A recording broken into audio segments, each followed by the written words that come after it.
Hello, my name is Bobsy Builder, and I am gonna start hopefully a new YouTube channel. I'm not gonna post much, just I don't know, things related to the game of diplomacy. And yeah, for those of you who don't know who I am Bobsy Builder. I head the Olympus Discord diplomacy community.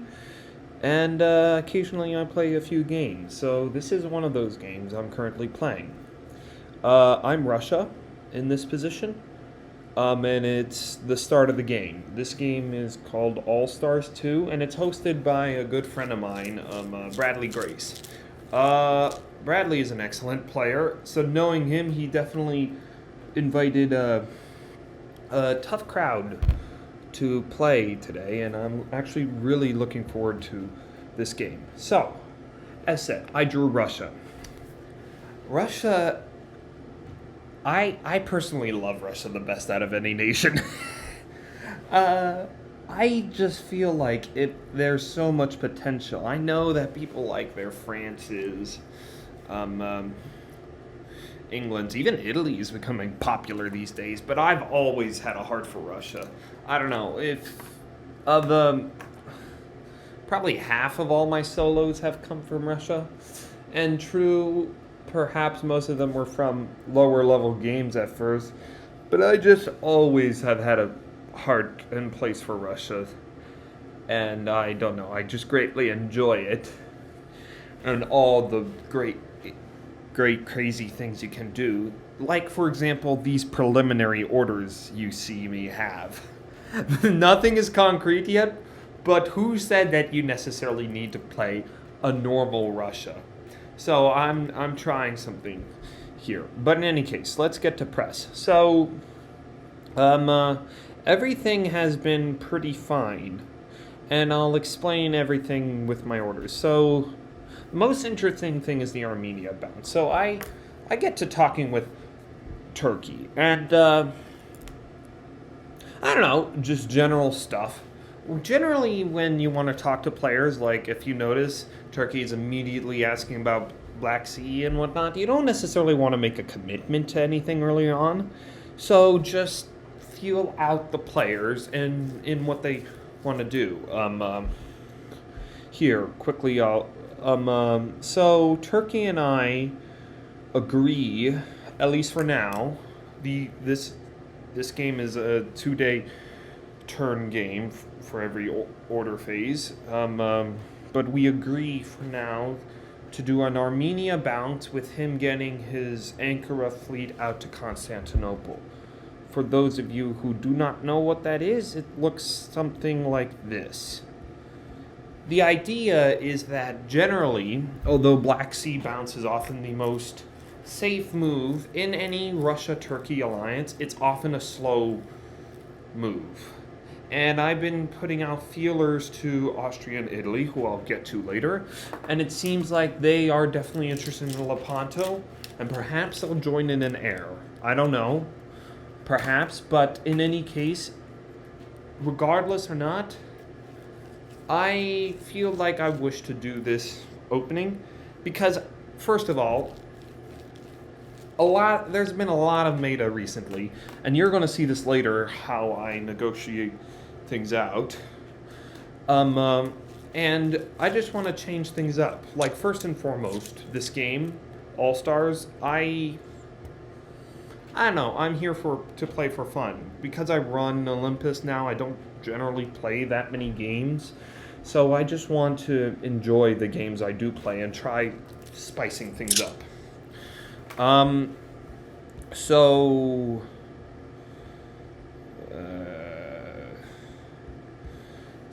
yeah, that's my stance with Turkey. If you're interested in reading through my press, I'll just quickly go through.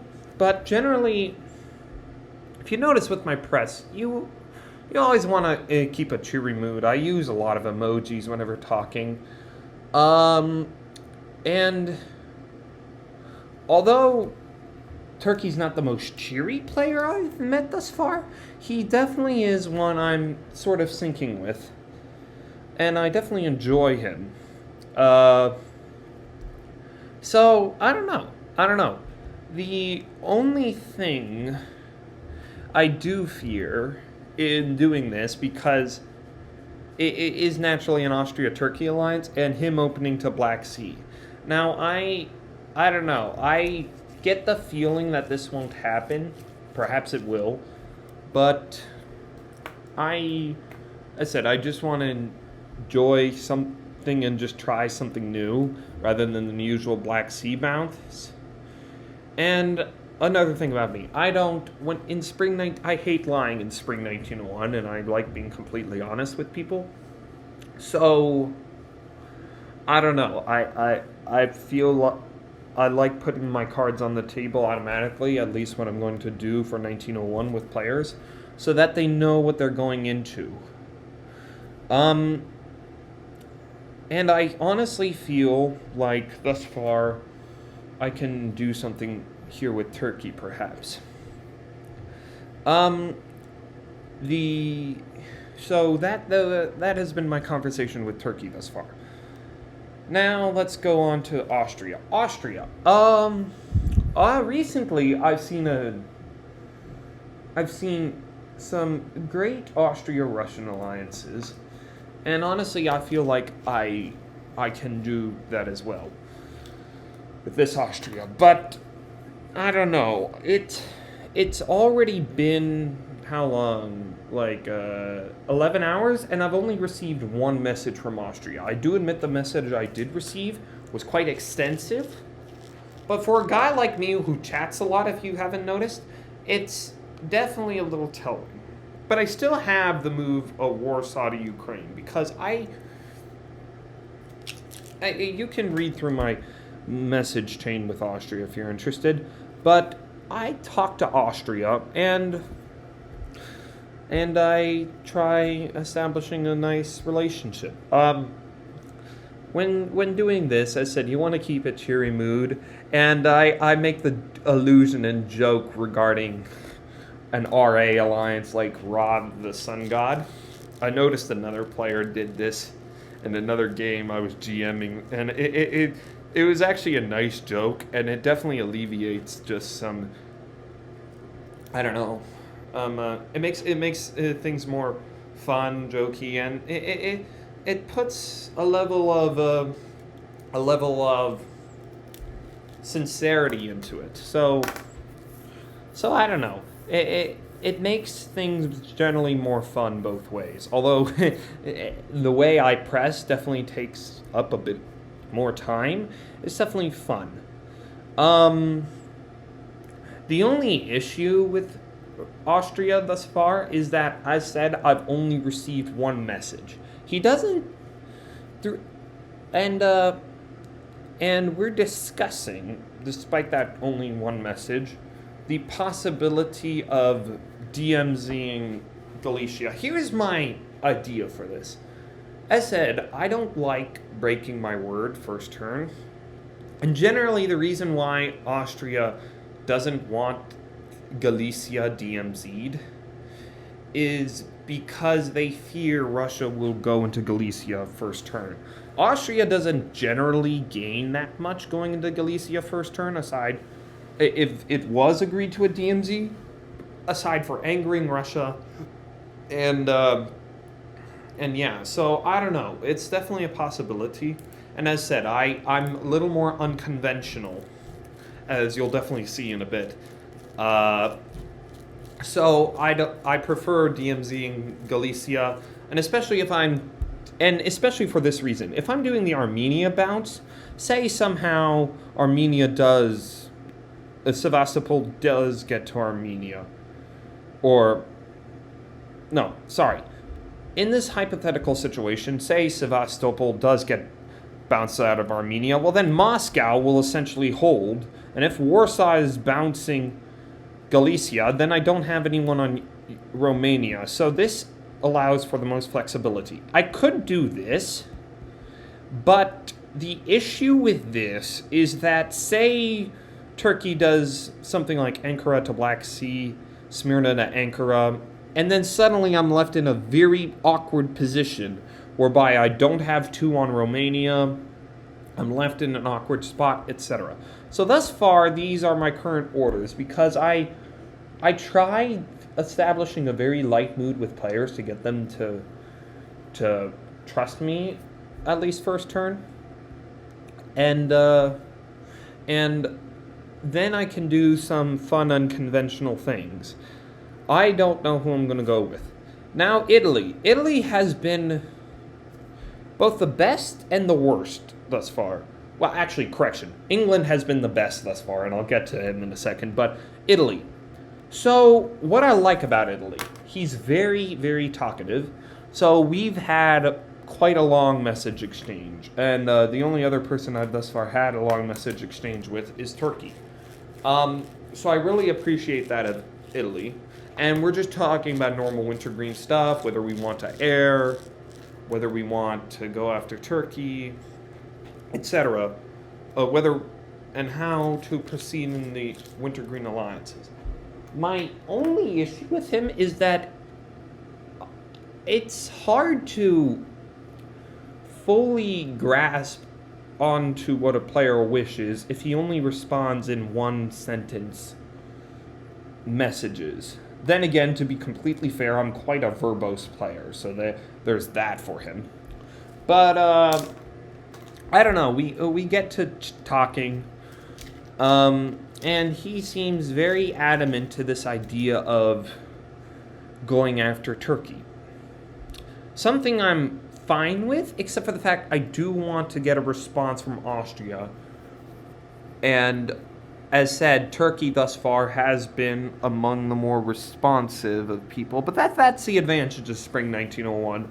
Hopefully, with these moves, I won't anger anyone, and then I can do whatever the hell I want. Like, another reason I want to do this opening with Turkey is that, hypothetically, if Ankara goes to Constantinople, Constantinople can then jump to Aegean. And that's very powerful, because if Austria and Italy wish to air, and I wish to join, suddenly Ankara is in Aegean, and Turkey is a little more open. Not that much, but a little more open, so I could get a little more gain. Because generally, whenever an air happens, I've seen many, many times Russia just getting bogged down, and Italy and Austria getting all the gain. It's obviously not something I want to see happen here. But I feel like I have a good thing going with Italy, and that honestly, even if I go with Turkey in a RT, I can easily turn this into a wintergreen. But who knows? It's still Spring 1901, so I have no clue how this is going to go. But as said, the only issue is that, well, it's a little hard to grasp all a player is trying to say if he's just responding in one line sentences. As said, I do talk a little too much, but to be fair, that's another thing you should realize. When playing this game, don't just play your style, adapt to the other person's style. Notice how smaller suddenly I send this message, because if Italy is sending parcels, why am I overwhelming him with these massive messages? If that's the type of press he likes, then why not send the type of press he likes around the same size, with perhaps this being the maximum large length of a statement. So those were my talks with Italy, and as said, thus far that's my view on the East, and my overall view is as follows. I like Italy. And I definitely think we can do a wintergreen. Austria, I really enjoyed the one message he sent. It was quite in-depth, more in-depth than any other player in the East thus far. But it's been 10 hours, and I've only received one message thus far. Turkey, I feel like I'm establishing a good rapport with. And in short, I don't know who I want to go with. I don't know who I want to go with to start, but if Austria becomes more responsive, I won't be surprised if you're going to see an air, but still an Armenia bounce to start. Now let's go to the West. So let's first talk about Germany. I propose I just propose starting relations. You want to be open to any ideas with any players. Like I said, something I generally am is unconventional, and this may backfire completely. For example, if you look at what I've done, if Austria agrees to DMZ of Galicia, but also Turkey agrees to DMZ of Black Sea, if they talk to each other, they could get an Austria-Turk alliance rolling. But anything can, any good position can turn into a bad position and vice versa. But I honestly believe in the game of diplomacy, you can work with anyone regardless of the position. So I just offer things to Germany, and mainly what I wish for now is a DMZing of our area and Sweden. Germany can always block Sweden by going Kiel to Denmark and Denmark to Sweden in fall. And that's often a major talking point in the north. The one thing I definitely don't want to see is an England-German alliance. But, yeah, the only issue is it's been 10 hours, and I've received nothing from the German. To be completely fair, we still have 1 day, 13 hours left. So he's a bit slower to the table. But the fact that I've had, often 10 message conversations with other players, it's not the most impressive showing yet. So we'll see. I don't know how relations with Germany will go. France. Did I say that often the best way to chat with a person is just being quite cheery and joking? Well, that's what I do here. Because France is a bit further away, there's not much to necessarily talk to aside getting on a cheery mood and just, I don't know, joking around. For example, I declare war on France, first turn in my joking way, demanding French pastries and baguettes. I don't know. It's just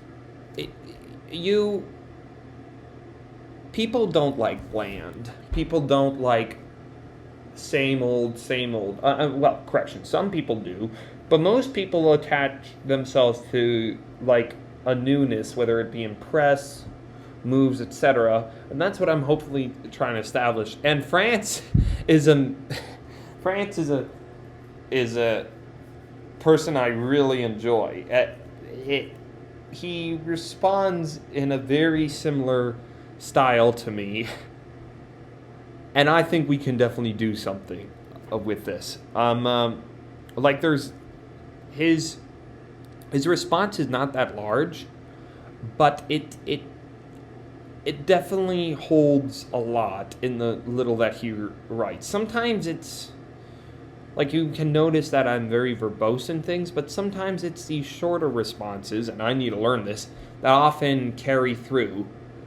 And the emojis and whatnot are a helpful point as well. I will say this is fully anonymous, so I have no clue who the hell I'm playing. I do know that Grayson did host an All-Stars 1 that I did not participate in, and I do know the general idea of what type of players he likes bringing in, but I have no clue who I'm playing, so we'll definitely see.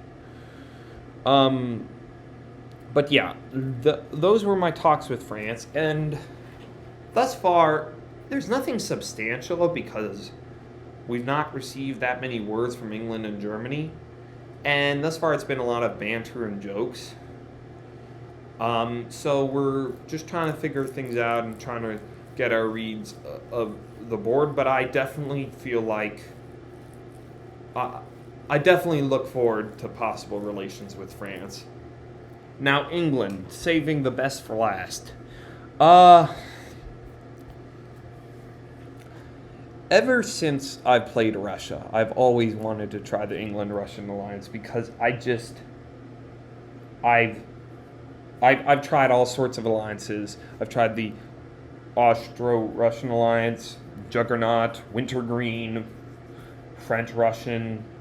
And the one thing I've not tried that I just always want to try is, well, the two is the Russian-German alliance and the English-Russian alliance. Like, I fundamentally believe that you can actually, provided that you two coordinate, you can actually work with any player on the map. The Russian-German alliance, I don't think will happen this game because, well, Germany is staying relatively quiet for now, but the England-Russian alliance is definitely something I believe we can do. To start off, I don't say much, but I definitely get a good feeling from England, given I don't know, there's something... Sometimes you get a gut feeling about a player, and you just begin liking them. The main talking points, at least to start, is that I quickly established, and I honestly hate playing this as Russia, I don't like going north. I feel like it's too committal, and it puts you in a weird position whereby you're already declaring war and getting involved with England a bit too early when you have a lot of problems to your south that you need to take care of. Sometimes it works, but I feel like it's too aggressive, and I lay that out very quickly. The one talking point I do have of substance for now is that I don't want to see an English army in Norway. No Russian does, because often that's a staging point to go to St. Petersburg. That's at least what I start out talking with. And I suggest an alliance from the north, and I'm just keeping things cheery. And I really like England's response, because although maybe not as joking as France's, it's definitely substantial, and he's definitely responsive. And you can see that there's a lot, because he definitely feels like a flexible player.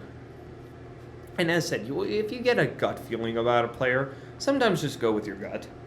And I feel like I want to go with my gut with England here. So we continue talking. Both of us expressed frustration that we've not heard from the German yet, but we both like the Frenchman. But the one thing I do bring up is this fact that generally England and Russia fight after England, because generally what happens is as follows. Either you have a Franco-German alliance against England, and then England either begs Russia for life support, and Russia either grants it or piles on England, or you have an England-France alliance or England-German alliance, where in both cases England would ally with the other person to destroy the other person, then attack Russia and Scandinavia, and then stab his other ally for the win. That's generally England play right there. And as said, I'm unconventional. I want to spice things up, and I want to see if I can do an England-Russian alliance. So I propose just changing things up. And I propose this to England. I'll get to that message in a second. And he asked this: why do you think relations over Scandinavia have broken down in the past between Russia and England? And as I said, it's for that reason. England generally, for most Englands, the story of the game is find an ally, destroy the other Western power, take the north, then sweep downwards. Very simple England play, but often it just follows the same old criteria as usual. And for a guy that I feel like I'm just having a good feeling about, I want to get this England-Russian alliance going, so I send him practically one of the longest messages I've ever sent anyone to start, and especially England from a Russian perspective. Basically, I essentially tell him I really want to do an England-Russian alliance, telling him I've never done it before, it's something new, something fun, and I tell him all the perks. Here, if you wish, you can read it through. But as said, fundamentally, you want to make this not about you, but about them, why it's beneficial to them. And this I could definitely see working, especially since Germany for now is not active, and I know England and France are. So England and France are probably naturally allying together, and I could help with Germany and get some German gains. But then my pitch to England is, hey, after Germany is dead, Who said that you needed to attack me? Why not attack France? Because naturally I don't want to be attacked. But honestly, I think this could work both ways. And I'm honestly, as I said, thus far, he's had the greatest press with me. And I just like working with whoever I can and whoever I like the best. So I really, really enjoy this. And although England has thus far not responded to me, I think that we could definitely do something regarding this.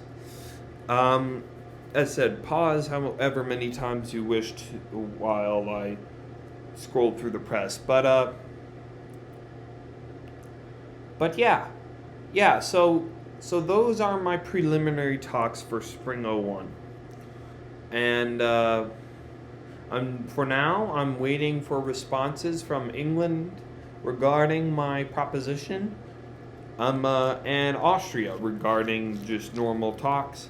Aside from that, I am looking forward to a great game, and I will probably record again just before the deadline. What I'm predicting is that I'll have like a start of turn report, end of turn report. I don't know, just a natural incremental turn report, and I'll definitely record if something interesting comes up. In any case, I will catch you later.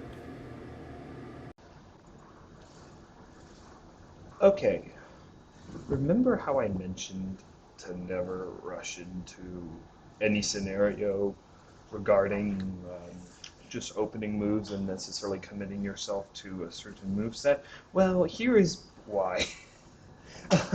If you don't notice, my Russian moveset is completely different than what I first suggested I would go through, and this is why. So, before we were discussing the possibility of doing the Armenia bounce, and this is a perfectly viable Russian opening with the idea, as explained, of getting Ankara out G and C.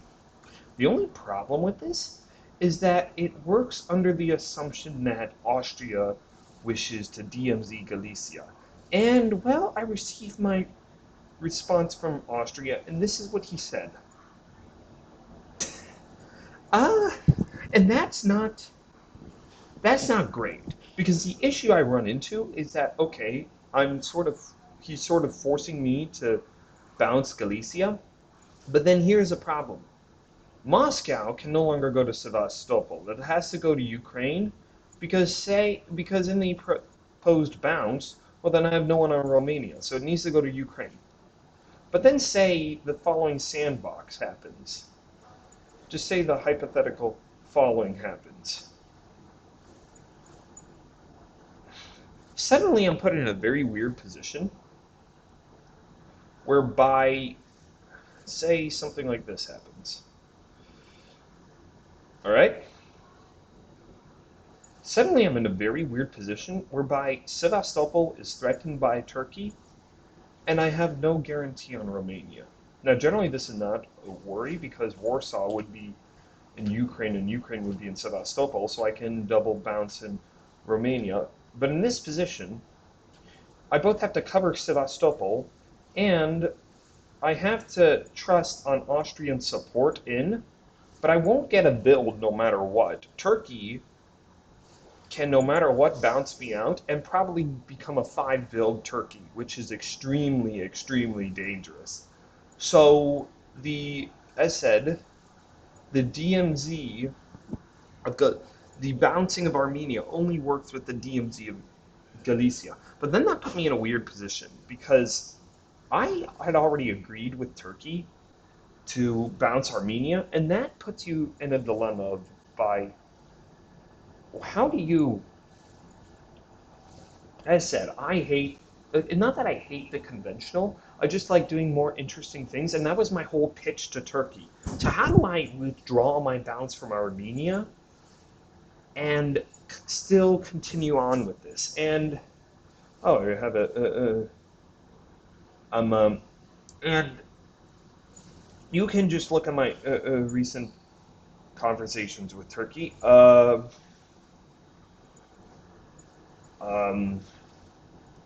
just regarding everything. I think we were here before. Um, and I was all on board with the Armenia bounce, but because Austria does not want to DMZ Galicia, it's not possible. Here are some good news, though. Because the one thing that the Armenia bounce does, that the Armenia bounce proposition does, is that it definitely allows you to feel out just how trusting Austria and Turkey are of each other. Because if they're full trusting, then what they would do is they would tell me that, oh yeah, we're DMZ in Galicia. Oh yeah, we're bouncing on Armenia. And then Ankara would go Black Sea, Smyrna would go to Ankh, Khan to Bol, Vienna to Galicia, Budapest to Serbia, Tri to Albania, having an enormous Austria-Turk alliance just steamrolling in the first turn and puts me in a weird spot. Now you may wonder, well then, Bob, why do you even suggest doing this opening to start? For the simple reason that this is ultra aggressive, and this definitely makes Austria and Turkey have to sort of trust each other to the nth degree. That, oh yeah, we're both going to break our word to Russia first turn. And although it's possible one of them does, the fact that both of them do is highly unlikely, in my opinion. So, so that's why, in general, I think this can be pulled off. But the fact that Austria is proposing a DMZ bounce in Galicia, and my moves are like this now, means that Austria and Turkey are not necessarily coordinating in depth as to what my moves are. So we're not trying to find the best counter. So although it's possible an Austria-Turk alliance can happen, I don't think I have to fear it happens first turn. So that's good news. And I think in both camps I can convince them, and I feel like I am getting along um, uh, with Turkey. Now another thing, you may be noticing I was suggesting like something called the slingshot opening, and the slingshot is a clever opening. You know what? I'm just going to link this article in my description, but it's a clever juggernaut opening whereby essentially Sevastopol goes to Armenia, Moscow to Sevastopol. I have the same move except Ankara goes to Black, Smyrna to Ankh, Khan to Bol, and then first turn, Turkey essentially force disbands my fleet, and I take Romania. It's a high tempo opening so that Russia and Turkey can get automatically trusting each other, and the Russian fleet is disbanded. Except, of course, it's not happening in this case because there's going to be no DMZ of Galicia. Um, so, but it was here. It was here when I say, so we're going to bounce Armenia and whatnot. It was here that I changed my mind and tell him the truth. Honestly, players just like the full truth. So if you just tell them the full truth, they'll probably go with you. And that is essentially what I do here. I tell him, hey, I would love to generally do an Armenia bounce, get a high tempo opening, but in this case, it's extremely risky for me since Austria doesn't want a DMZ Galicia, and I won't have this, and I won't have Warsaw and Ukraine and Moscow and Sevastopol to cover Romania, and it's very possible that Turkey automatically has a 5-build Turkey. And for context, that's an enormous Turkey. Russia is okay if they get 6 builds, but they're not enormous. A 5-build Turkey as a corner nation is, oh my god. So I just told him outright, not that I don't trust him, but that first turn I don't want to go into such a committing thing whereby I trust him so sincerely. And you can read through my press. I essentially explain this the best I can. And my response from Turkey is excellent. And I'm definitely looking forward to working with the Turk. I feel although I said I like the Italian, there's the Austrian is as said as I probably highlighted here. Austria is the opposite of fun.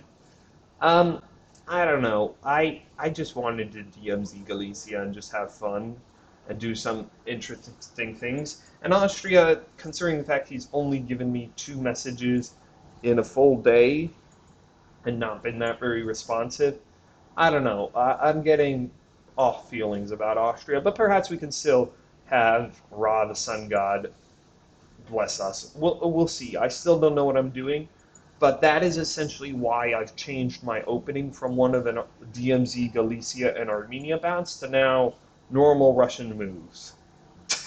So you'll see a normal Russian play again, unfortunately. But I do feel like I'm on good terms with Turkey, and and essentially what I pitched to him here is the following: Ankara to Black Sea, Khan to Bulgaria, Smyrna to Ankara. There's an excellent video by DiploStrats which explains this opening and why it's better than here. Let me go to sandboxes. Now, for those of you who are not as familiar with diplomacy or are familiar with diplomacy, you may be wondering, well, hang on, why are you doing Smyrna to Ankara? Why not Smyrna to Khan or Smyrna to Armenia? Or something. Well, Smyrna to Armenia, that's heavily anti-Russian, so hopefully not. So then the question is between Smyrna to Ankara and Smyrna to Khan. I won't get into great detail about it. As said, DiploStrats has a great video on it that I will link in the description. But essentially, the basic idea is by going Smyrna to Constantinople, you're essentially saying you want Constantinople back full into Bulgaria. But where does Bulgaria go? Generally, it's highly unlikely in the opening that in spring, not spring, in 1901, Turkey does advance his army anywhere else aside from Bulgaria. So then suddenly you have Smyrna stuck here. And then the issue is in fall, Ankara, how does it get out to the Mediterranean Sea? So this opening allows for the greatest movement. You don't simply hold in Smyrna because say Russia goes to Armenia and does this, well then you're left in a weird position whereby Ankara is open. So you would follow into Ankara no matter what. But then by submitting these orders, here let's just do some basic Spring '01 orders of what I think is probably going to happen. I don't know. Then Ankara can go to Constantinople, and if Turkey fears an Austria-Italian alliance, he can go automatically into Syria, whereby then he can build a fleet in Smyrna and have a fleet in Constantinople, being high tempo, and we can push very fast. Or if he doesn't necessarily fear Austrian Italy that much in terms of Italy Lepanto, and doesn't want to stab me, but just wants to maintain trust, he can go Smyrna to Ankara, and both are very viable moves.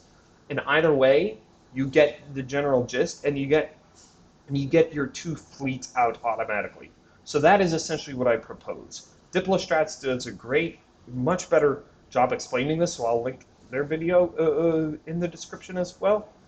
But yeah, and my response from Turkey is great. He essentially says, yes, that's what I have. And yeah, I just received this message, so I'll have to respond to this in a moment. But yeah, so that's what happens on this side of the board.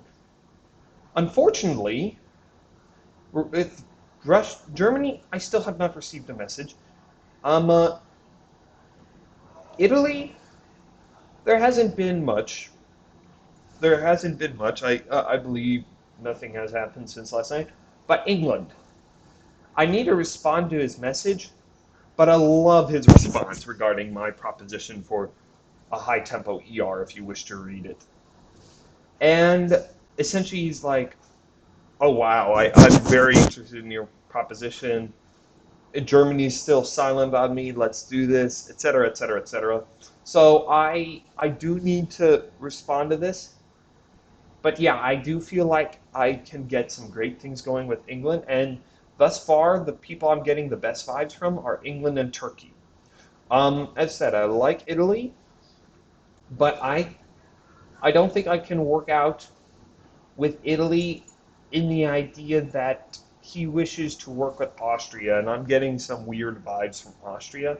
So I think I prefer working with Turkey. There's a possibility you could still see a wintergreen, but I don't think you're going to see an heir. I do not think you're going to see an heir given these things. So yeah, but yeah, that's just a mid-turn update of what has happened. Just interesting developments, especially regarding the changing of my moves. And I'll see you later. Okay, so we are just a few minutes before deadline, and a few things have happened. First and foremost, Germany finally got back to me, so that is good. Uh, and to be honest, he seems like a nice guy. I don't know, from what I heard, he was just busy and is finally in the game, so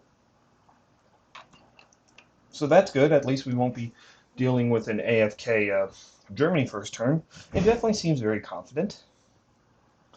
And I don't know, just keeping up normal talks. What I do like about this is he does say this, and he has I don't know why he would necessarily lie about this, but this is good to hear. So I am looking forward to my relations with Germany.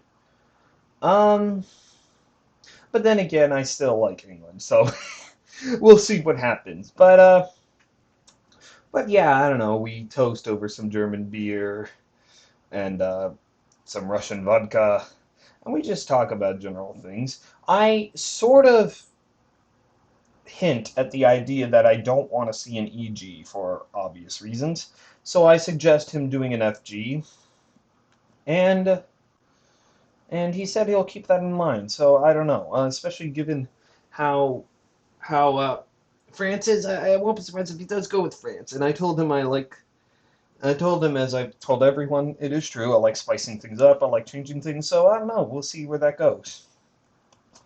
France, there hasn't been much. Sometimes, not always, you want to send an update question like, "Oh, just how are things going? How are things, etc." And the response I get is interesting. Tons of good conversations with Germany and England. Germany and England. Considering the fact that Germany arrived a full day late, I was expecting necessarily an EF off the bat.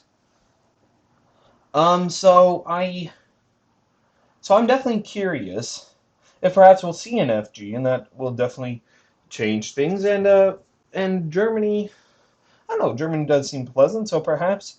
So Germany probably made an interesting pitch to France first turn, and I'm definitely curious to see what happens. Um,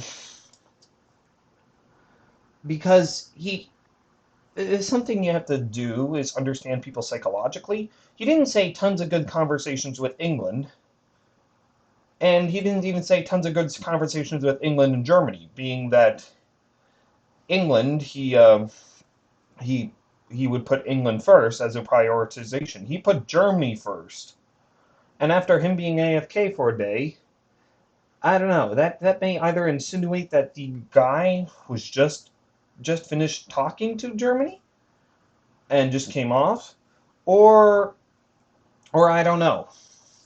I don't know. So I don't think the West will be as defined as it is, especially when France furthers his discussion with this. Secondhand rumors in the East have discussed the possibility of an EF. So this is interesting. I definitely don't deny, if you've been looking through my press, that I've been saying, hey, I think an EF will happen, etc., etc., etc. So it's interesting that necessarily it reaches France, but then again, with Germany having been gone the entirety of the first day, I won't be surprised if there was just general rumors of, oh, will there be an English-French alliance? Oh, this or that. I don't know. But in short, I for some reason I was just expecting more of a yeah, I'm with England, etc. Instead, I get more of this, not only this neutral response, but this response that seems to indicate I really like Germany. I don't know, I I don't know who I'm going with, so we'll see. So so I say, okay, this is great to hear. Um, and that's another thing I should notice. Only concrete thing he's heard was that Turkey has agreed to bounce in Black Sea. Now that's not that big of an intel, but it's just interesting that he hears about it. So I don't know. Maybe you want to be careful what I necessarily say to the Turk in general. Um, but then again, that is just normal stuff. Then, as you can see through my conversations, I talk about other players in vague ways all the time. So nothing much. So yeah, those have been my talks with France, and yeah, but I'd say it's just very revealing as to this idea of the West that I don't think things are necessarily as concrete as I thought they were, given I guess the fact that Germany was just gone the entirety of the first day. So we'll see. We'll see. I won't be surprised if we actually see an FG rather than an EF, because France definitely seems like he wasn't saying, "Hey, I'm pro Germany," but he was saying things like, "Oh, tons of good conversations with Germany and England, with Germany being the first one, and hey, hey, EF is not necessarily a guarantee. Let's hold our horses." So I don't know. It's going to be interesting. With England, we continued our talks regarding, and I responded to him, and I must admit he's giving me the inclination that he's going to open Liverpool to Edinburgh, which is not fantastic for me. I would prefer him going Liverpool to Yorkshire. But then again, I don't blame him for wanting the flexibility. I mean, it is a very flexible opening, but the only thing that it allows him to have more flexibility on is whether he gets an army in Norway or not. So that is slightly annoying regarding whether I do want to ally with him. In the pitch I made, hence what I say here.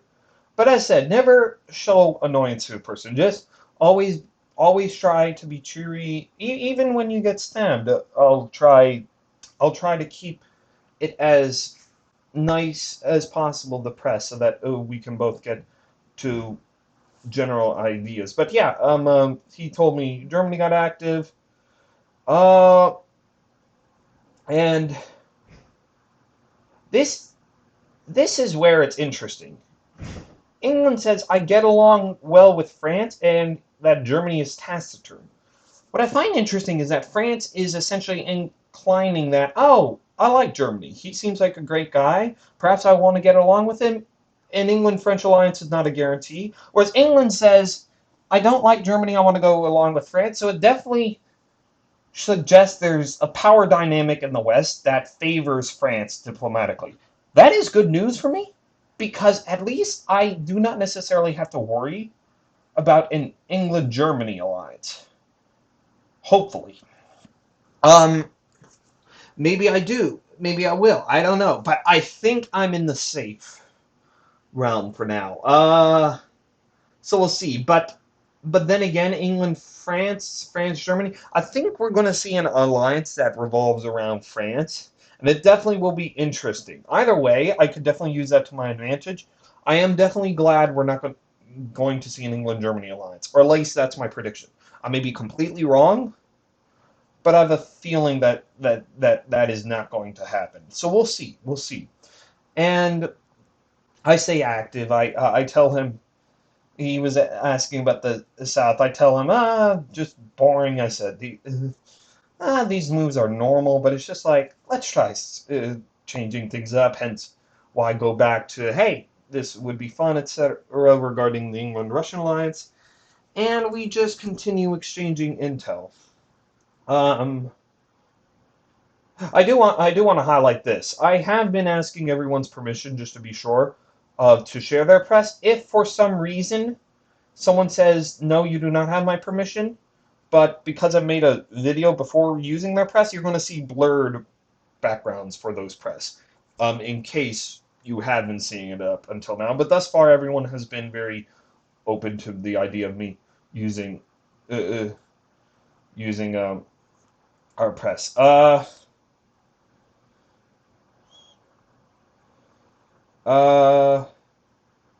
and everything else very standard. Like, uh, this is to the degree that I don't think I'll see an England-German alliance.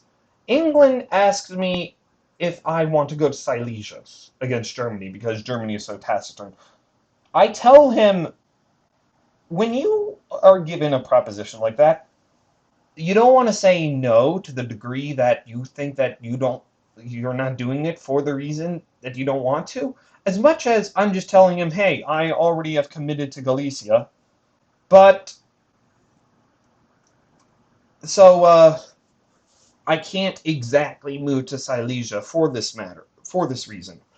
Um, but I don't know. We'll definitely see. It's definitely, shall we say, a interesting. And as said, I think the power dynamic in the West will definitely favor France in this one. And by just how short England's response was, he seemed, I don't know, maybe a bit annoyed. I don't know, but I'm definitely looking forward to further relations.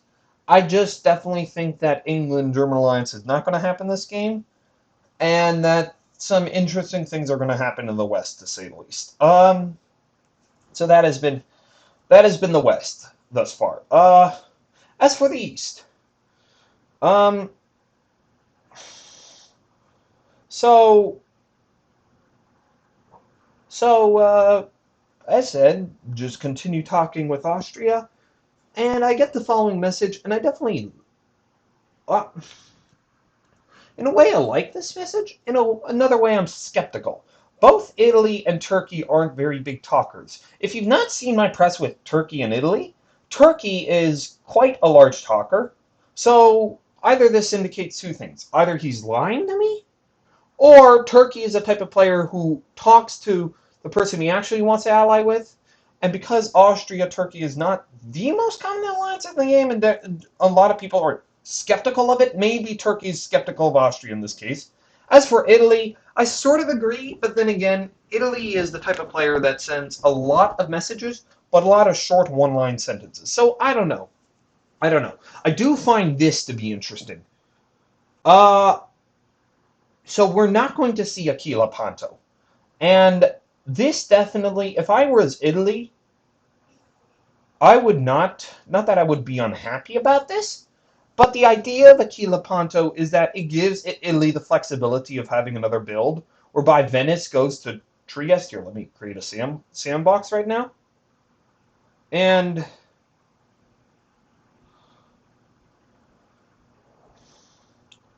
whereby Venice goes to Trieste, and then you have the opportunity to do things.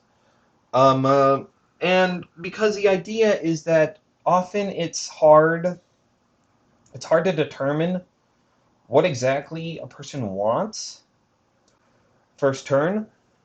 And but with Aquila Panto, it allows for an aggressive anti-Turk opening and gives flexibility to Italy. And generally, I've found that Italy's that stab Austria after Austria has acquiesced to giving Trieste doesn't end well. But the fact that Italy is saying a hard no to this, no, Austria is saying a hard no to this is definitely telling.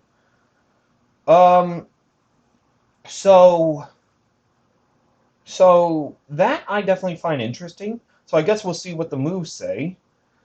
Um, but I'm predicting a very, very, very standard opening.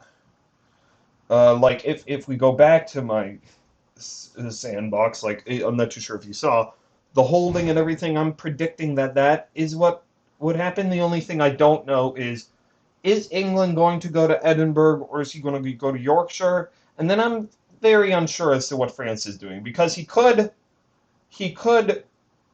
be doing the standard Burgundy. He could be opening against England. France is, I think, the wild card here. I'm pretty sure I know what Turkey is doing, what we discussed.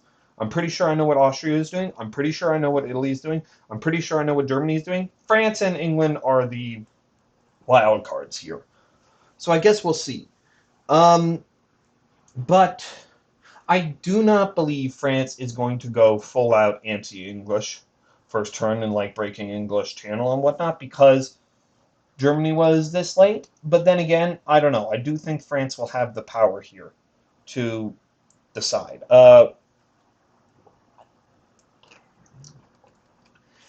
Um, yeah, and then I just continue. I notice how I say Turkey is average. I don't want to give the inclination that another player is better than Austria in my view, and I want to make Austria more like, yeah, I definitely want to work with you here, etc., etc., etc. So I don't want to give off the false inclination. So we'll see, we'll see. As for as for Italy, honestly, this has been interesting because this is where we last left off. And then I ask him, "How are things, my Italian friend?" He responds with the one-word message, "Good." Okay, so I don't know. As I said, I like Italy in that he's at least responsive, but it's just very taciturn. It's very short, and it doesn't tell me a lot, so I have no clue what his views are, and I'm trying to open it up a little more, but honestly, he doesn't tell me much.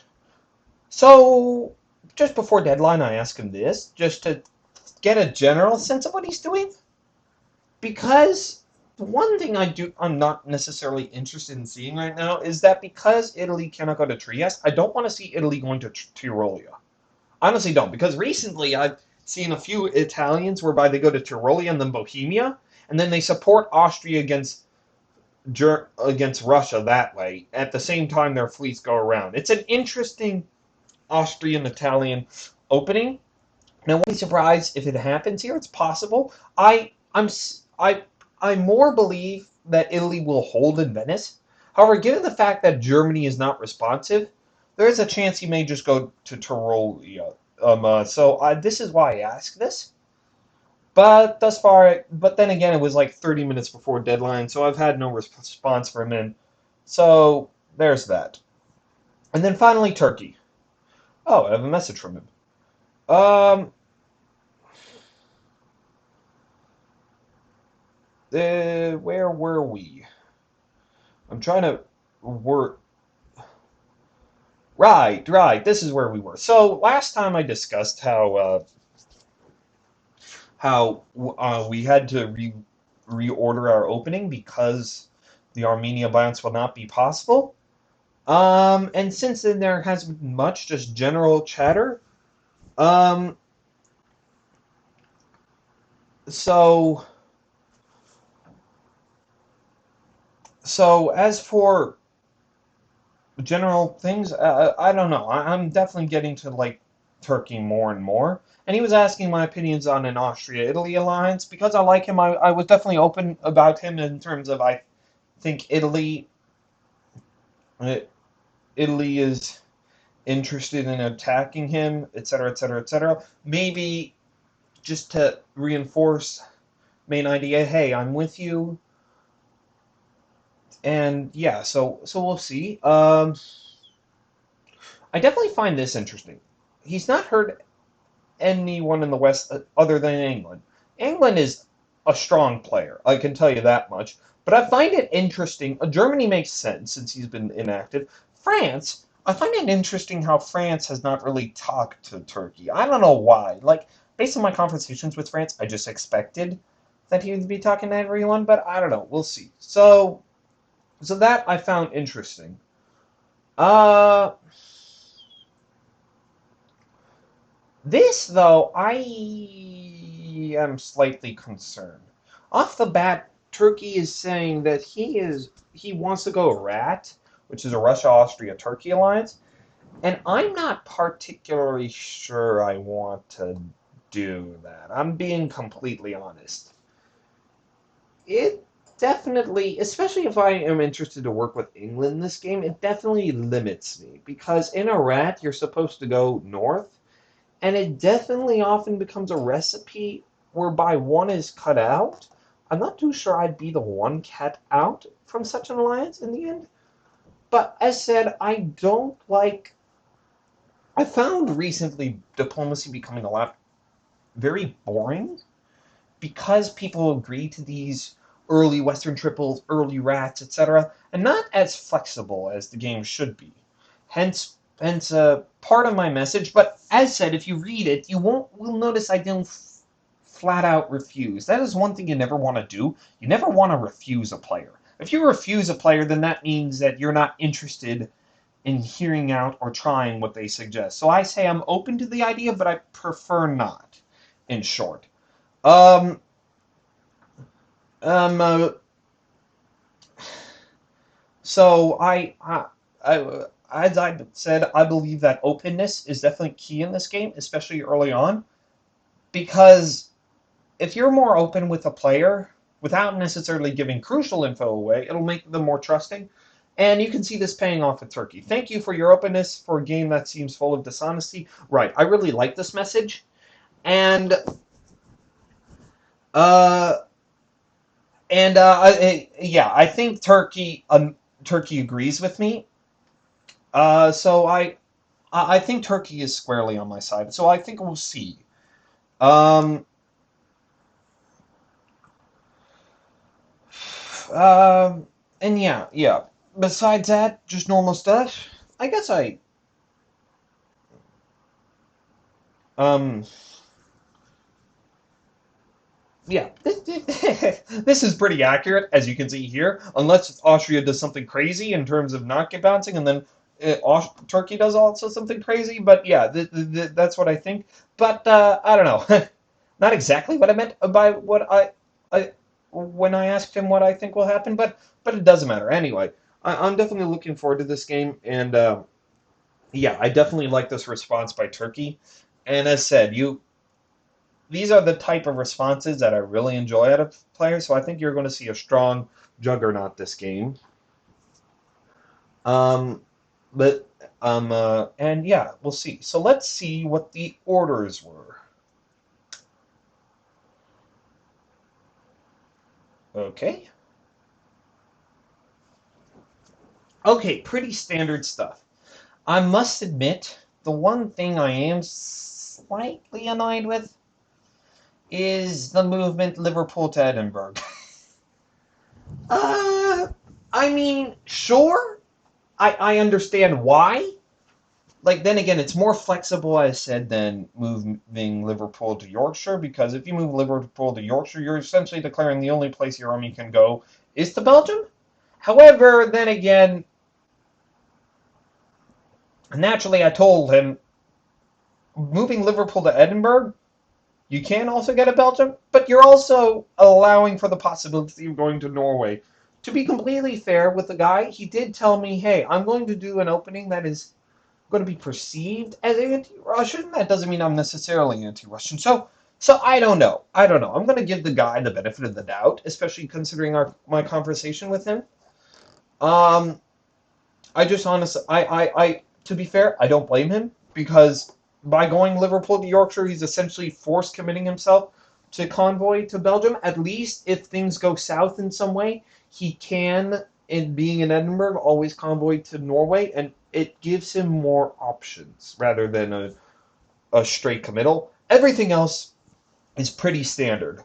One thing I do want to talk about France's opening, though, because I don't know, after all that, pretty standard stuff, but I guess we're not going to see an anti-English opening whereby Paris goes to Picardy or Brest to English Channel. And it's definitely a declaration of I trust England a little more than I trust Germany.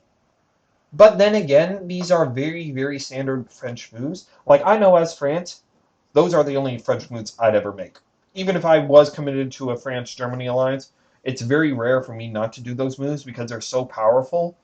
And often when I do agree to something else like Paris to Picardy, Marseille to Spain, I'd see often Venice to Piedmont, Munich to Burgundy, in London to English Channel, and that just crushes France. It just crushes France. There's not much you can do. I mean, Munich to Burgundy is so strong, and Burgundy essentially holds France's position altogether. So yes, the general standard stuff. As for everything else is pretty neutral. pretty standard. As said, we're doing the hopeful switch around with Ankara going to Constantinople this turn. And yeah, so I'd say a pretty good turn overall. Um, Nothing out of the ordinary. The only slight thing, if anything, I'm slightly annoyed with is the fact that England did go to Edinburgh, which I do find interesting, especially when he was asking me to move to Silesia. Then again, I said no, so I don't know. We'll see. And yeah, I guess I definitely have some press to go through and some messages to make. So I guess we'll see. Anyway, I'll talk to you guys later in the phase.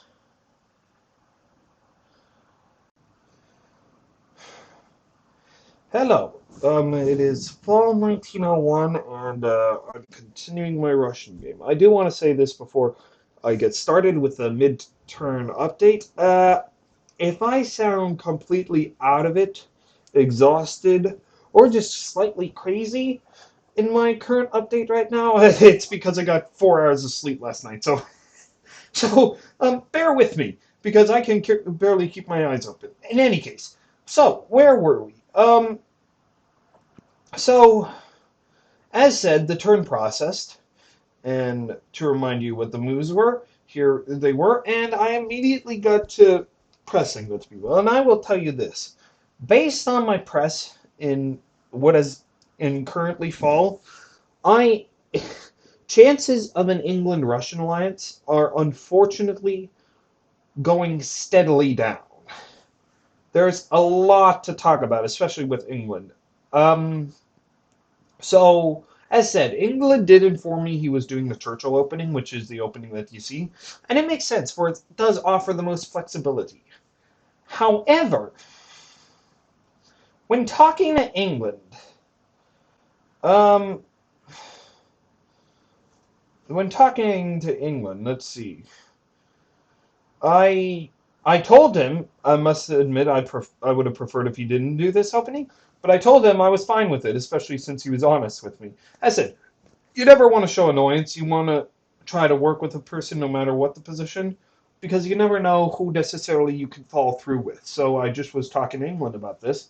But the response I get is sort of strange.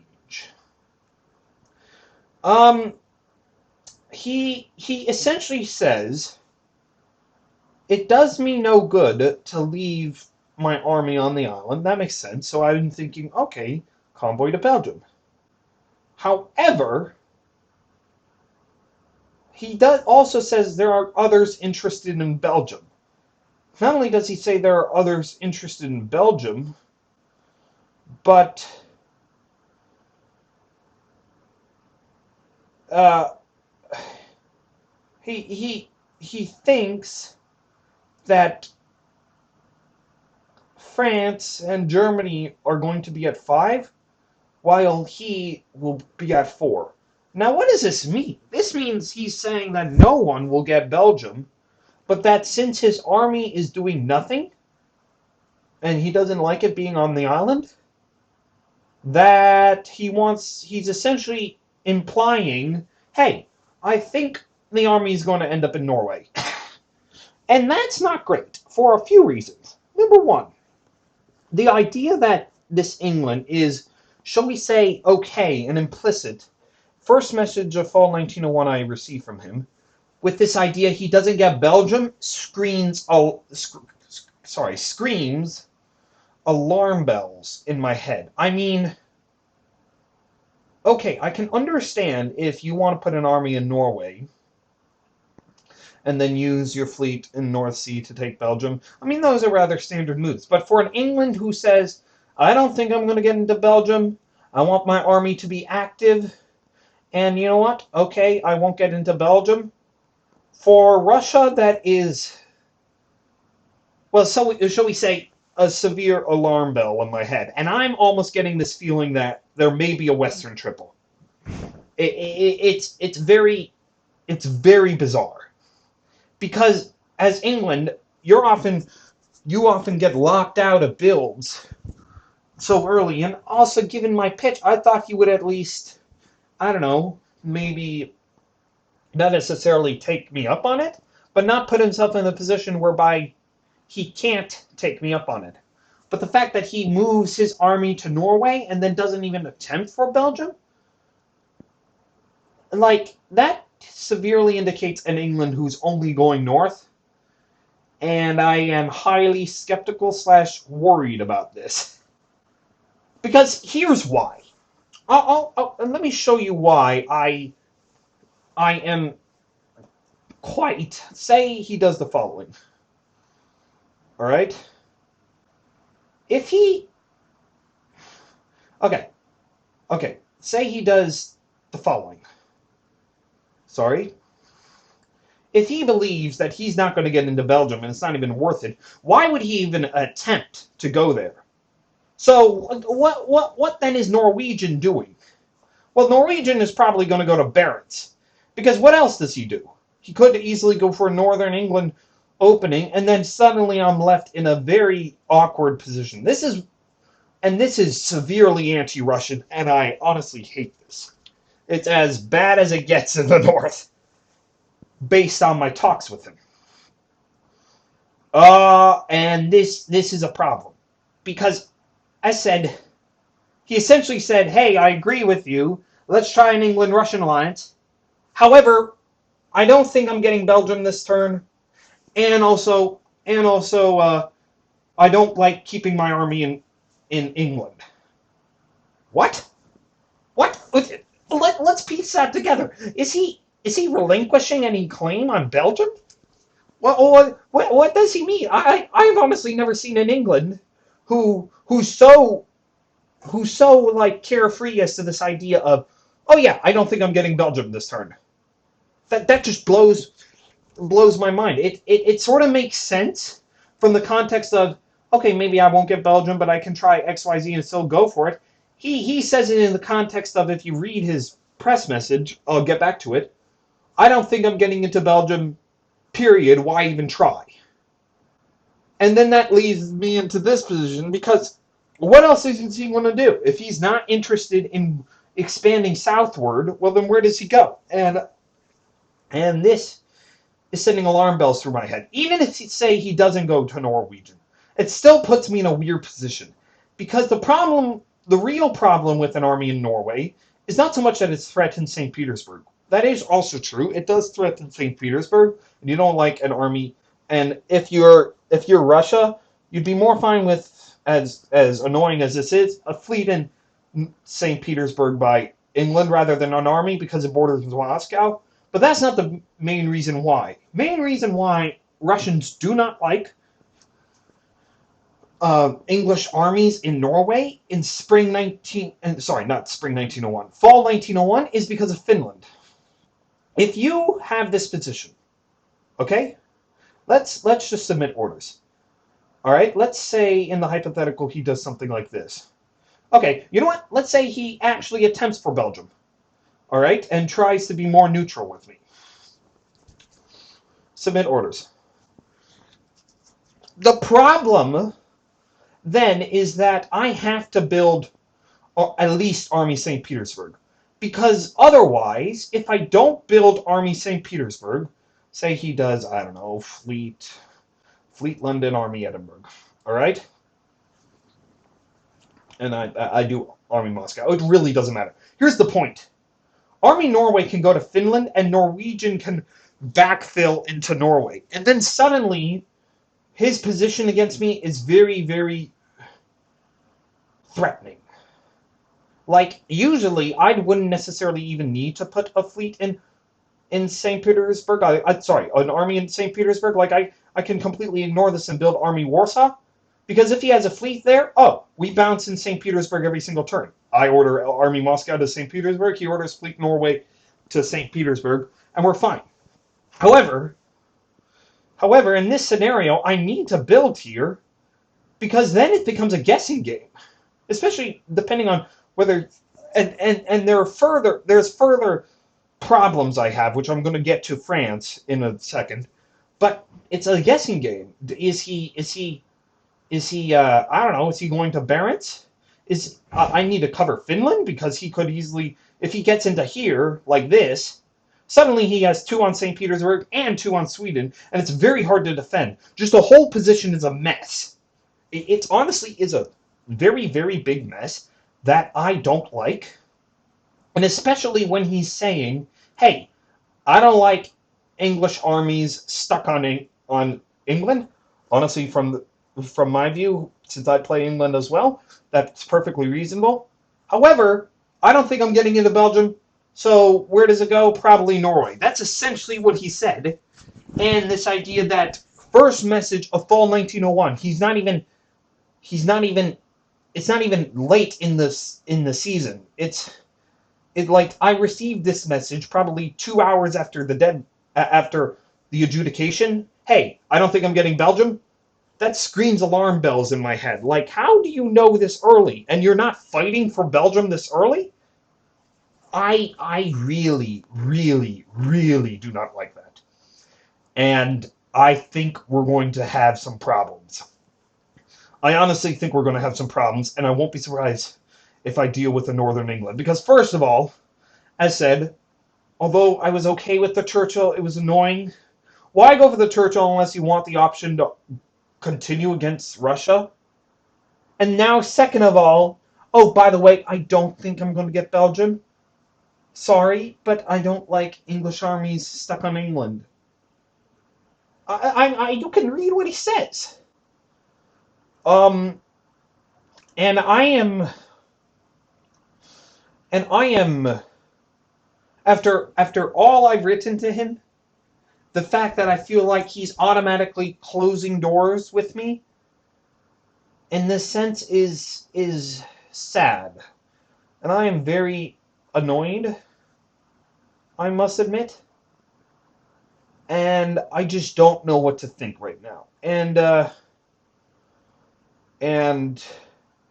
yeah, that was my read on his message. So things are going to be very interesting. And as a result, I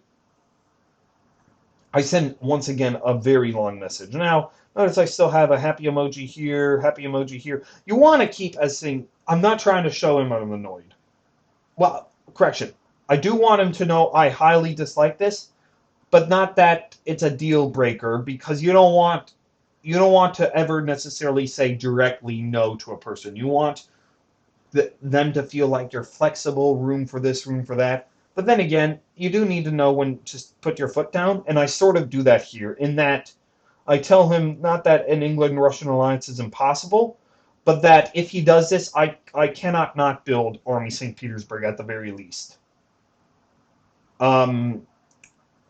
So yeah, it's definitely not practical, especially if I wanted to do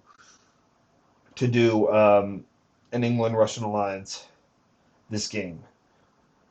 So things are not looking up, at least with England in that sense. And well, maybe who knows? Maybe there's still 20 hours in the season, so who knows what happens? But that was a message that is screaming alarm bells in my face, and I won't be surprised if we see a Western triple, because the way he phrased it was very, very odd.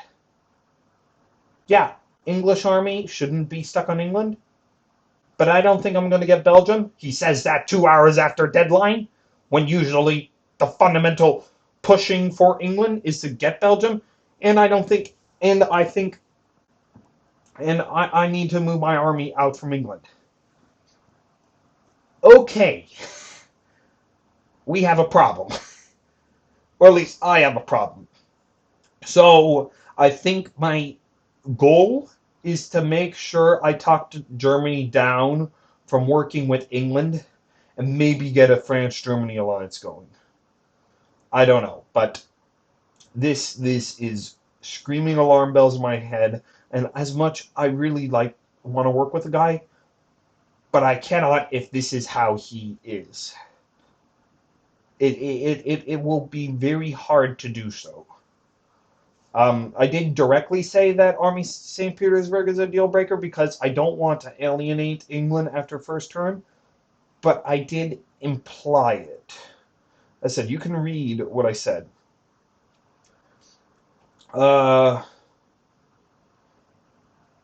I do have to say this. I'm not engaged in any lying or dodging with you. Uh,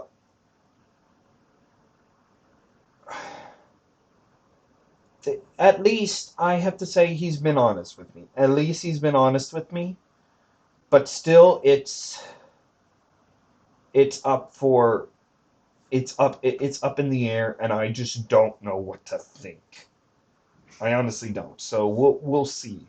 But I still am trying to keep things and relations relatively open and chill.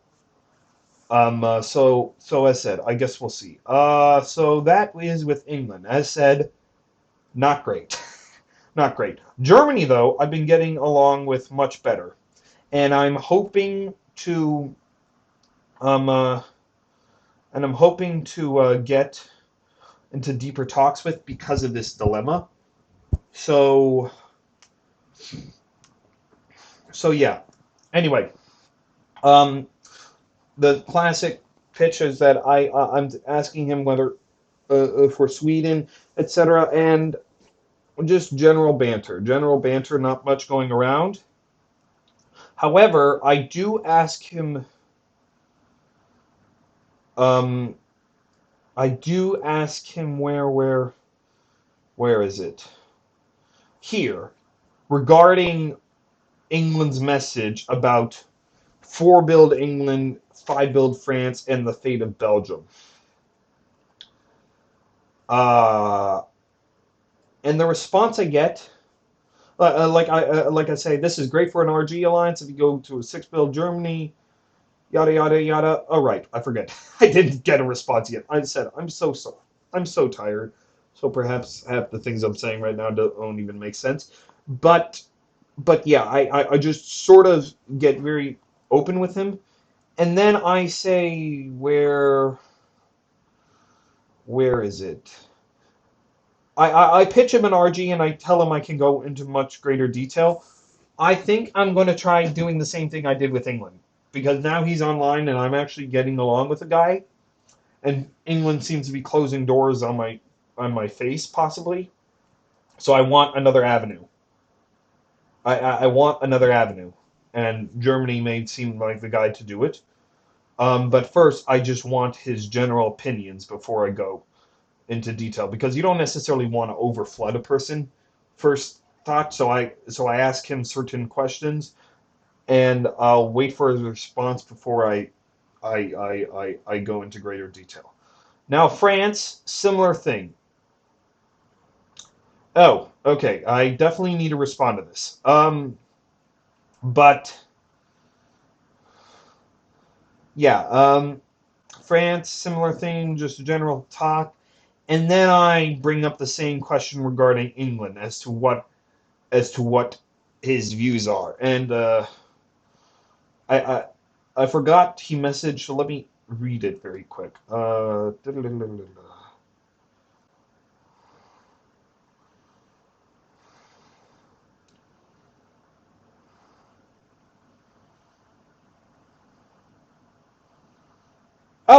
Okay, this isn't great.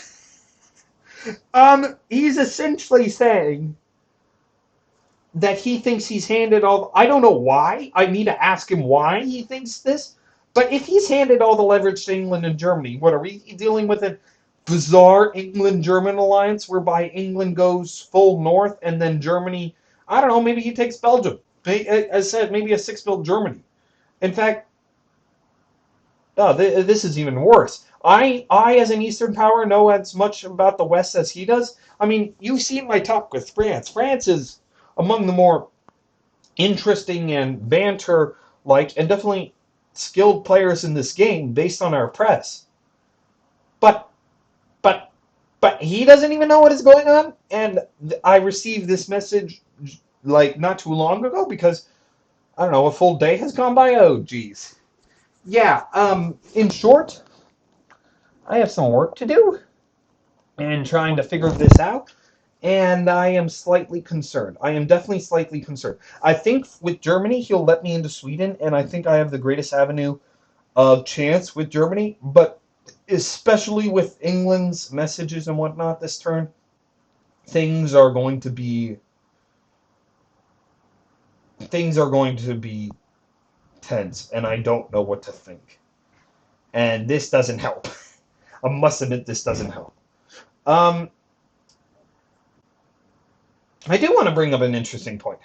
Burgundy, as said, I think I've talked about this before, but this is not anti-German. Some people do take it as anti-German, and I was sort of joking around with him regarding it being anti-German, but it's really not. It's just because Burgundy literally holds the French position together. You never want a German army in Burgundy. It's just standard defense because even if France jumps into Munich, all right, let's say hypothetical, Germany takes Holland, no, most likely no matter what, and still gets it to build, and still gets a build, and shall we say France immediately alienates Germany, and Germany will immediately pitch against him. So it's high risk, and it's not necessarily the most foolproof strategy I've seen. So yeah, but as said, so that is so that is my current situation with West, and as said, not great. Not great, especially if I'm working with this enigma of England, just trying, and him essentially, I feel like he's just implying, hey, I'm probably going to open against you, except I'm saying it in such a way whereby I'm not lying to you if I do it. That okay, at least he's being honest, but that's not great. I mean, come on, that's not great. Okay, as for the East, um, Italy, uh, I must admit, not great thus far because I sent him a message just before deadline in the spring, and he hasn't responded to that. So then I sent a message, I don't know, probably 2 hours ago, asking for a further update. So thus far, I know nothing about Italy currently and what is going to happen. So that's unfortunate. Austria. Yeah, Austria, not great. Remember how I wanted to DMZ Galicia in spring 1901? Currently, my relations with Austria, I'd say, are fine, but he's insisting upon a bounce again. Now, here's my problem with that. The fact that he's insisting upon a bounce, um, here, where, so you can read through. I do ask him, I do openly ask him because I can't say, can we please DMZ now? I imply the DMZ, but I don't. You never, as Russia, you never want to force an issue, especially regarding Galicia, because then Austria will feel threatened. Galicia should, in Austria's mind, and I don't blame him, should never have a foreign army in it. However, I do want to reposition. Like, for example, my best moves this turn were this, so that I have the option of I have 3 units here for defense of Romania and defense of Sevastopol. If say Turkey for some reason opens against me, I have the option of building 2 units in 3 different provinces. I have many different options, and also it essentially saves a turn because if I build, say, I don't know, Moscow and St. Petersburg, Moscow is going to go to naturally to Ukraine. So this saves a turn, and that's essentially what I want to do. So I may ask Austria again, but he's like, in response to me just trying to change things up, he essentially says, please bounce me again. I'm gonna ask him. He does say, if this is not too much for you, I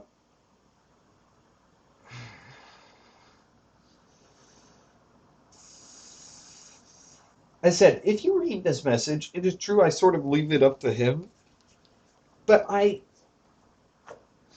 must admit that's where in diplomacy I do have some issues. How do I necessarily convince a person of an issue or by not forcing the issue? Because I feel like in this position I cannot be demanding a DMZ of Galicia right now. But I'm going to see if I can try to wiggle myself out of it and suggest a moveset. But here's the problem. It's hard for me to suggest a moveset to him because why would Austria necessarily want to see this? What benefit does it bring Austria?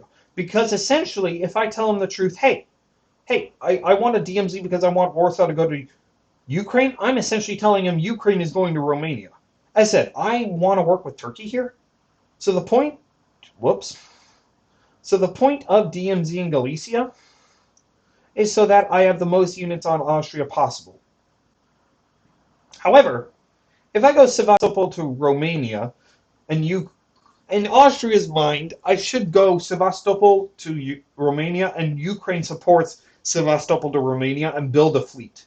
That's the most anti-Turk thing I can do. Going Warsaw to Ukraine, if I tell him, that's essentially telling him, hey, I'm siding with Turkey here. And that's where the problem is for, shall we say, disagreeing with him on the bounds. Because why else would he want a DMZ? Because he probably thinks my army is going to hold or going to move here. He doesn't think that if we DMZ, I don't think he necessarily wants to see Warsaw to Ukraine. And I don't blame him. And since his army is staying, he's asking, may as well bounce in Galicia. And there's no way I can sort of say no to that unless I somehow convince Italy to request a bounce in Trieste or something. So I need to wait for Italy to come online. But yeah, that's my slight problem currently with Austria. To be fair, I don't blame him since the reason why I'm speaking in such ways is because I feel like I haven't yet shut any doors, as you can see, and Austria hasn't yet directly asked me to move to Romania or Sevastopol. But the moves I do want to do are slightly more pro-Turkey than they are anti-Austrian. So yeah, so I will have to figure that out. I think when you're stuck in a situation like this, as said, do not force the issue, at least in my mind. You shouldn't force the issue because you're forcing the issue for him to do something so that you can do something he wouldn't want you to see you to do. So your best argument for why he shouldn't DMZ Galicia, no, why he should DMZ Galicia is so that you can move Warsaw to Ukraine. And if I were Austria, that would be immediate alarm bells in my head. Because suddenly, as Austria, I'd be seeing if Warsaw has built 3 armies on Galicia, no Russian fleet going to Black Sea or doing any of that stuff, etc. So that would be problematic. So yeah, like I need to side with someone or begin siding with someone, and I think that someone is currently Turkey, and I'll show you why. I'm still sinking greatly with Turkey, and especially since Italy is currently, shall we say, inactive. Chances of an heir at this point, at least me immediately going for an heir this season, are almost none. Like, these are probably going to be the moves that you're going to see me do.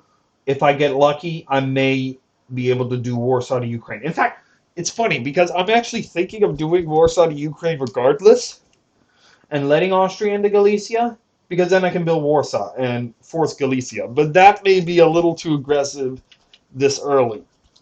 So I don't know. I think I'll have to accept the Galicia bounce.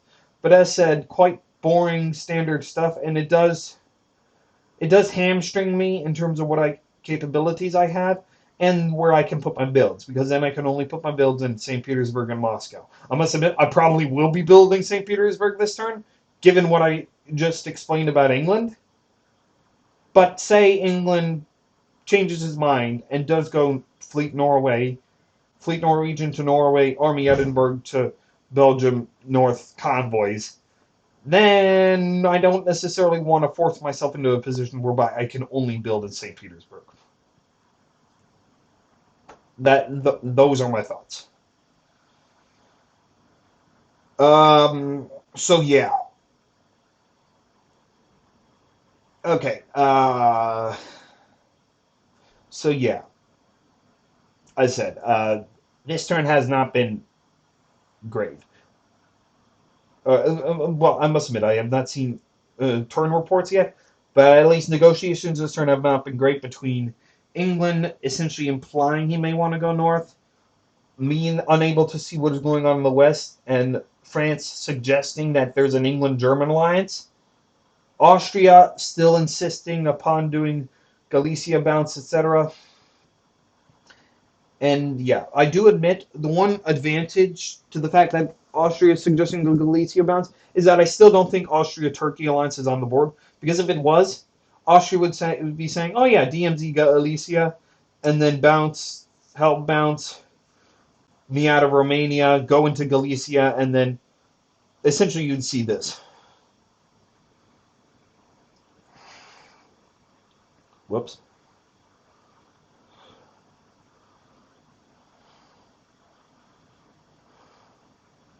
Which would be pretty bad. But the fact that, but why would Austria necessarily hamstring himself so early by saying, hey, let's not DMZ Galicia, because what he would say is, oh yeah, let's DMZ Galicia, and then no matter what, he'd break it if he wants to go AT. Um, uh, because if he's stabbing me by helping Turkey out, why wouldn't he stab me and go into Galicia?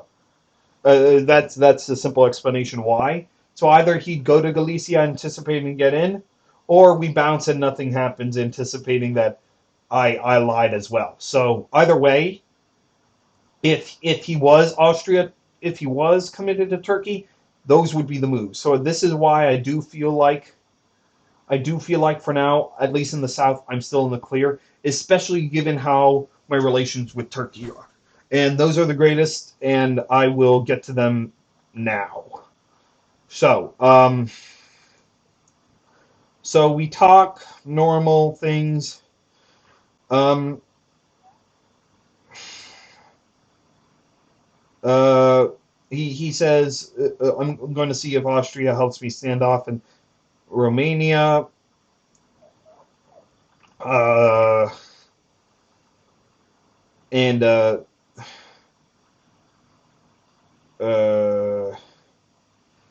and it honestly, I honestly find this to be honest. Like I feel like Turkey is most committed to me out of anyone. So we are going to DMZ Black see now, and he is beginning to believe me regarding AI. So that means I suggested to him, oh, maybe you should go. Um, uh, maybe you should go. Sorry, I said I'm exhausted. Where are we? Yeah, I was insinuating. Oh, come on, this is boring. Yada yada yada. Could we perhaps? This is something a great discussion right now. Could we get Italy to, I don't know, move to Trieste or do something that Austria does not like to get Austria distracted? We don't think so, but it is possible. So we're trying to see if something can happen, but currently, given that Italy hasn't responded to at least me, maybe he has to Turkey. I don't know. I forget. We don't know yet. So he's suggesting normal stuff, whereby I take Romania. He's going Ankara to Constantinople, and as for Smyrna, at first I suggested him going Smyrna to Syria, because the idea of this is that it's a heavily anti-Lepanto opening. Because the idea with the Lepanto is that your army in Apulia would convoy to Tunis, and then you'd build a fleet in Naples. And then Ionian would go to Eastern Mediterranean, and Naples would go to Ionian, so that you can convoy your army from Tunis to Syria. With an enemy army in Syria, it essentially blocks the whole thing and creates a line in the defense. But as I said, it does open him up a little more, and I must admit, I do agree with him regarding the fact that, as said, here's my suggestion to him. And it is true. If he does go to Syria, it does give him flexibility if ever he wants to move to Armenia against me. And of course, I'm joking there, etc., etc., etc. And he says this, and I do agree with that. It does screen quite RT, and it essentially, shall we say, if I was Turkey, I would be a little skeptical because it essentially declares that you are trusting Russia here and that you fear Italy, and you're essentially blocking yourself to possible allies. So we'll see. Um, besides that, he says he's going to go Smyrna to Ankara, which is perfectly logical. Move Ankara to Khan, build Smyrna, and yeah, and I'm honestly looking forward to this. And final note, I do insinuate. Oh, I wouldn't want to see though Ankara to Black Sea, Smyrna to Armenia, and it is possible with these moves. I tell him what my moves are. It is possible, but I honestly trust the Turk here that he's not going to do it because of the current dynamics of the board. I do want to say one thing. Something I've learned in diplomacy: never trust anyone. Never trust anyone in their word. Only trust their intentions, and only trust that they'll play for themselves the best way possible. And honestly, in this position, I don't see that Turkey going after me is his best move, given the Austrian Italy dynamic that I honestly believe him regarding, and given the fact that, oh yeah, Austria doesn't necessarily want AT, he's still asking bouncing in Galicia, etc., etc., etc. Like, I'd be surprised if he goes to Black Sea and Armenia. But I've been proven wrong before. Who knows? I may be proven wrong again. So yeah, that's a midterm update. So overall, I don't know. Overall has been slightly worse than I hoped for. No, worse than I hoped for. Like between, um, uh, like with England, things are not great, as explained. Germany, I'm beginning to establish a stronger rapport with, and I'm interested to work together. And my goal this coming 20 hours is to see if I can work something between France and Germany, because I don't know what England is doing, but England is becoming more and more of a, from what I hoped to be an ally to more and more what I'm viewing as he's singling me out for a threat. Austria, I think, is interested in working with me, but as I said, he's quite boring, and you can even read his message here. Sorry, as you probably figured out by now, my small talk isn't my forte. Okay, for me, I can work with a lot of players, but honestly, I do like small talk, and Turkey provides a lot of that, so I greatly appreciate that. And I don't know, it just I love Turkey. I love Turkey. Like you get as you play extended deadline, you want to find a person you can sync well with, because you're going to be talking to them constantly for like weeks and weeks on end about if you progress in your alliance. And I want to do that more with Turkey than anyone else. And honestly, it probably makes the most sense here in this position. So, so yeah. Um, in any case, I will. Uh, so yeah, that's the midterm update. I will come back to you guys later, probably for the adjudication time tomorrow. See ya. Hello again. So it is 10 minutes before the fall, and I'm back. As said, yesterday I was completely exhausted. Luckily, I got a good 14 hours of sleep last night, and I am back fully. So if I said anything yesterday that sounded completely crazy, I'm sorry. But yeah, where were we? So how are things looking? Well, okay, I guess. I mean, I do admit that probably because of my exhaustion yesterday, I have put myself in a bit of a diplomatic issue with England, and I'll explain why. So, let's get down to press. Let's first talk about England. So, as mentioned, since yesterday there's not been that much press, but the press that I have received is significant and worth talking about. So, as said, I sent a long response to England regarding Army Norway. and my problems with it. And he responds with this. And as said, I've explained my thoughts on this, but I received a new message from him today. So I just continue talking, etc., etc. And he sends this.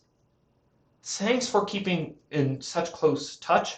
I think you and I will be able to have productive discussions well into 1902. So, if England was about to go completely anti-me, that is a very strange message to send. So I won't be surprised if he is going Army Norway, but not opening to Barents, maybe trying for Belgium. But my point is, compared to my fears and paranoia yesterday about him completely opening against me, I don't know why he'd say this, especially when he says that he's not engaged in any lying or dodging and wants to keep talks open. Why he'd say this and do the most anti-move that there is against me. So I think there's definitely, I don't know what is going on in the West. I'll get to other people's press in a second. But in short, I think there is definitely, perhaps I was overreacting yesterday, and I think, although I think it's definitely highly likely, based on our press, that he is still putting his army in Norway, that he's not necessarily opening to Barents or doing something crazy against me. However, this does put me in a bit of a diplomatic, as said, dilemma, especially because I was exhausted yesterday. If you notice through my press talks, even here, my main pitch to him is, hey, if you put an army in Norway, I have to build an army in St. Petersburg for defense. And I explained why yesterday. But something I generally screw up on or have issues is sometimes I forget putting together two bits of information from two different sides of the front to be completely honest and forthwith. And because I only had 4 hours last night, I think this was one of those issues. As said, yesterday I negotiated a bounce in Galicia, and I explained my issues with that regarding Austria. But now I'm beginning to realize, essentially what I'm telling England is, hey, if you put an army in Norway, I have to build an army in St. Petersburg, but could have built an army in Warsaw and Moscow. If you don't, then I don't need to build an army in St. Petersburg. The position I'm putting myself in, based on the moves, essentially forces my only two builds to be Army St. Petersburg and Army Moscow. So say England randomly decides, you know what, I'm going to actually go most pro-Russian moveset. Army Edinburgh to Belgium, North Convoys, Army Edinburgh to Belgium, Norwegian, Norway. Suddenly, he would think I was lying the entire time because no matter what, I'm not about to wave a build. Like, waving a build as Russia is a bit insane this early on, but suddenly I don't have Army Warsaw as I proclaimed I may have, but no matter what, I have to build Army St. Petersburg and Army Moscow. Even if he puts an army in Edinburgh to Norway, as I expressed my fears he would, it still puts me in a bit of a weird diplomatic situation whereby I've sort of forced myself to build Army St. Petersburg. Like, if you read my pitch earlier on, I said, hey, if you go Army Norway, I have to build Army St. Petersburg. If you don't go Army Norway, I may not have to build Army St. Petersburg. But by the moveset, I'm essentially forcing myself to build Army St. Petersburg. So that's a bit of an issue, and I won't be surprised if England is at least slightly annoyed with me for this. And England, if you're watching this right now, I promise you, I really, really meant it when I said I would build Army Warsaw and Army Moscow. Just between 4 hours of sleep last night and just forgetting that I had agreed with Austria to do a bounce in Galicia because I wanted a DMZ. You can see through my press I wanted a DMZ. I may be sorry if we have some slight issues going into 1902. I still want to work with you, but I may not be helping things, to say the least here, because, as said, I'm suddenly forcing myself into a position to build Army St. Petersburg at the very least. because I can't wait here. Are you kidding me? That's just insane talk. Like that's just pure insanity. And as said, even if England does go Army Edinburgh to Norway, as I suspect he will, it still puts me in a weird spot because essentially then England thinks I was lying to him, whereby no matter what he put in Norway, I still would have built Army St. Petersburg. I don't know how to necessarily get myself out of this position I put myself in going into 1902 because there are some things you can easily explain, but then there are certain things that are not hard to explain, but just like take a very, very difficult time believing. And if I'm honest and truthful with him as to why that happened here, then I don't think it warrants my honesty, because I think that England will just think I'm BSing with him, which I'm not. But it would put myself in a weird position. So what I think I'm going to do is I think I'm going to tell him, hey, my original goal was to DMZ Galicia with Austria so that I can build Warsaw and Moscow. However, two things happened. First of all, based on our discussions, I was very unsure as to what you were going to do, and also Austria insisted on bouncing in Galicia. So with both those things coupled, I put myself in this position, and forgive me for building Army St. Petersburg, but it is weird, if that makes sense. Because it almost removes my credibility, and I feel like I definitely screwed that up. Instead of telling him,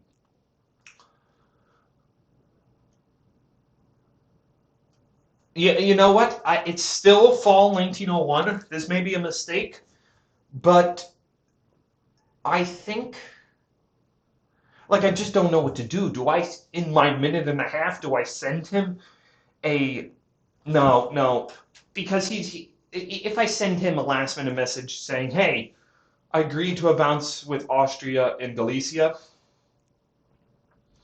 I'm going to have to build Army St. Petersburg. And if he suddenly sees it, he's going to know it's a last minute message. So I think I'm just going to have to take the brunt of any issues I have diplomatically. Because honestly, I slept 14 hours, so I'm a bit removed from this game right now. I'm just trying to reorient my thoughts based on everything that has happened. And now, well, yeah, so I guess we'll see what happens. So those are my talks with England. France, not that much. Like I respond to his message here, suggesting maybe we should do an FG, etc. Just wondering what he thinks will happen. And the response I get is a good one, because it's very curt and to the point versus his other responses. So it almost seems like he's, I don't know, like, oh, what are you talking about? Nonsense regarding EG. So I don't know. Hopefully there is no EG. So I don't know. There's not much going on, but honestly, in another way, it's annoying because I do propose an FGR or perhaps going for something, and he doesn't exactly respond in the inclination of an FGR. So besides that, just banter, like I expect paragraphs of emojis from you. So what do? As I said, just keeping the game fun, enjoyable, etc. So I don't know. I think I'll have better insight after moves go through. Germany, my relation with Germany is getting much better.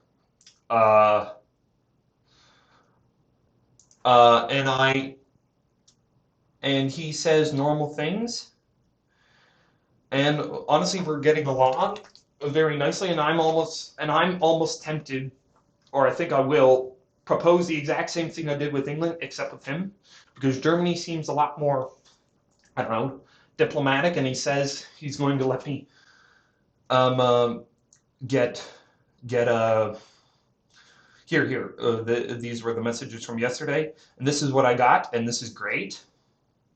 I have no reason to think why he would send this if he's bouncing me out of Sweden, and that's another thing. England has been really trying to push me to bounce. That's another thing regarding England. I won't be surprised if this is the case after my talks with England. So I honestly believe him, and I want to send him the same request I sent England regarding a Russian-German alliance and going into details of why, because I like this. Roll on, RG. I'm very excited to see how this path turns out. But I just wanted to wait for the turns and the move set first so that I get a better idea of what is going on, because I have no clue what is going on in the West. So those were my talks there. As for Italy, Italy finally came back to me, and it's not great. I don't think I'll be working with the guy, unfortunately, because it's hard for me to communicate with him. This was my entire fall 1901 conversation. Spring 1901, and then I send him a follow-up message. Come on, what is going on? Sorry, I got school. And then I ask about Venice, and he says either very uncommittal responses, very short responses, or it just sounds very busy, and I'm not too sure what to think. So yes, there's that. Austria, has anything happened? No, nothing has happened since yesterday. I do regret not responding to this. I should have responded to this.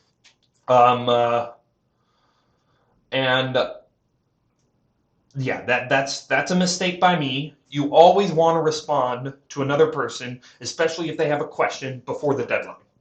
That's just a general rule you should always follow. I said yesterday was completely crazy for me, so I just completely forgot. So I highly regret that. And yeah, I guess I'll have to respond to him after the deadline. And then finally, Turkey. Nothing happened since yesterday. So those have been my relations. What do I think is going to happen this turn?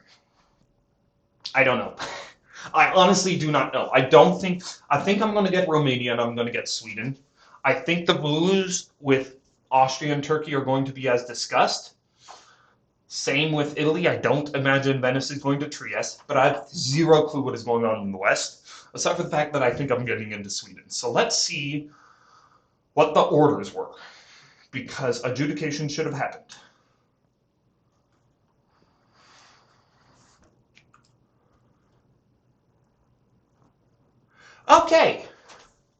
Okay, this is very good to see. This is very good to see. Okay, where do I start? As said, I get both my builds. That is great. Germany does not bounce me out of Sweden. Now I have a casus belli, or reason, to build Army St. Petersburg, but as said, my explanation to England is going to be a little strange as to why I only limit myself to build Army St. Petersburg. Turkey is fully on my side. That is great to see. And an FG seems to be in the works, with France going to 6 builds France. Oh my god, that's going to be crazy. So hopefully, I honestly think I'm in a good position here, because the fact that Germany supported France into Belgium and England wasn't even getting Belgium is crazy, because England, as you may remember, was discussing with me and telling me, oh yeah, I think France is going to get 5 here. I'll get 4, and I think he said Germany will get 5 or 6. I don't know, but that means he meant to bounce France and Belgium. Instead, Germany not only has not let a bounce happen per probably agreed between England and the others, since England was like, oh yeah, fine, I'm fine going to being at 4. He supported France into Belgium. So I have 2 options here. I can either go FGR, because England has been so, I don't know, with me, and I'm just about to propose my German-Russian pitch to Germany. So hopefully he's open to the idea, because I wish him to prefer me as an ally than France for obvious reasons. Or England is going to come to me and say, "Hey, look, I'm sorry. Can we be friends here?" And as said, I'm either going to give life support to England because I expect there's a France-German alliance going on here. Hence, probably why France was so to the point with his message. Why do you think there's an EG when Germany said, "Oh yeah, I'm supporting you to Belgium." Oh yeah, this that. So I won't be surprised if he's full FG. I think Germany has all the power here in the West, so we'll see. And I'm very curious to see how the turn orders. I believe we're just facing a classic Austria and Italy alliance, but now Turkey is fully on my side, because if he wanted to move against me, the moves would have been bouncing out Romania, going to Black Sea, going to Armenia, etc. But now this is a great position. I get 2 builds. That's the first priority of Russian diplomacy always, and of course it's going to be 2 armies. Or, it depends. I don't imagine myself going fleet North Coast. I may. It really depends. But that would essentially declare my intentions to England. And I'm not too sure I necessarily want to do that. And I want to see how the West continues to play out. And as said, I'm not the biggest believer of the Northern Russia. I mean, there are some who are believers of the Northern Russia. I am not. And I think, and I very much look forward to this. I think the builds will be, well, 2 armies from Austria, 1 fleet from Italy. France will be interesting. I imagine Fleet Brest, Army Paris. I don't know about Marseille. I won't be surprised. I believe it'll be a fleet, but it should be very interesting to see. I want to discuss with Germany his builds. I don't want to see Fleet Berlin or Army Berlin or anything. I want to see Fleet Kiel and Army Munich. England, I don't know. So my thoughts overall on this turn, pretty good turn for me. And now I'd say I have a lot of, shall we say, diplomatic power in the West, because England essentially just convoyed against me despite the fact of my pitch and asking him not to. Yet France was the one supported into Belgium by Germany, so you may see an FG. Or, as said possible, there may be a Western triple that I may have to concern myself about. So it's either or there, and yeah.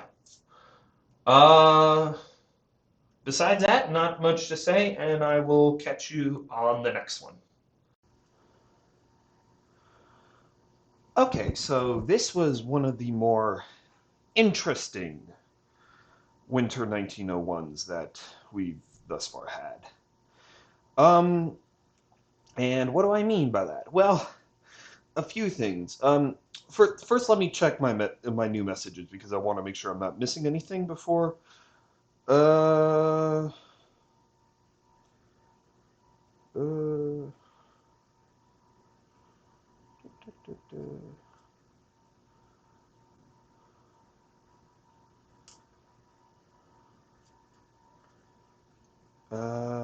sorry, I'm just checking to make sure I'm not missing anything.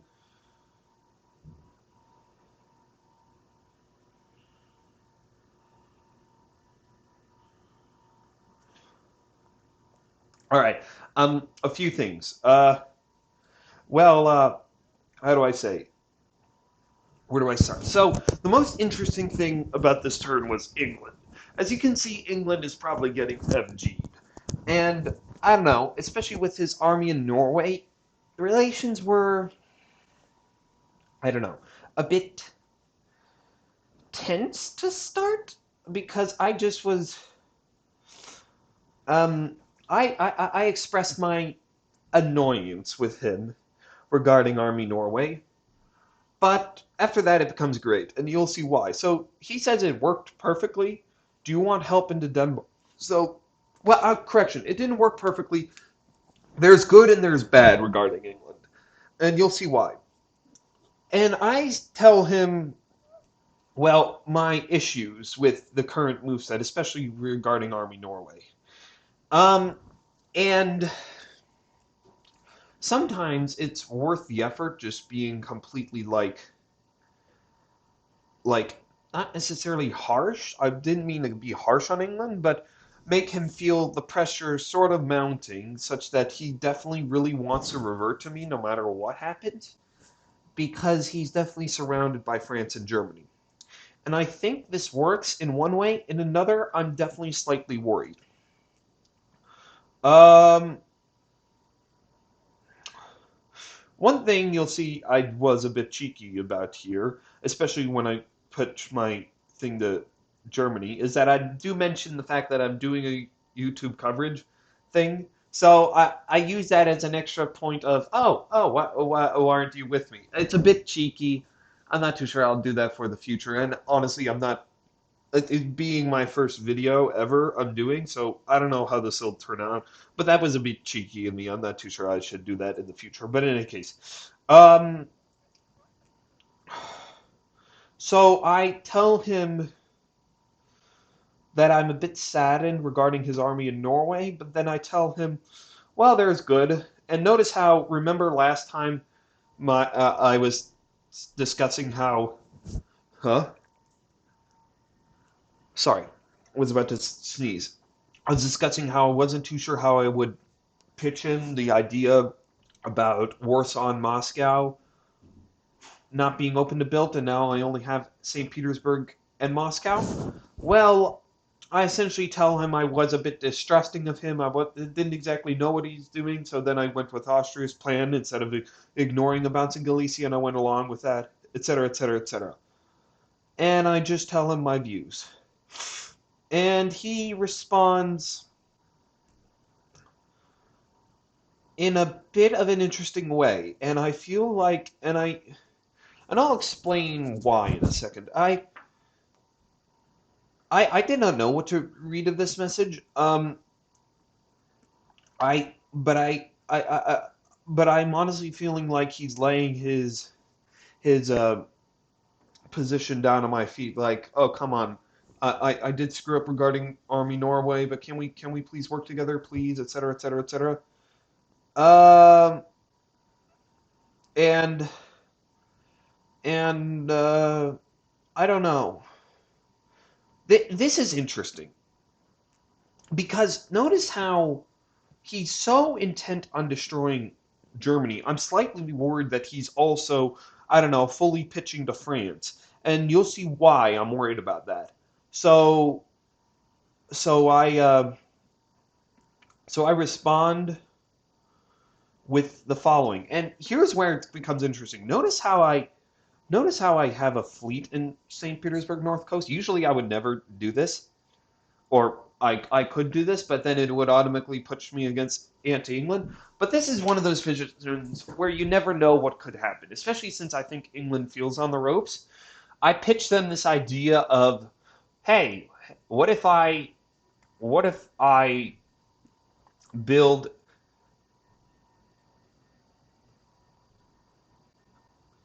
what if I build a fleet in North Coast and then try, I don't know, a switcheroo whereby SDP goes to Norway, Norway to Sweden, Sweden Baltic, and essentially he says, yes, try North Coast. And this is awesome for me because although I'll get to Germany's message in a second, and Germany is correct about one thing, although there's a fear that if I attack Norway, he can retreat to Finland, the idea that he's essentially fine with this idea of Fleet North Coast gives me plenty of options so that I can do whatever I want, essentially. And I still have any ally I choose in the West. And everything. Um, and we continue chatting, and then I essentially explained to him the biggest. He Each and every time we come to the end, he keeps saying, "Please do whatever you want, just attack Germany, etc., etc., etc." Now I'm slightly concerned about this because France is a six-build France, and England is full on against Germany. I have no clue why, but England is full angry mode against Germany.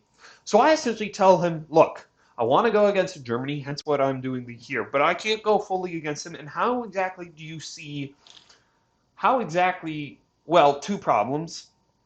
First, how do we attack Germany without giving France a runaway win? And then second, um, how do we mitigate the fact that I cannot really fully yet attack Germany because I'm still stuck in the south with all my builds and bouncing, except if we just work in the north. So how can we work this out?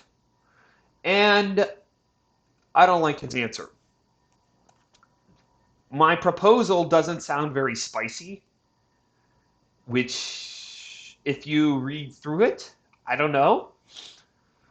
Because that was another thing. I want to somehow get his army in Norway off and perhaps get him to start defending against France. Because this is another thing. How do we attack Germany without full giving to France? Can you convoy your army back to Edinburgh to cover things, etc.? Like, I'd say that was a fair pitch. Like, I would just like, hey, let's attack Germany here, but let's not necessarily give France a runaway win. I mean, you're quite open. Can you do something about it?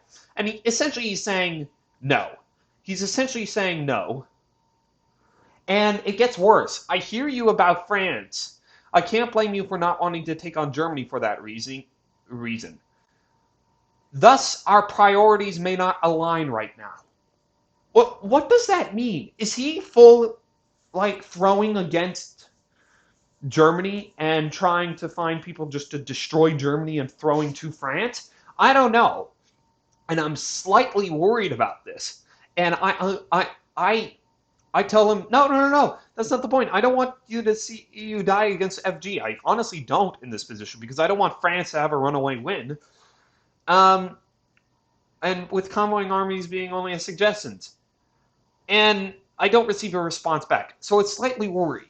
So the good news is he permits me to build Fleet North Coast, all right? And especially if we get to talking later on, with perhaps me pitching something whereby he goes to Holland with an army, I don't know, I could have opportunities. Because an England that is allowing Fleet North Coast is an interesting England. However, based on our message exchange, I may be incorrect, it sounds like he wants to throw to France, and I'm very, very concerned about this. I am extremely concerned about this because, as said, England is fully open to France right now, and I don't know what to think. I honestly don't know what to think.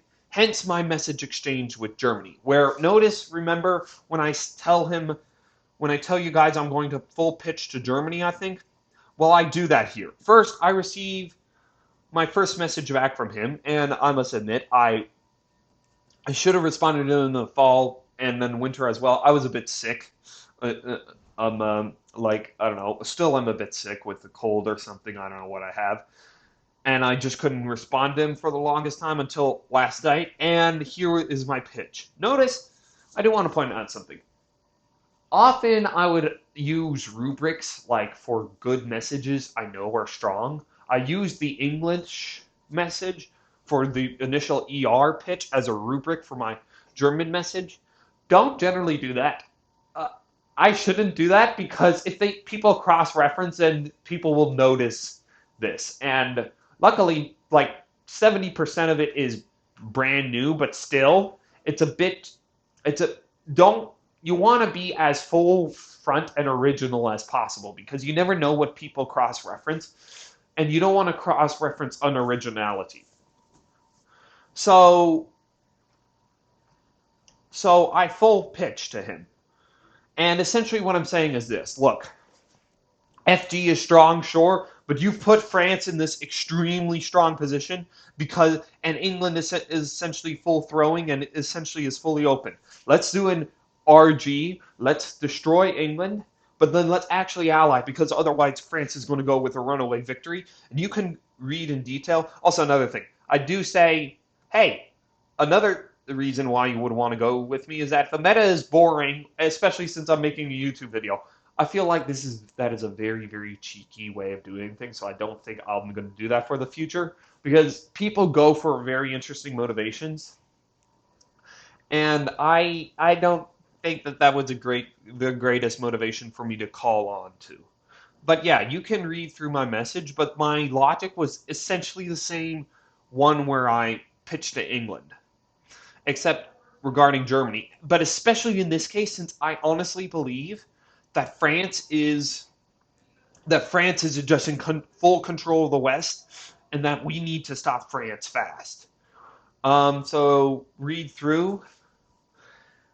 Like look at France's position. They're quite dominant, and especially given England. Like I literally asked England, "Hey, how do we stop a French runaway victory? I want to attack Germany, but is it possible to stop a French runaway victory?" And he says, "Huh, okay, by that case, our interests don't align. Let's talk a little later." And I'm like, what? What does that mean? Is he full throwing to France? I don't know. I don't know what is going on in the West, but something very bizarre for all of this to happen in 1901. This is one of the strangest 1901s from a Russian perspective of the West I've ever seen, which is why I'm trying to establish something concrete with someone, and I'm trying to do that now with Germany. And as I said, just pause however many times you want to read through. And I said, I just full pitch to Germany because honestly, I do like spicy and different alliances, as I've said. But also, I do really fear France is just going to run away here, and that England is essentially trying to vassalize himself to France and just destroy Germany. It's very bizarre what is going on in the West. So I'm just trying to figure that out. So yeah, as I said, this is an extremely long message, but as said, it follows along with my style. That being, any alliance can work provided that there is a two-way deal. And I essentially pose France as this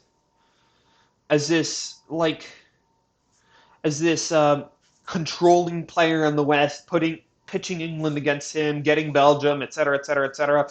And also, I'm posing France as this player who comes to me and says, "Hey, let's destroy Germany."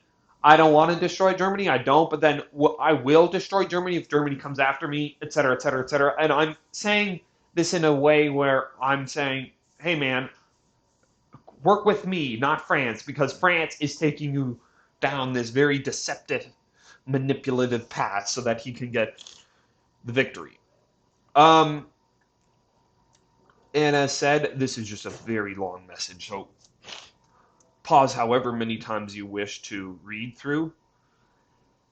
And the response I get is, I think, very good, except for the fact, like, I received this in 2 hours before deadline, so I guess I didn't receive the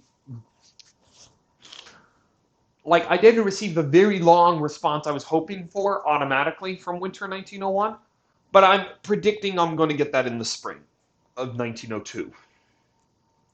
And then quickly, because England was saying he was fine with Fleet North Coast, I'm sort of saying, hey, if I'm building Fleet North Coast, what can I get from you? Essentially, I'm saying, because I do know I want to build Fleet North Coast, why not? Because in general, for general Germany likes seeing Russia build Fleet North Coast. So perhaps I can get something out of him, like a commitment to go out against Austria, a commitment to do this, do that. The response I get is slightly weird. Isn't an army better? And I don't know what to think. Because on the one hand, he's partially correct in that Army Norway, if I attack Norway, can retreat to Finland. And he's right. And I do reconsider. But in another way, it just seems like the more aggressive fleet, St. Petersburg, is more advantageous to Germany. So either he's slightly trying to work with England and does not know that England essentially allowed for Fleet North Coast, or he's full on with me and just trying to think of an actual strategy. Let's say debate between Army St. Petersburg and Fleet North Coast for a while, but let me explain why I eventually decide Fleet North Coast, despite the fact of an eventual retreat to Finland. Because England is inviting me to build Fleet North Coast, and I've essentially said, okay, I'm going to build Fleet North Coast, and I didn't say Army St. Petersburg. First of all, especially in the delicate case where I feel like England is throwing to France. I want to get England on side as much as possible, despite the fact I am building Fleet North Coast so that we can do some version of a spicy plan that may get a more liking to me. Second, my thought process was that if I do attack England in the fall and take Norway, um, if he does retreat to Finland, he'll have to disband something. And my guess is I don't think he's going to screw me over. I may be incorrect, but I don't think, based on everything we've gone through, he's going to screw me over rather than screw another person over. So I think he'd disband that army. And third, even if he doesn't, I get to build in St. Petersburg again, and a fleet in the North Coast projects a lot of power throughout the North Sea, Edinburgh, etc. So at the cost of him perhaps retreating to Finland, I think this is worth it. Because I fundamentally don't know what is going to happen, at least in the spring 1902. But based on our talks, I think, although he doesn't like the idea of convoying back to Great Britain with his army for defense against France, like that's my large worry at this point. How do I get France to England not to throw to France? I have no clue why he would this early on, but hey, life is life, I guess. And Germany did something and England is mad, so that's England's logic. But is it possible that I can get, I don't know, Army Norway to, with French support, convoy down to Holland so that I then control Norway and Sweden with 2 fleets and can essentially do whatever I want? That's possible, especially if an EF does happen and something like that happens. I take Norway and then suddenly I have such power in Scandinavia and Germany is essentially begging me for help. So we'll see. I don't know. So, as said, we go back and forth.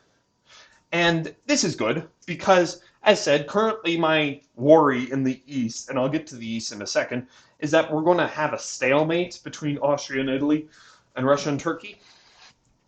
But I have a few ideas to prevent this. I don't know what to think of this. He's going to build a fleet in Kiel, but an army in Berlin. I must admit, I would prefer an army in Munich, but I don't think that was something I could push for at the time, so I dropped that. But it does indicate that he still wants to work with France a little more than myself. So I'm trying to bring him to face with wanting to work with me and also trying to bring about some sort of, I don't know, because honestly I'm viewing this case of France controlling everything in the West, and I'm trying to counterbalance that. There's a possibility you could see a French-Russian alliance, sure, but I think France will get all the gains here, given the dynamics in the West, as explained up until now, and as, if you read my very long message to Germany, I go into great detail why, much greater detail than currently, so have a read on that. So I don't know, and I just want to figure out a way of how do I, essentially I'm playing a balancing game. How, as Russia, do I gain as much power as I can in the West to do whatever I want without causing one of these Western powers to run away with it, in this case France? So I don't know. And this is where he says, aren't you worried about Norway retreating to Finland, yada, yada, yada. And this is a new message I just received.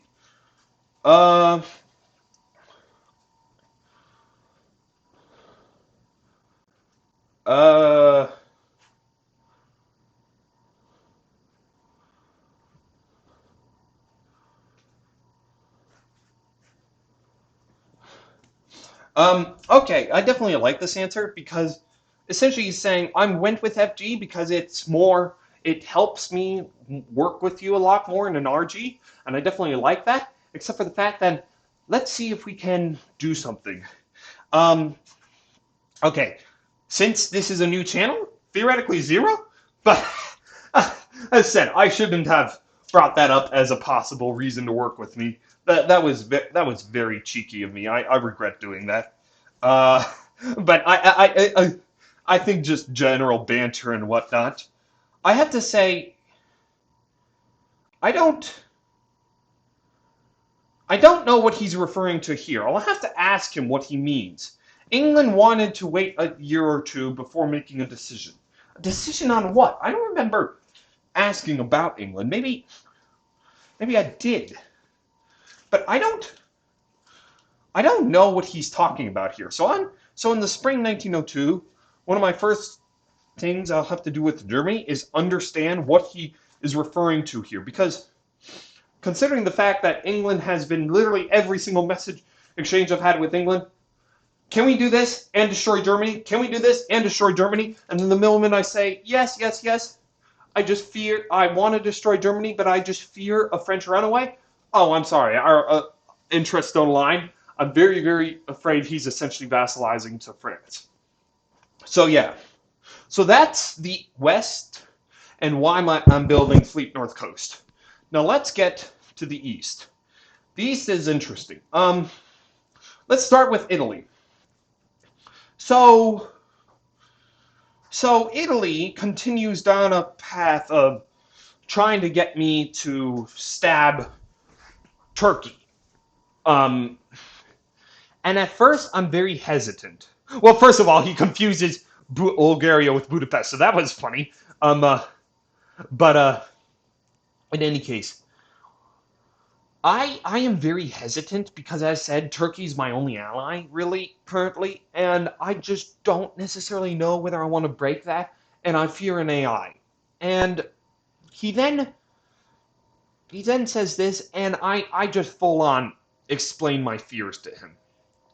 Essentially, I'm telling him, hey, I do want to work with you. I do like IRs, but how do I necessarily trust your word, especially since Turkey has been the most responsive and nice of ally, that you're actually going to go after Austria, that we can actually do this IR. I really like working with you, but then I essentially give you all the power, and I feel like I'm not going to make any progress in Turkey, yada, yada, yada. Especially when I say, whenever, like, I mention the fact, every single message chain, you state your intention of not going for Austria and being strictly anti-Turk. Like, he's made it a purpose of, yes, I'm anti-Turk, let's go with Austria. So it, honestly, from my perspective, sounds very, very much like he's very attached to Austria. So I don't know how to, especially since I do want to do a juggernaut this game, I don't know how to fix that and not get into some sort of, I don't know, stalemate, whereby then such stalemates result in some Western power coming to power and just dominating the board. Like, I want to get some alliance or another and rolling so that we can resolve the East very quick. And the response I get, I'm just going to continue going through, and you can read through if you wish. Like, I essentially tell him, so that's my fear. Why can't in an IR? Why do I have to go against Turkey? Why can't you? Turkey is in a very defensive spot. Why can't we go against Austria? And essentially, I'm just asking him the same question back. It just feels like it's very one way in this case of, hey, we're in an IR. You should go after Turkey. Not really. I mean, as I said, that just gives him all the power. And I do honestly believe if I go after Turkey, because of the fact I only have one fleet and I never really got to strong relations with Austria, and if I go after Turkey, Turkey automatically vassalizes to Austria, because what a choice does he have? And that would be severely not to our benefits. So the response I get is very good. He essentially says, okay, why don't we set it up such that in spring 1902 we continue attacking our relative powers, him being Turkey and I being Austria, and then we both stab our allies. This is interesting. I'm not too sure I want to stab Turkey. I don't think I want to stab Turkey. But if I could perhaps, I don't know, get Italy to stab Austria while still working with Turkey, then we can perhaps create distrust within the Austria-Italy alliance and start rolling a Russian juggernaut down the board. Or possible, I could go with Italy and actually stab Turkey, but then cause distrust because Italy says he's going to attack Austria between Austria and Italy and get power over the situation. Now, I must admit, I don't know how trusting I am of the fact that Italy would attack Austria, But some things you just get a feeling for. And I have a feeling that he's not lying when he says that he wants me more of an ally than Austria. So I won't be surprised if he's not lying here. And I honestly believe him when he says, hey, can we do a double stab? But now that gives me the power, and I'm looking forward to fall 1902 because I don't know what I'm going to do, but I think I can try to manipulate the situation such that I get Italy to flip on Austria, and then either I do two things. Most likely, like I'm 90% sure, I'm going to just perhaps lie to Italy and not stab Turkey, or if I once I get to my press with Turkey, do a fake stab of Turkey such that it looks like I'm stabbing Turkey, but not really, to get Austria and Italy to fight so that our juggernaut continues rolling on the board. Or there's a 10% chance that something happens and I do flip with Italy against Austria and Turkey, but I don't think that's very likely because honestly, that's extremely high risk from my perspective. And honestly, I won't be surprised if we deal with an Austro-Turk afterwards. But the main thing that I like about this message is that it shows Italy is flexible and that we can use that to our advantage. And hey, we may end up with an Italian-Russian alliance with a destruction of Austria and destruction of Turkey. I'm just not too sure as to the method yet. So that is definitely fully revealing, and I definitely like that because at first, up until now, I've been afraid that Italy has essentially attached himself to Austria and that I am only secondary in an attack against Turkey. Now, not so much. There is definitely a huge possibility, and this is definitely likely, that Italy is just straight up lying to me and trying to get me to stab Turkey so that the Austria-Italy alliance continues. But, I don't know. There are some risks I'll have to take, so I guess we'll see. As I said, I don't think I'm going to stab Turkey, so I don't think I'd have any loss if I go with this, aside for losing trust with Italy. But if Italy does do what they say, then there are lots of options. And I respond to this with saying, yes, I like this. This definitely makes me understand you more because, as said, until now, Italy has been an enigma that I just cannot read. And it's been hard. But this definitely shows a lot more. That's also why I think it's genuine. Because up until now, he's been sending these one-sentence line structures. And then when I officially ask him, okay, how do you see this? He actually, for once, responds in a very, very long, in-a-nuttin way instead of a short response like, oh, I could stab Austria, you could stab Turkey. It sounded very genuine. Let's put it that way, especially for my style. It sounded very genuine because I guess the main reason it sounded very genuine is that it broke Italy's style. Before it's like one sentence, maybe 3 lines, etc. Suddenly I get this much more beefy text line, and now we're back. We're back to the 1-line sentences. So I guess his breaking from convention to get me to actually believe it makes it sound genuine, and I think that'll leave options open going into fall 1902 to see if we can shake up the East to my benefit. So those were my talks with Italy. With Austria, we've had a slow winter, and this is all true. So I obviously just ask, how do you view things from here? Where do we stand, etc., etc., etc. Just general talks, and he's offering to support me in Bulgaria. One interesting thing I find about this is that Italy, if you remember, was saying, hey, go to Austria and tell him, hey, support me in Bulgaria. And now, before I even go to Austria asking him to support me in Bulgaria, Austria is essentially offering it. That could just be a coincidence, or it could be a sign of them working together. I don't know, but I honestly think that it's more probably a coincidence than not, because what is Austria supposed to offer to me here? But then again, as I said, I've expressed my fears of overextending myself into Bulgaria this early, so I may have to, and especially given that I like the Turk a lot more, so I may have to delay But I could definitely try to use that to my advantage. Like, say, I don't know, tell Austria, hey, Constantinople may hold Bulgaria. Can you use both Serbia and Greece to support me in Bulgaria or something?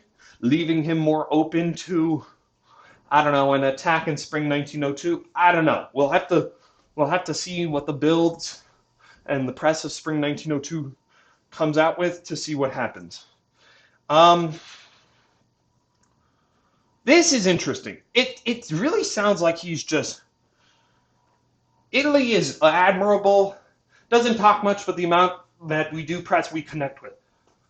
That is also why I fear an Austria-Italy alliance, because people like finding like-minded people, and Austria doesn't press that much, but presses a substantial amount when he does press for you to honestly believe. And that same corresponds with Italy, so I won't be surprised if this is true. Oh yeah, I definitely really like Italy here.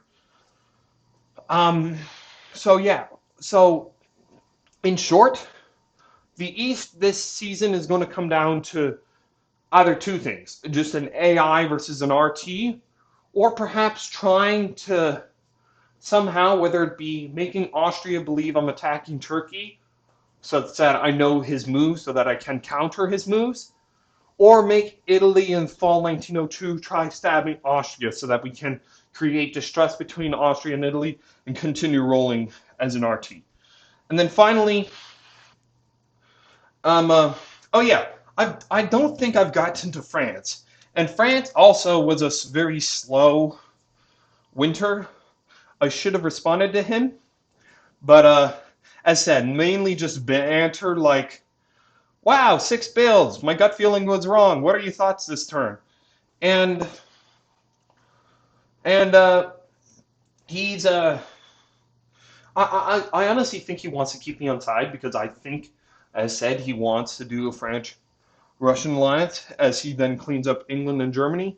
But I think he's definitely, as I explained, making this alliance such that he's using the other two players to try to limit me, such that the eventual two players that do evolve are myself and him, but he would be in the much stronger position, and I don't want that to happen. I regret not telling him this, so I guess I'll have to tell him in spring. And then finally, Turkey.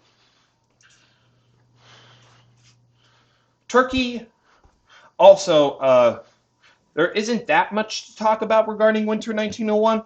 We just take general terms of discussing strategy of how we want to progress about things. We talk about the West. We talk about the West, etc., etc., etc. I like this. This is I really like, because that means he's so connected to the game that he's like, oh geez, I need to go on the road. Let me tell Russia right now I cannot respond to him, and he takes the time to actually inform me what's going on before he then continues our talk. Like something unfortunately, people forget this in this game. I have seen. But you always have to remember, life is greater than diplomacy, and that is true at all times. But in any case, so then we continue our conversation regarding, could we get Germany to send an army to Tyrolia to mess with AI? And I think that's definitely a possibility given my talks with Germany. So that's one of my goals this season, to see if we can help break up and convince Italy to stab Austria if he sees even Germany going after Austria. I'm thinking more Germany and Munich. No, Germany going to Bohemia. But then again, I don't know. And we discuss England telling me to build Fleet North Coast, what this means in the West, etc., etc., etc. And then I pitched to him the idea of doing a fake stab on him. I don't know how that would work out. And generally, this is a very, very risky approach, because then he may think, okay, is he trying to actually get away with the real stab? My point is, can we try to get AI to break? And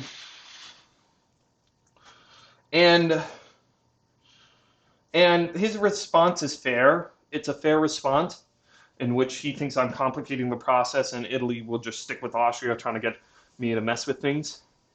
But I don't know. We'll have to see what happens. And I think I can get things. I think 1902 will definitely be a bit probably the the the season of the game. I may be completely incorrect, but I won't be surprised if it's the year of the game to determine what happens. So, click sure builds has gone through, so let's see what happened.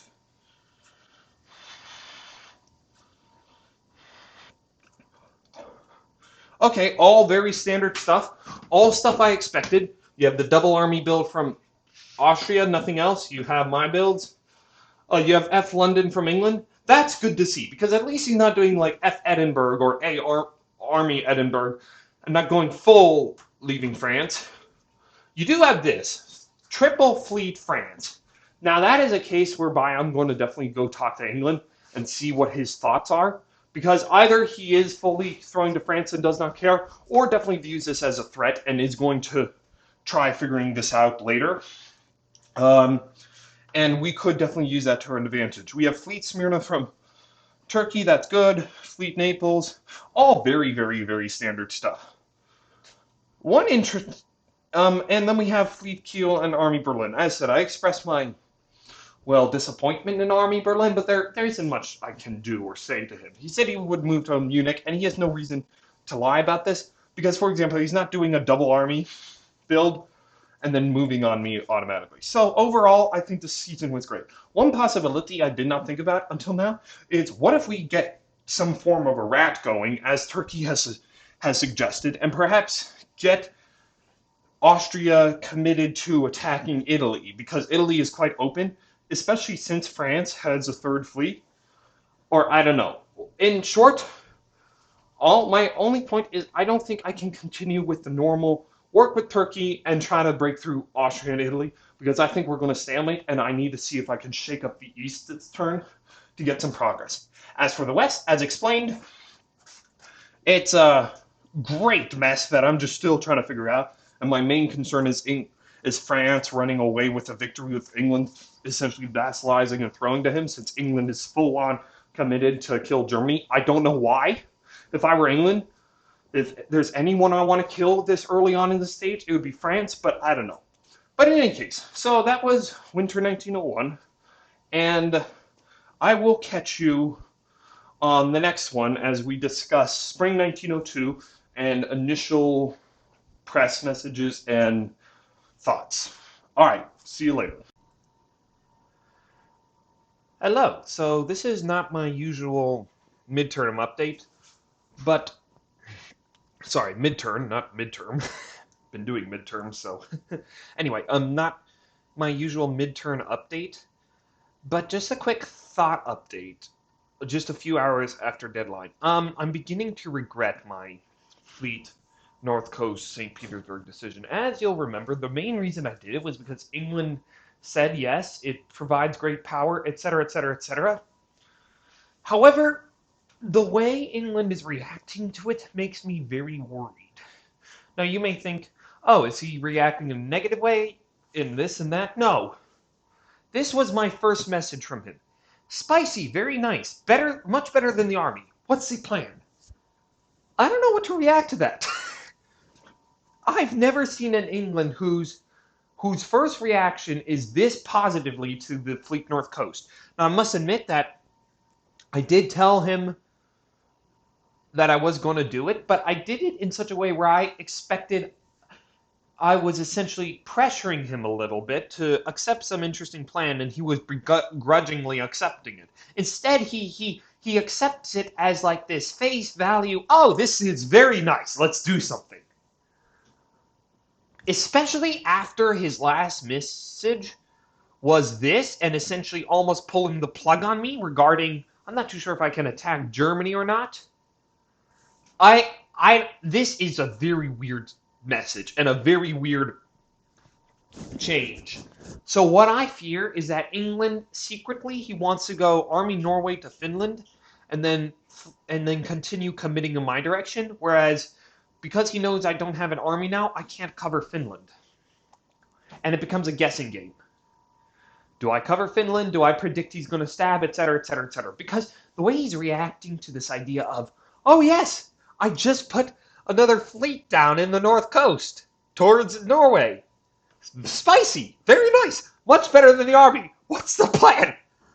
That's a very weird message to interpret, especially since last season he essentially did go slightly anti-me with Army Norway. So let's just say I am very, very uncomfortable because let's go to sandboxes very quick. Here's what I fear he's going to do. Something along these lines. I mean, why not? He's already committed this hard to the north. This is... How do I defend this? Like, I have to predict he's going to Finland, but then I'm leaving Sweden open. I can't arrange a bounce in Finland, but then what am I supposed to say? Oh yeah, I'm going to attack Norway this turn like this. What? Even if I... This is just... I don't like this. I'm going to be honest. I don't like how this turn update went, and I don't like his unusual response, such that it's extremely positive, and I feel like he's leading me into some sort of guessing game trap around the north, and that there's something going on in the west, and it's very strange. So if you look, I respond to him saying, maybe I go for Norway, you support, hold it this turn, because I want to see if I can, like, if he does this in the fall, it's fine. It's my worry that he does something in the spring to set up a great position against me in the fall. And I feel like I've walked right into that. I did not feel that uncomfortable before, but I guess I should have, because of the simple reason that I felt like I was the one putting him on the ropes, and that he needs an ally because of FG, etc., etc. England has just been straight up weird since the start of the game in many different ways, because I tried pitching an ER and he just immediately broke off relations with Army Norway, and it's just been very hard. And now suddenly this. I don't know what to think, and I am, let's just say, very worried. I'm very worried. I honestly think Germany's on side, but yeah, I've not received any Spring 1902 messages from anyone else. Actually, I've had a bit of a conversation with Germany, if you want to read it, but honestly, it's not much. But yeah, my main thought update is, this is a very weird message from England. I don't know what to think, and I'm very worried about a stab this turn, whereby I'm just misreading the West, and something bizarre is going on. I said, the West has been bizarre since the start. And now, I don't know, like, I predict Germany is with me, but that this may turn into this bizarre EF where England still is going full north. Because where is England going to go? I mean, he could be telling the truth and he could be just telling the truth and really want to be with me.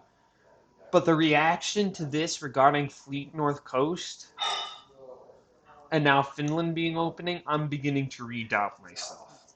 I'm honestly beginning to redoubt myself, because what I think was going through England's mind is, Germany's not on my side. I don't want him to build Army St. Petersburg so that he self-bounces Finland and then does whatever he wants against Norway.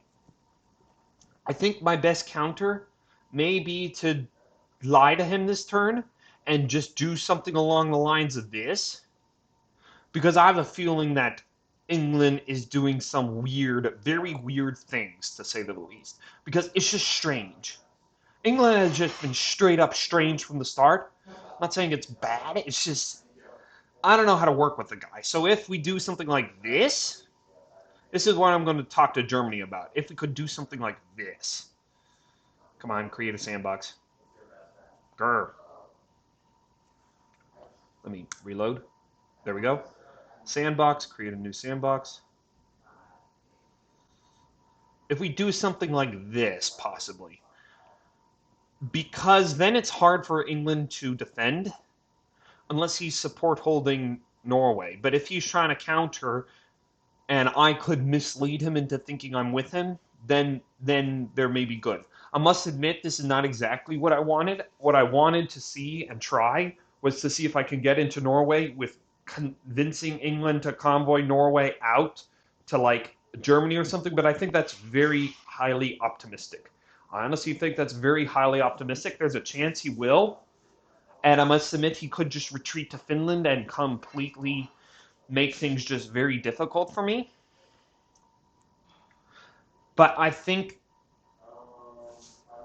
I mean, if you're Russia, what do you react to this? What do you react to this? Spicy, very nice, much better than the army. I built Fleet North Coast against you, dude. Oh, the only direction that goes is Norway. The only reason I thought he would accept in the first place is because he needs an ally, and based on his talks last turn, I thought he was like full on giving up and saying, "Hey, if things go south, you get Edinburgh, you get Norway, etc." So I'm like, why don't I build Fleet North Coast allows for more flexibility, etc. But he's not exactly in a dead position. And considering he's been going after me the entire game, I feel like this is just weird, and I'm just very worried. Let's just put it that way. So, as said, this is an unusual update. I'll come back for my usual midterm update sometime tomorrow, but I just wanted to put that thought out there that I don't know. I'm beginning to regret not doing Army St. Petersburg, because this entire conversation and this entire line of reasoning is just very weird, and I think I have to do some, shall we say, interesting moves and press in spring 1902 that I don't usually want to do, just so that just so that I can make sure in a scenario whereby England is trying to dupe me, he doesn't dupe me, because this feels like a very big case of, oh, yeah, you're being easily duped here, Russia. You're being easily duped. So, I don't know. I may have to just straight up attack England here. But then again, it's going to be messy, because if he retreats to Finland, I want to have Moscow go to Ukraine, and this is going to be messy. I need to think. I need to think of what I'm going to do here. I wish I had built Army St. Petersburg now, especially after that message. This is strange. There's a possibility that I'm becoming over paranoid, and that England actually finds it to be a spicy, interesting move. But I think there's a larger possibility that England is trying to dupe me and outplay me in the north. So yeah, so that's my midterm update, and I'll talk to you later. I'll need to figure out a way to counter this. I think my best way to counter it, on the second thought, is probably stay in St. Petersburg and have that thing cover St. Petersburg and attack Norway with Sweden, and then Germany taps North Sea or something. That would help. And then perhaps I pitch Germany, hey, you want to try for Denmark, so that at least it's either you or me in Denmark or something like that. But yeah, something along those lines. But I don't know. I feel like this was, let's just say, a very, very, very bizarre string of messages from England, ranging from, oh, yeah, Fleet North Coast. Oh, yeah, I think I can go for Germany, but I'm not too sure I want to. And then him saying, oh, in that case, then our interests don't align. Please go after Germany. When I was saying, hey, I want to go after Germany, but I don't want to throw out against France. And he's like, nope, our interests don't align. And now I build Fleet North Coast, and he's like, oh yeah, our interests align again. Let's talk. This is very weird. This is old. Like, I've seen strange in diplomacy. This is ultra strange, and I don't like it. I need to figure this out if I wish to have a chance in the north and trying to hold on to what I have and perhaps expand more, because everything about this is just strange. I'm just putting it out there. Like, I guess I was expecting from England to respond with, okay, I guess Fleet North Coast, what do you want to do? Because I'm giving up FG. Instead, very nice, spicy, Fleet North Coast, let's do. Tell me an England who's at this high level a game, because I can tell you England is definitely experienced. I mean, it doesn't matter what he tells me. This guy has very good press. Well, what England is generally this happy to see Fleet North Coast? Unless he's trying to, as said, Norway to Finland shenanigans. This is weird. So I'll need to figure this out, and I'll need to think what to do. Anyway, that was a midterm, not just an early thought update based immediately after the winter, and literally based on one single message. This message, and I'll have to think of something in the north because I feel like England is a slippery dog. A slippery dog. What would you say? Slippery snake? I don't know. That I need to be very careful of trusting and trying to talk to and work with, especially given how he's been pressing with me and this strange all the way through. So in any case, that was my thoughts, and I'll catch you guys on the next one. Hello, and oh boy, is this going to be a season. I can just tell you now without even knowing what the moves are yet. So first of all, I would like to apologize. I have been extremely busy these last few days. So there was no midterm report, but I can tell you what has happened. And a lot. The short summary is as follows. I'm going to work with Germany against England. I do not trust England because of that afterthought report I gave a bit ago. As said, I'm with Turkey. However, I've convinced Turkey to let me into Black Sea, so who knows, maybe we could do something with that. And I think, but I'm not too sure that Austria is supporting me into Bulgaria, but that I'm stabbing them and going to Galicia and whatnot.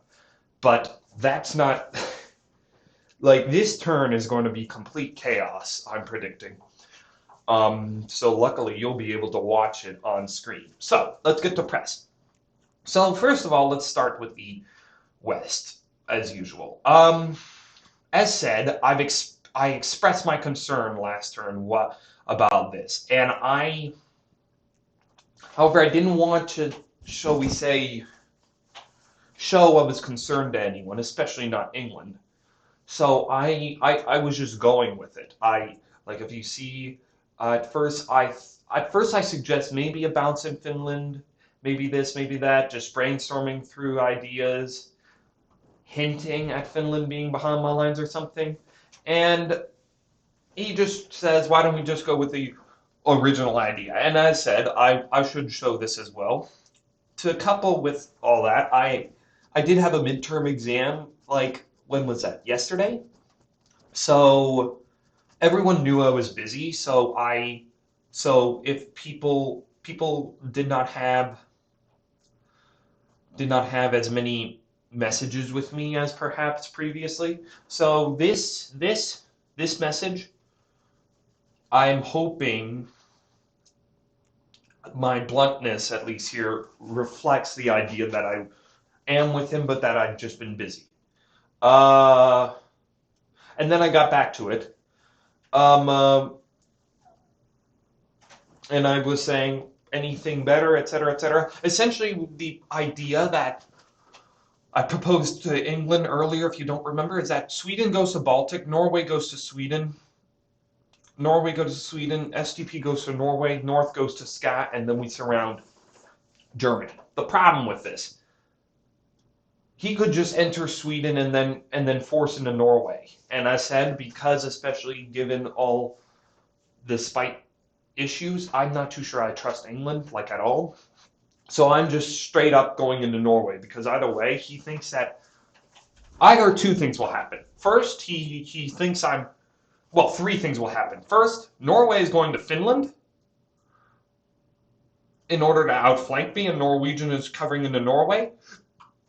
In that case, I think I'll take Norway because Germany said he's tapping North Sea. I'll get to German conversation in a second. Second, he thinks I'm dumb and actually wants to take both Sweden and Norway, Norwegian to Norway, Norway to Sweden, and takes both.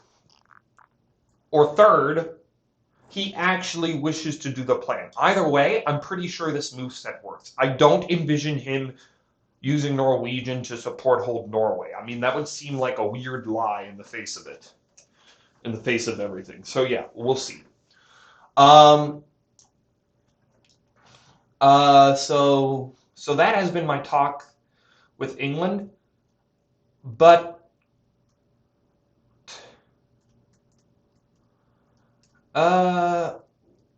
well, let's put it this way. It's either going to be an England-French alliance or German-French alliance. And especially with an army build in Berlin, I'm very worried as to what the results will be. And I really think that France is just going to dominate in the West. So as said, that is going to be my play with England, with the purpose of trying to get the advantage in the North and maybe help out my German friend. And then we'll see. Germany, all I will say is he's interesting this turn. Because for a while, I don't hear from him. I just don't hear from him at all. Despite my absence. Well, okay, correction. We do talk in the initial phase. And he says, and he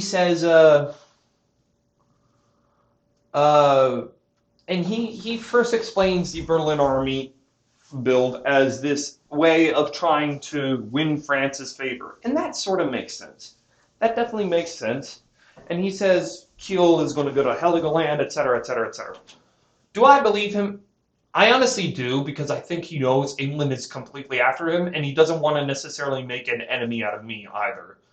And that would just give France all the cards. So I think he's honestly with me. However, there are a few things I should note.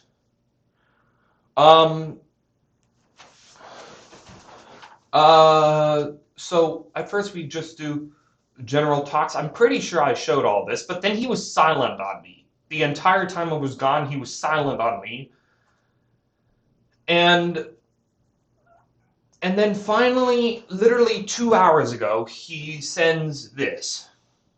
And this is worrisome because of two things. Number one, as said, officially with Austria, I've agreed with the DMZ of Galicia. I'm not too sure how much he believes that. As you see, I'm just lying to his face right now. I mean, I'm sorry. I have to go with either Turkey or Austria here. So one or the other. However, the idea that then Germany wants to go Berlin to Silesia, especially since I'll get to Italy in a moment, but I've been trying to, shall we say, work my way with Italy such that he's more allied with me than with Austria. Italy just straight up told me that Germany and Austria are allied, telling me that both acknowledge independently of the other. So with the idea that Germany wants to go to Silesia, I really don't like this. As much as I for a moment, I even thought of reversing my moves and going with England. But I just feel like that's a bit of a dumb stance. And as I said, I've got my reasons to not believe England. And if it'd be an England-French alliance, I'm pretty sure that Germany would quickly withdraw if he is planning to attack me. But he did tell me. And he did. And it's just strange. I guess what I'm most weirded out is that it was an hour and a half or 2 hours before deadline, and he tells me this. And although it can help me, I mean, he can go to Bohemia and he can support me to Galicia, it's just very strange. Then again, like I was asking, why can't he go to Munich and then Bohemia? I guess he can support me in Galicia, but it's just, in my position, I don't want to give away too many cards, and I don't want to suddenly get surrounded. And it's just 2 hours before deadline, I don't hear a word from him. I was busy short, and then suddenly he says, oh yeah, I'm going Berlin to Silesia. It's strange. Luckily for him, England has been weirder, so I'm going with him. But I just don't know what to read of this. And there's definitely a large possibility, given my earlier pitch, that he's completely on side with me and just thinking of the greater good, as I pitch to Turkey, as you'll see in a second, regarding Black Sea. But I just think the timing was strange. I do tell him I would very much prefer if you don't do that. I would prefer you go to Munich. Uh, and he said France doesn't want me in Munich, which makes sense. So, and also regarding Italy, he said that he's never spoke of an AG. And honestly, it would be a bit of a strange alliance. I just have a natural paranoia. So then again, he does bring up a good point. Am I concerned about Warsaw? Because he would essentially be alienating a possible ally right off the bat. So do I trust him? I think I do. It's just going to be very strange moveset in terms of Berlin to Silesia, and I just hope that I don't end up regretting it. For example, if Austria forces Galicia, then suddenly we have two on Warsaw or something like that, and things could be a bit of a mess. Like I don't know what is going on in the West. I hope I know, but fundamentally I don't. I'm not in the West, so yeah, those were, and we luckily I was online, so we were able to talk through it. And I tell him, okay, I trust him. Um,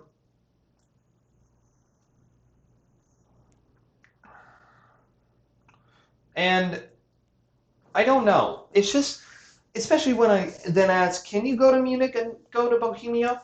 He sort of dodges the question and then says, I'm more intrigued about, like here, he's more intrigued about his the idea that Austria and him are allied. Uh, and I don't know. In short, if he goes to Silesia, I don't know what to think. I'd said I would prefer him to going to Munich. Maybe it's just my paranoia streak coming in. If I get in Galicia, then I guess Silesia is not the worst. But then again, he may snipe Warsaw. I don't know. Anyway, my point is, I want to work with the German this game. I really do.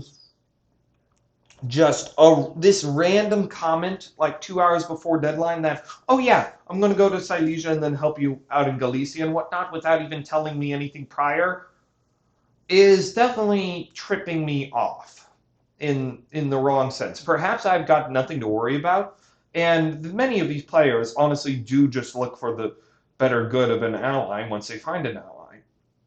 The question is, am I necessarily his ally? Am I his main ally?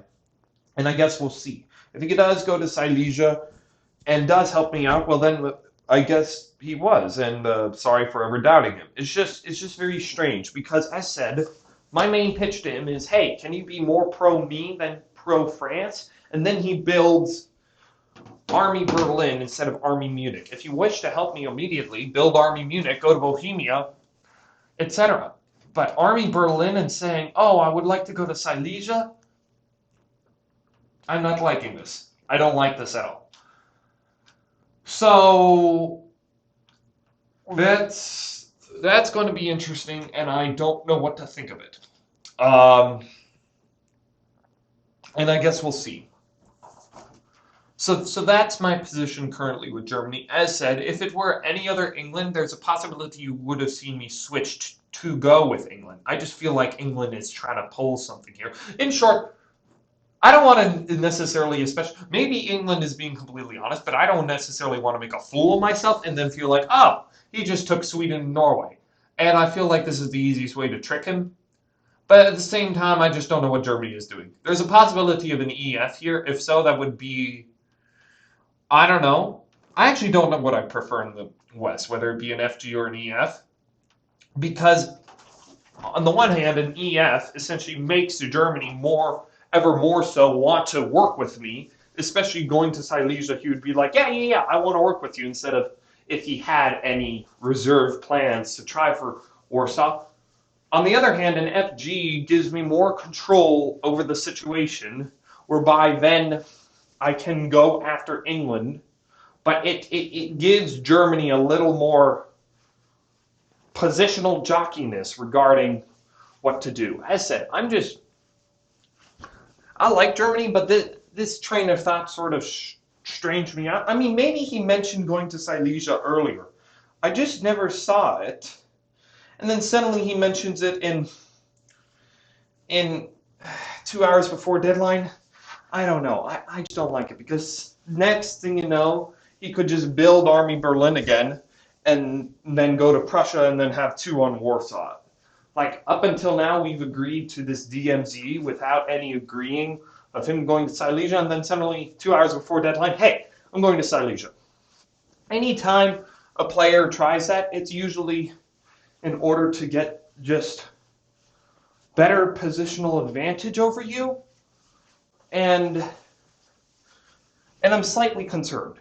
To be completely fair, I'm doing the same with Turkey right now, but not in the bad sense. Oh, we'll get to Turkey in a second. Now to France. France, my talks have been pretty light, just general back and forth. And honestly, there's not much going on. There's not much going on. He does predict that there's a juggernaut going on, and that it's a classic AI versus a jug, which, honestly, he's pretty accurate. I did, for a while there, consider doing an air, but then I decided against it because, well, I feel like Austria and Italy are more connected to each other.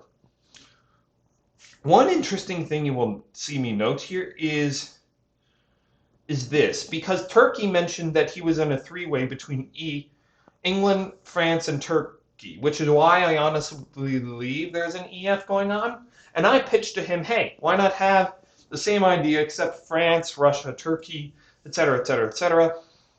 But up until now, I've not had a response from him because there is honestly not that much to talk about. But I am very curious if we're going to see an EF or an FG, or perhaps a bit of both, whereby England is full-on vassalizing to France and just giving up. I don't know. We'll see.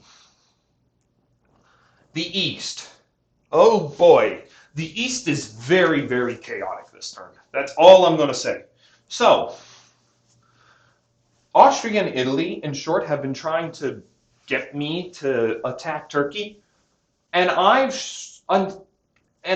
sort of expressed my concern at first, but then I said, okay, I'm going to go with you.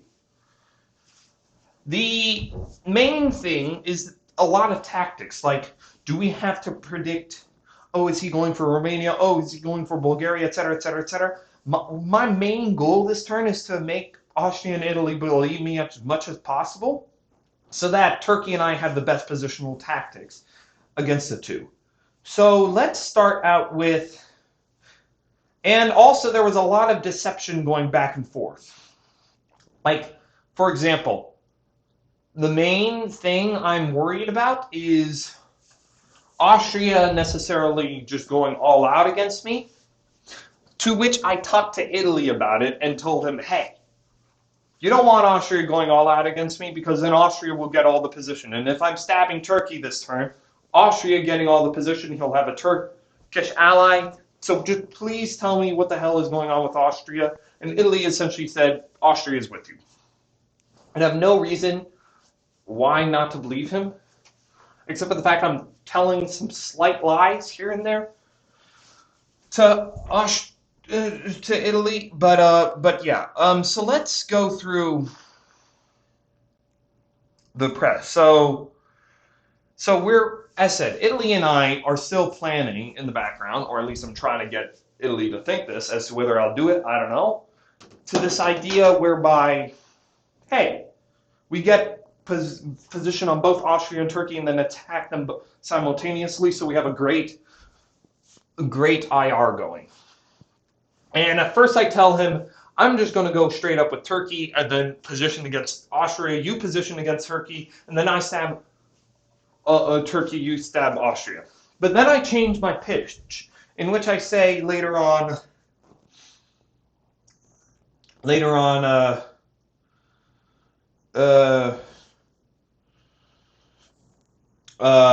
I'm switching to attacking Turkey. Why do I do this? Because I don't want...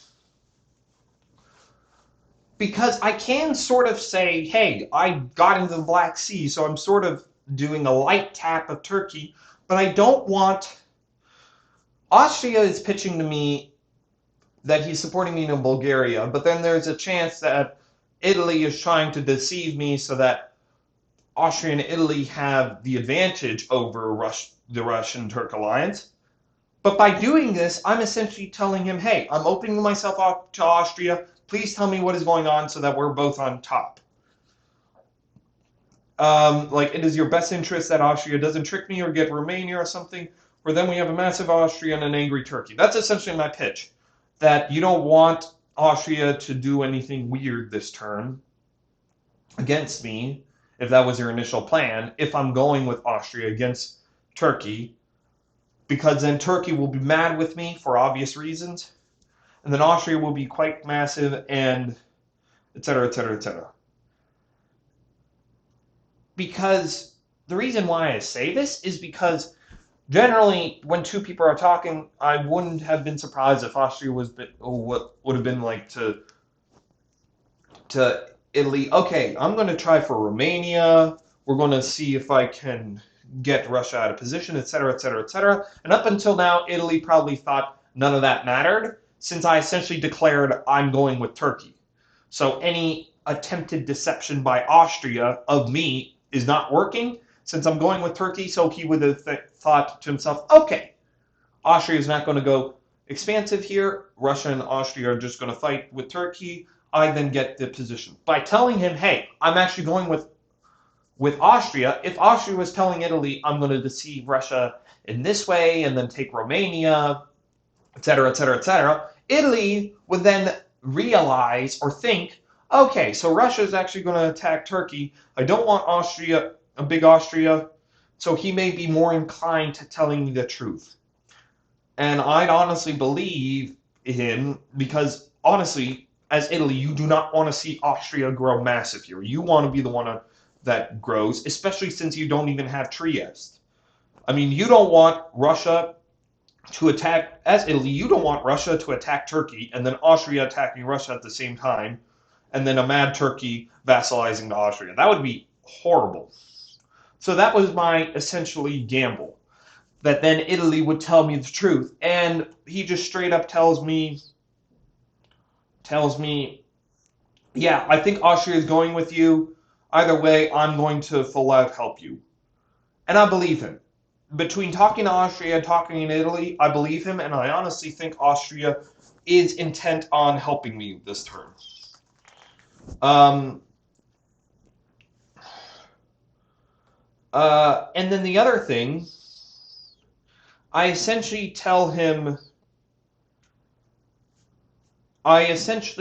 pretend to tell him what Turkey's moves are, hoping he goes Ion to Eastern, so that Turkey can counter. Although Turkey's plan is going to Constantinople to Aegean with Smyrna support, and then Ankara to Armenia, with Bulgaria going to Serbia. I'll explain why. This is so that you can bounce out Aegean. If he goes to Eastern, then you have Armenia going down to Syria. Meanwhile, Black Sea is going to support hold Bulgaria. That was my pitch to Turkey, and I'll get to that in a second. But I was trying to figure out the best positional advantage to just get the upper hand against Italy. Because although I want to work with Italy, hopefully against Austria, I'm not too sure he's going to do it, and possibly he'll just stick with Austria. So, in short, there was a lot of back and forth going on between Austria, myself, Italy, and Turkey. And I don't know how that's going to resolve, but I think I got the upper hand on the deception and who's deceiving who. I may be completely incorrect. On another note, I did say this. My plan with this, because Turkey did tell me that I was stabbing for Bulgaria, is that then in this turn I can say, hey, I'm still with you. Notice I went into Black Sea. All right? Notice I went into Black Sea.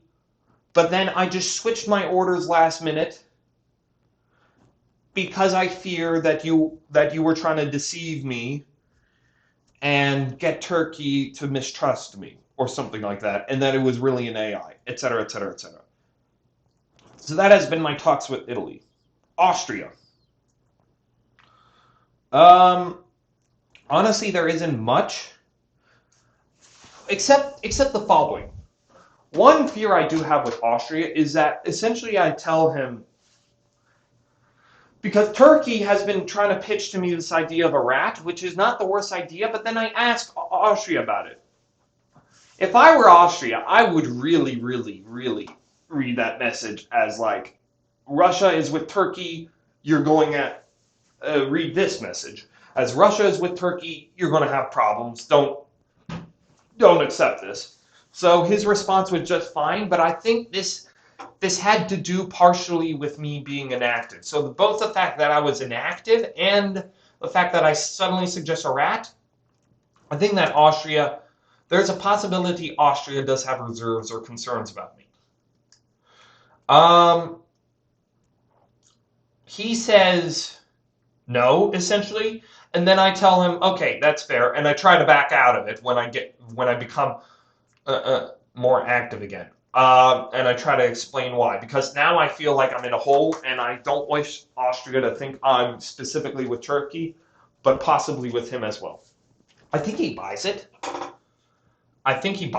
Between cross-referencing with Italy to make sure that Austria isn't doing anything, and a few other things, I think Austria bought it. So he wishes to support me, Romania to Bulgaria. As said, I was very concerned at first this is some sort of deception plan between Austria and Italy. But because of what I did regarding my conversations with Italy, I think Austria would have told Italy if this was.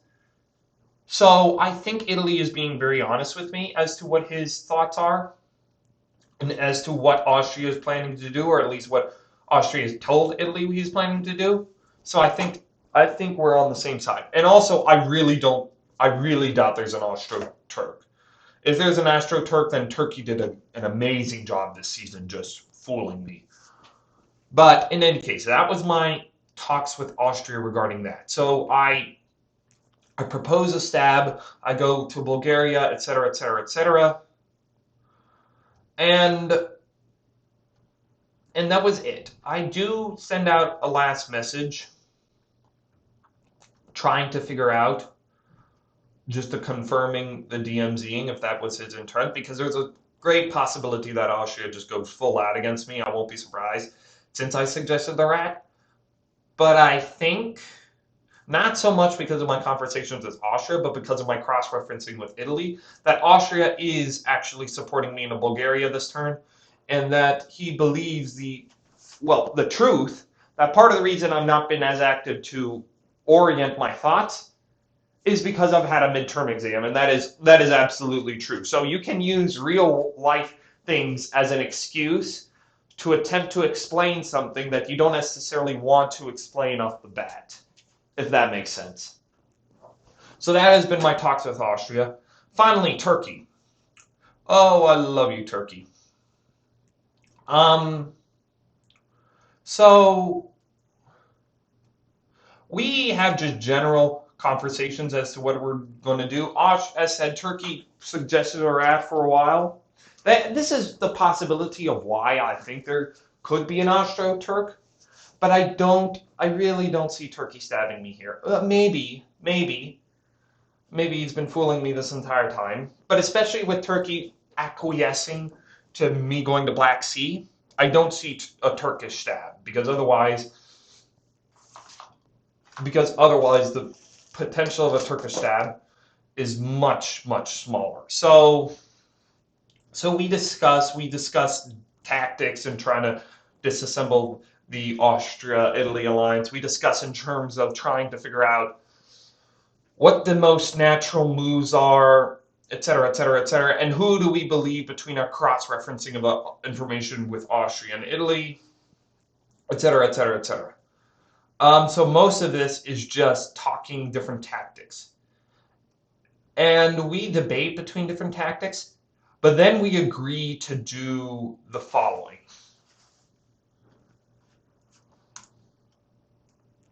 Come on. Where essentially I'm supporting Turkey to Serbia. There's a possibility he gets in. He bounces out of Aegean. I go to Black Sea in order to support whole Bulgaria or anything, and then Armenia could defend Syria. I pitch to him. It is risky, but I think it could work in defense of both of our countries, etc., etc., etc. And I don't see him going with Austria here because I honestly think that he believes there's a Lepanto going on, and that, especially since now he's acquiesced to me going to Black Sea, if he wanted to stab me, he would go Condabla, Engtarm, Bull to Romania or something like that. So we'll see. So he does bring up the concern that is Austria going to go for Romania? For previously explained things, especially for the fact that the obvious move for Russia is to support hold Romania. I don't imagine he'll do it. Maybe he will, but I don't imagine he will. So I'm going out on a limb here, and it's possible that this will greatly backfire, especially, I don't know, it's possible this will greatly backfire and that he goes for Romania, but it's possible that not, because if he is going for Romania, given that, that's the other thing. Given these movesets, the only way he could go for Romania is if Serbia attacks Romania with Budapest support. I don't imagine that happening. I really don't. If Budapest is attacking Romania with Serbia support, we all just cut, etc., etc., etc. Like the moves I do fear the greatest are Vienna to Galicia, Budapest to Romania, Serbia to Bulgaria with Greek support. But as said, all of this is tactics, and we have to go with some guess or another. So I'm trying to affirm my trust in Turkey. Here, we go back and forth, and then he trusts me, and those were all the talks and moves of this turn. So now adjudication should have occurred, so let's see what happened.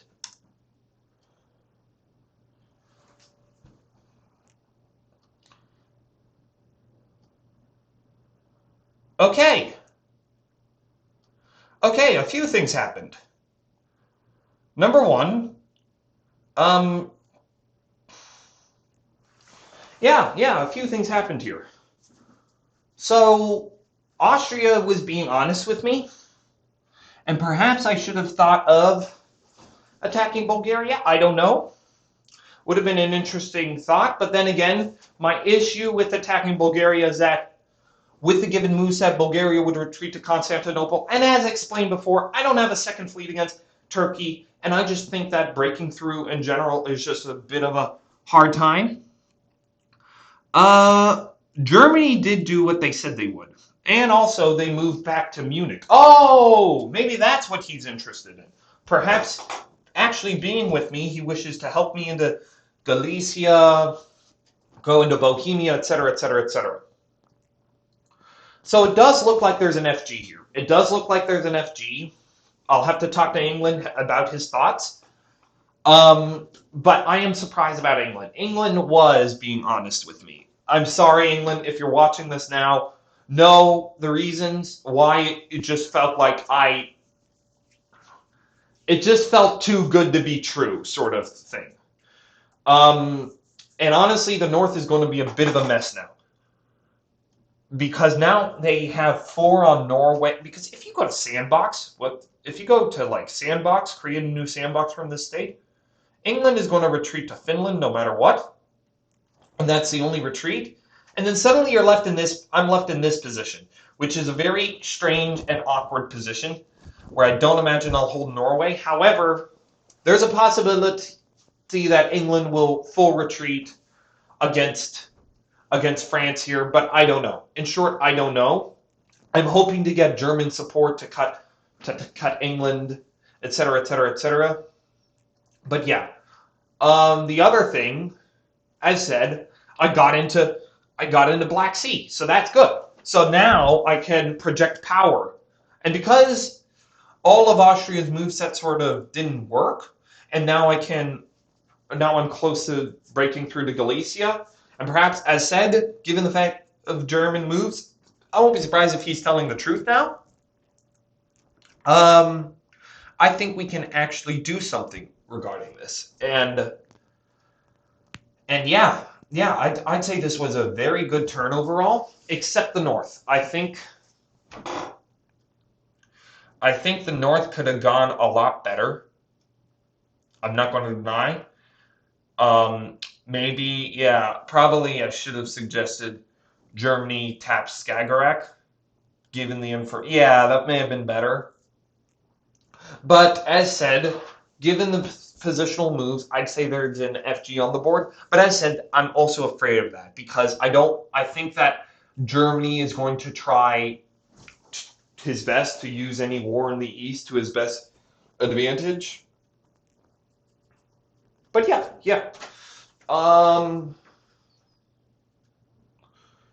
So overall, how do I think the season went? I think it went pretty well.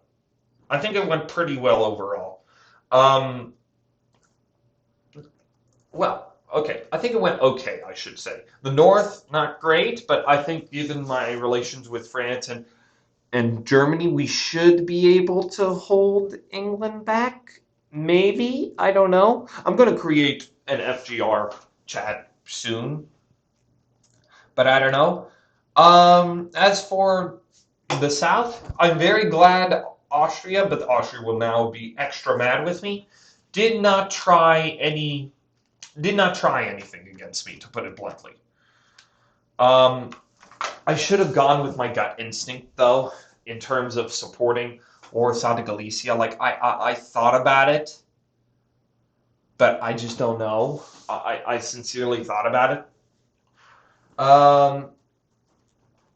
But yeah, I think the results, though, is that we're going to have a very mad Austria and Italy, who I can easily say, given the turn, that, hey, I am with you. I just did not trust you after you went to Turkey, so I sided with Turkey, but notice I went to Black Sea. So I think I can definitely talk my way out of it with Italy. Turkey, great moveset, all agreed, and then he can cover Syria. We're all golden. But yeah.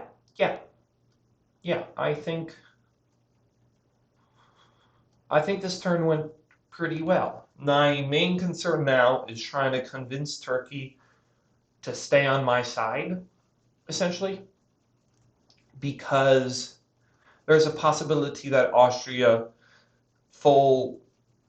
essentially offers to vassal up to Turkey as well. But I don't see that happening. I just don't see that happening. And I honestly think that Turkey is full with me. So we'll see. But yeah. Overall, how do I think the turn went? As said, I think it went very well. And yeah, so my goals now will be mainly on the North, trying to figure out the North because I think the South has settled itself pretty well. But also, I should note, if you look through my conversations with Italy, one of the things he did agree with, if I stab Turkey, is to stab Austria this turn. So I'm going to see if he can agree to stabbing Austria this turn, because I can say, hey, I'm in the Black Sea, I sort of stabbed Turkey, I can continue going after Turkey if you go after Austria. So we can try playing that card. And yeah, in any case, I will... Okay, so I will sign off until next time.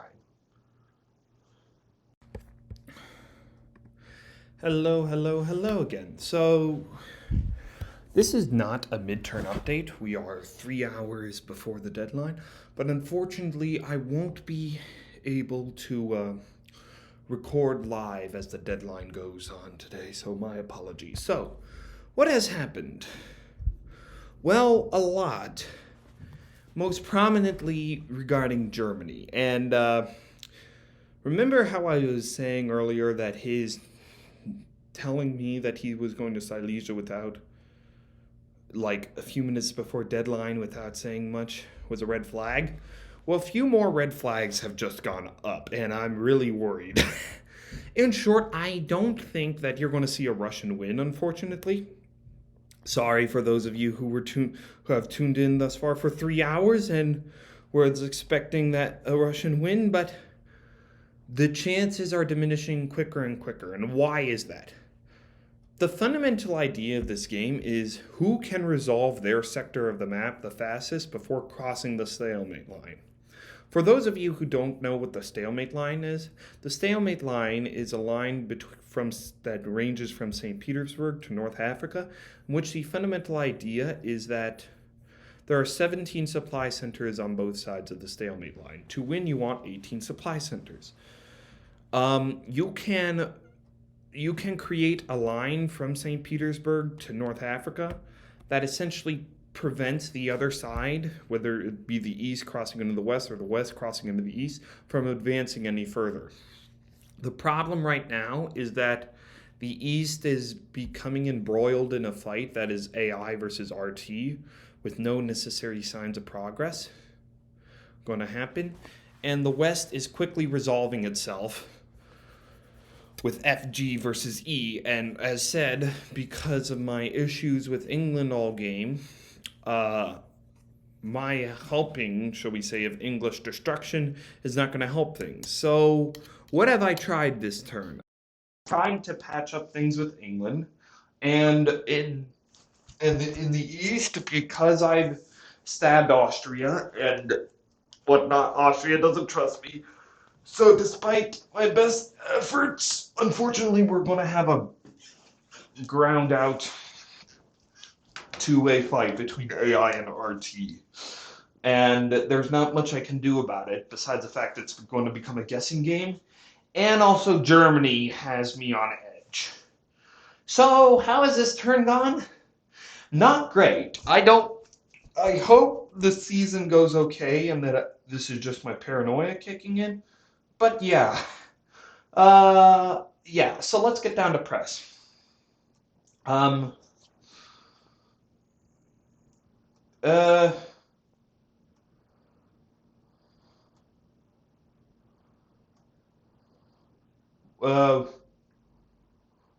wonder. I'm very confused as to this statement.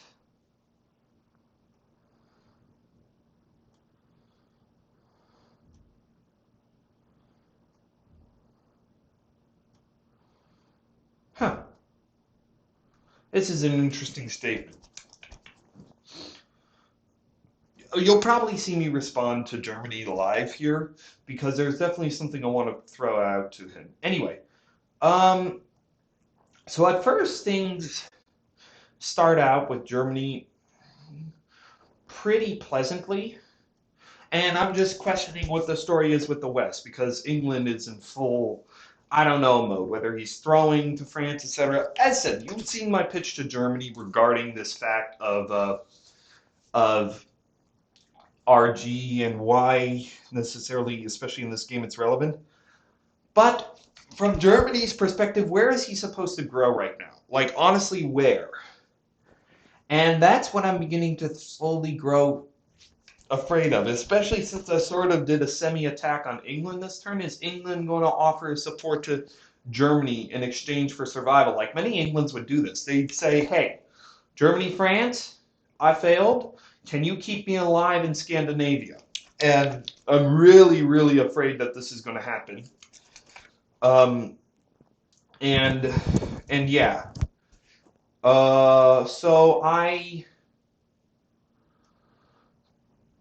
He explains why he couldn't move Berlin to Munich, for he's saying Ruhr went to Munich, and with the idea being, oh, I'm going to go to Bohemia, Tyrolia, etc. And we just exchange questions. I feel pretty confident with him, but as I said, there was one or two issues I had, and then the main thing I get that is beginning to concern me, like you can read through press, is the following. For now, I won't be attacking Austria, but I will reconsider if your judgment of Italy is proved to be correct. He's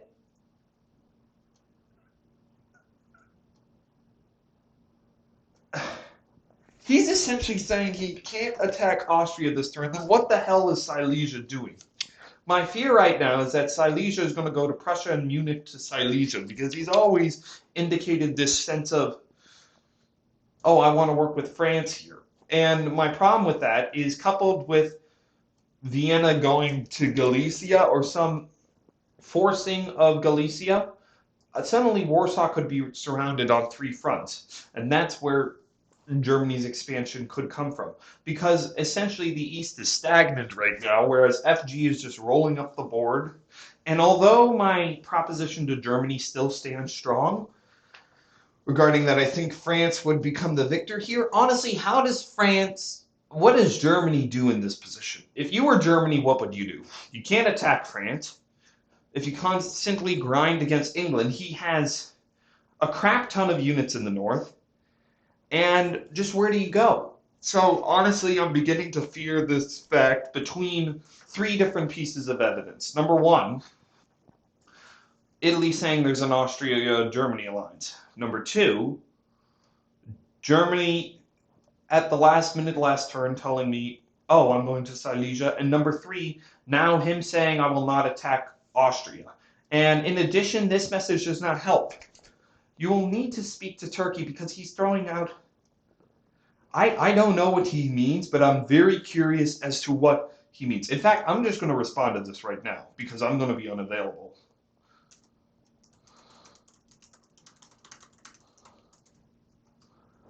I use something called... Oh, so I should know. Often for a lot of people, it's hard to respond with emojis because they'd use their computers like I do. I just use Emojipedia. I honestly think that emojis are very, very important because it helps alleviate the game instead of just straight up press. But anyway.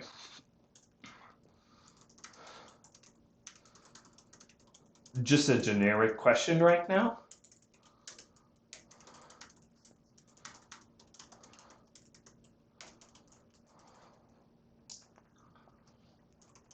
And now I'm going to say a slight lie. It's not exactly a lie. Well, okay. There we go, thinking face.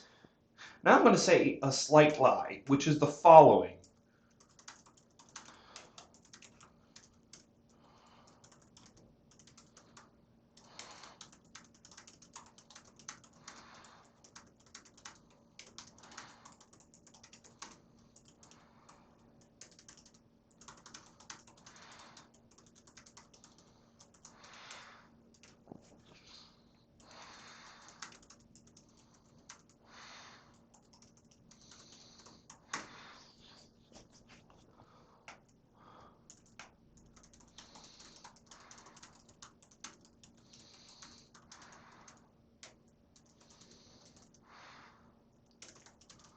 And I'll explain why I'm doing this in a minute.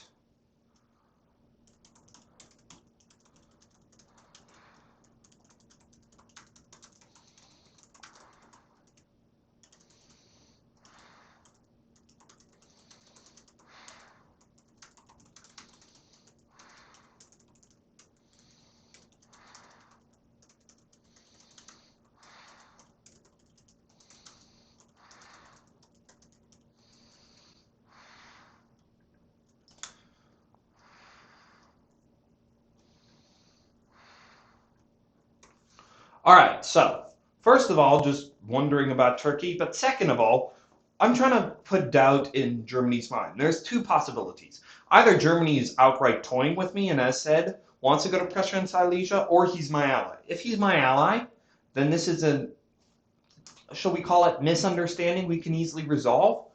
But if not, if he has currently Silesia to Prussia, Munich to Silesia, and he receives this blue this right out of the blue, note that the reason why he would have those moves in is nothing short of Austria asking Germany for help. Hey, let's surround Warsaw. Like, why else would Germany do this? Because it's a 2 attack on Warsaw without any help, since Ukraine is still there going to defend Warsaw.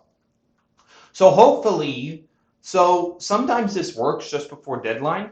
If you suspect your opponent has some moves put in, it would cast doubt in their mind of necessarily following through. Like, I'm going to show press in a second, but one of the reasons I did fundamentally choose Russia-Turkey alliance was that I received a message from Italy earlier on in the game that said, no, I received a message from Turkey that said, hey, Italy was saying that you were attacking Bulgaria. Now I'm going to do the same trick.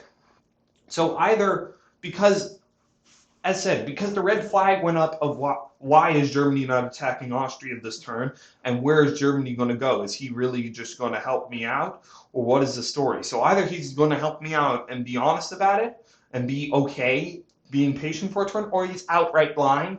So I hope if he's outright lying, I'm going to catch him on the line, because I can't do that. All right, I can't just agree to a bounce or anything. I need to continue my attack on Austria as is. So this is how sometimes you can diplomatically try to counter a threat in your perception, because one of the strongest things in this game, and I can tell you this from experience, is paranoia. And then paranoia, if you have, say, a certain move set entered in, and then just before deadline you receive note from your opponents that, oh, you had this move set in, ... It would cast doubt in your mind of how does he know this? What has he said, etc., etc., etc. No one has expressly told me this, but putting together a lot of pieces of information, there's a 50% chance, in my opinion, that will happen this turn. So I'm essentially calling it out now and informing Germany of the facts. So if he has done it, that means he has told someone, particularly Austria, yeah, I'll go to Prussia, I'll go to Silesia this turn, and I'll attack Warsaw, etc., etc., etc. So that's why I'm sending this message right now. As for other things in the West, England, as said,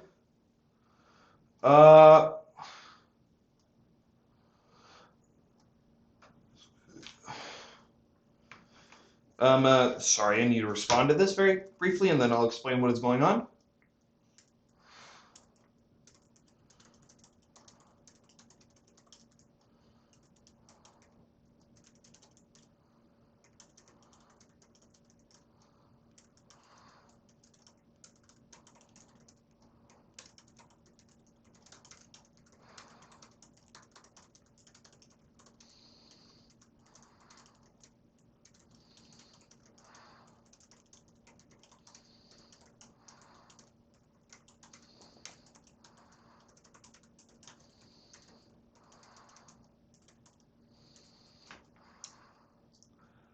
So currently my talks with England has been one of, and honestly I believe this, because just rethinking my position, I feel like last turn I got into a bit of a frenzy. Sometimes you can get into those frenzies where you get so one-sided and just narrow focused on this idea of, oh, things are going great, while the ground is crumbling beneath you. And as said, part of the reason I attacked England, and this is honestly true, is because I feared the EF. Given what I explained earlier, with France seeming confident, I felt like England was throwing to France, etc., etc., etc. So I thought that France would have a huge dominant position, and I just needed to push against England with German help. As of right now, I feel like things have changed, and that perhaps England is definitely opening himself with France. But Germany, as said, is not necessarily as committed to the RG as I hoped him to be. And England in this position, what is he supposed to do except maybe vassalize? And honestly, as said, because I thought there was partially an EF, and I just did not know whether to trust him or not. I did these moves, and now I'm beginning to regret it, because I'm helping the downfall of England, which is, as said, very problematic when I can't resolve the East. Russia, as an Eastern power, Russia, you don't want to get involved in the North to the degree that you help resolve the West faster than the East resolves itself. If, for example, Turkey and I were just thundering across Austria by now, then this is fine, because we can reach the stalemate line in time and put pressure on Germany, etc., etc., etc. If I am to commit with Turkey. But this, not really, because I just don't see although Germany may agree with me that, hey, France is probably going to win this game, where does German growth come from? And I just think it's fundamentally going to be me. And that as of right now, that England could be pitching some sort of thing of, hey, Denmark to Sweden with Skagerrak support, I dislodge Norway, and then I defend London. Like, he could, I won't be surprised if I see something like this from England.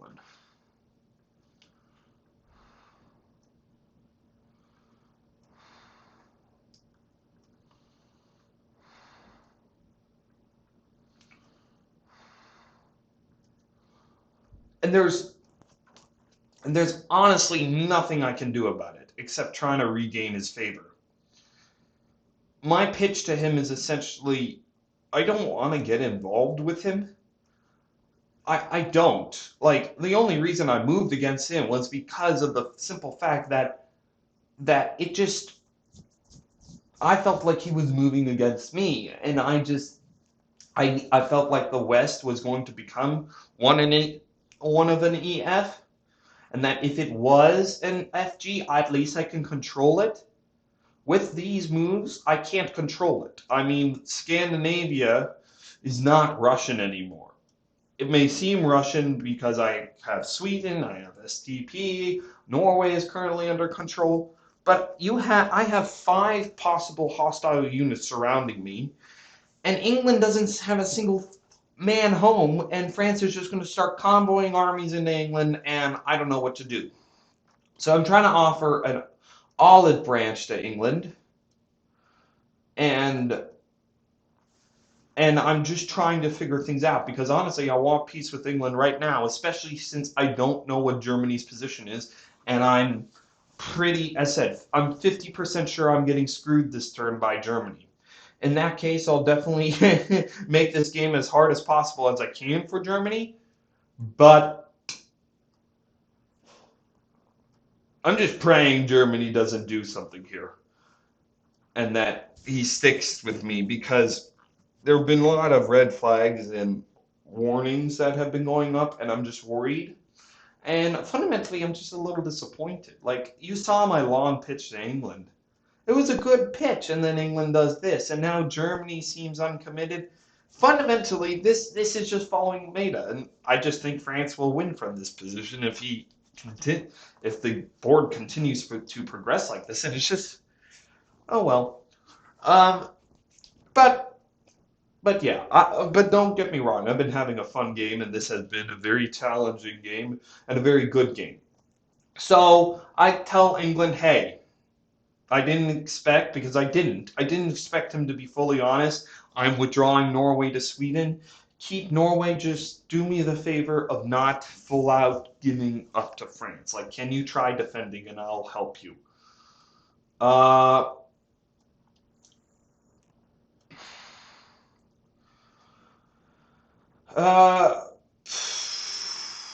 And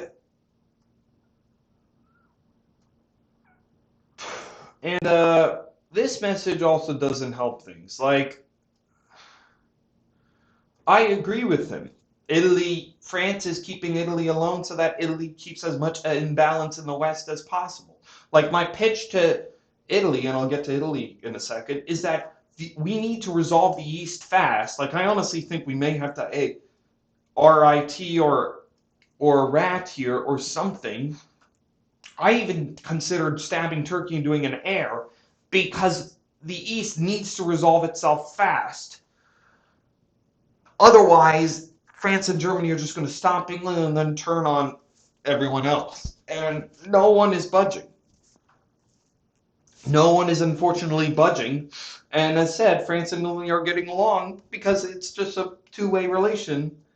Italy is banging their head against Turkey, not going to make any progress, and France is just going to take England, build fleets in the south, and just roll on down south. And so that's definitely going to be a problem. Yeah, France and Germany are just going to continue pummeling England, and there's nothing I can do. And what would England do in this position? If I were England, I'd be pitching to France and Germany, hey, you win. Russia, though, has annoyed me. I've explained why I've done my moves. Can I survive in Norway, Sweden, St. Petersburg, etc.? Or maybe England has another plan, and I'm just trying to convince him not to do anything, but I don't know. So that has been my relations with England. France have been France relations have been good, but as said, there's not much to really talk about, and there's no coordination, and I'm pretty much predicting that this relation will go down the path of, as I explained, whereby Germany may move on me, and then I'll help France out, because honestly, I really like France. I will not deny it. I won't be disappointed if France wins. He full on deserves it. I just am trying to figure out a situation of how to get out of this currently. Because it's not great. It's definitely not great. And this is what I call a stomp of the West. This is just a pure stomp by two players, and by 1904, you're going to see the West resolve. Unless England pulls some magic trick here and it is able to convince France or Germany to go after each other. I don't know. But then the East, as I said, I'll get to them in a second. But I don't know. And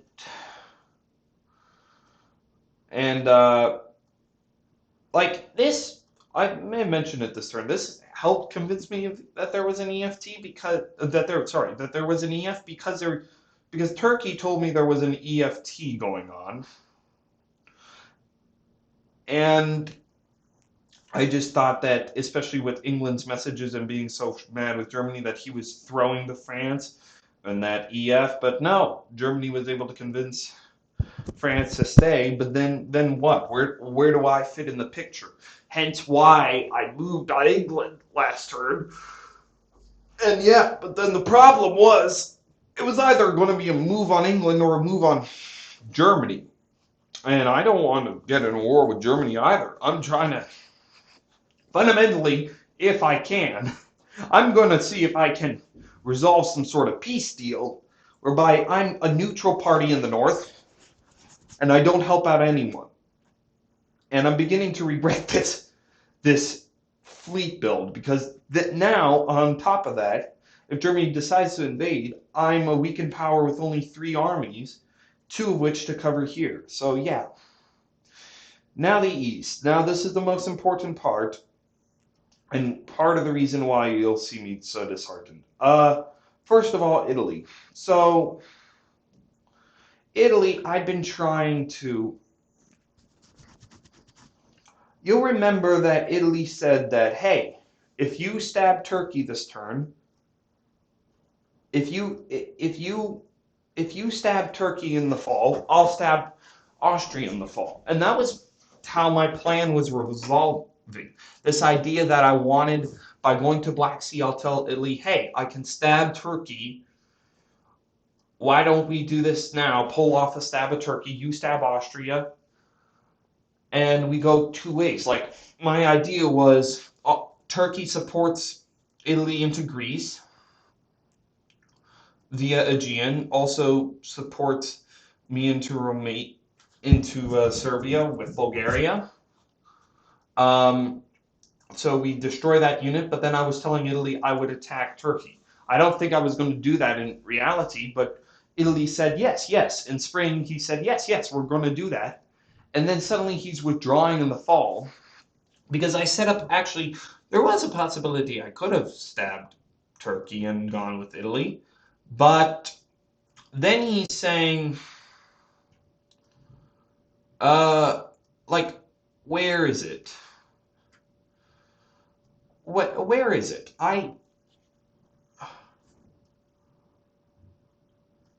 Where is it? Here. This is the compromise he said. How about we compromise? You attack Austria, I'll attack Turkey. Austria will come begging to me to stop a juggernaut, and Turkey will do the same. I doubt they will come to each other aid. And he was just saying we would have to start the offensive at the same time.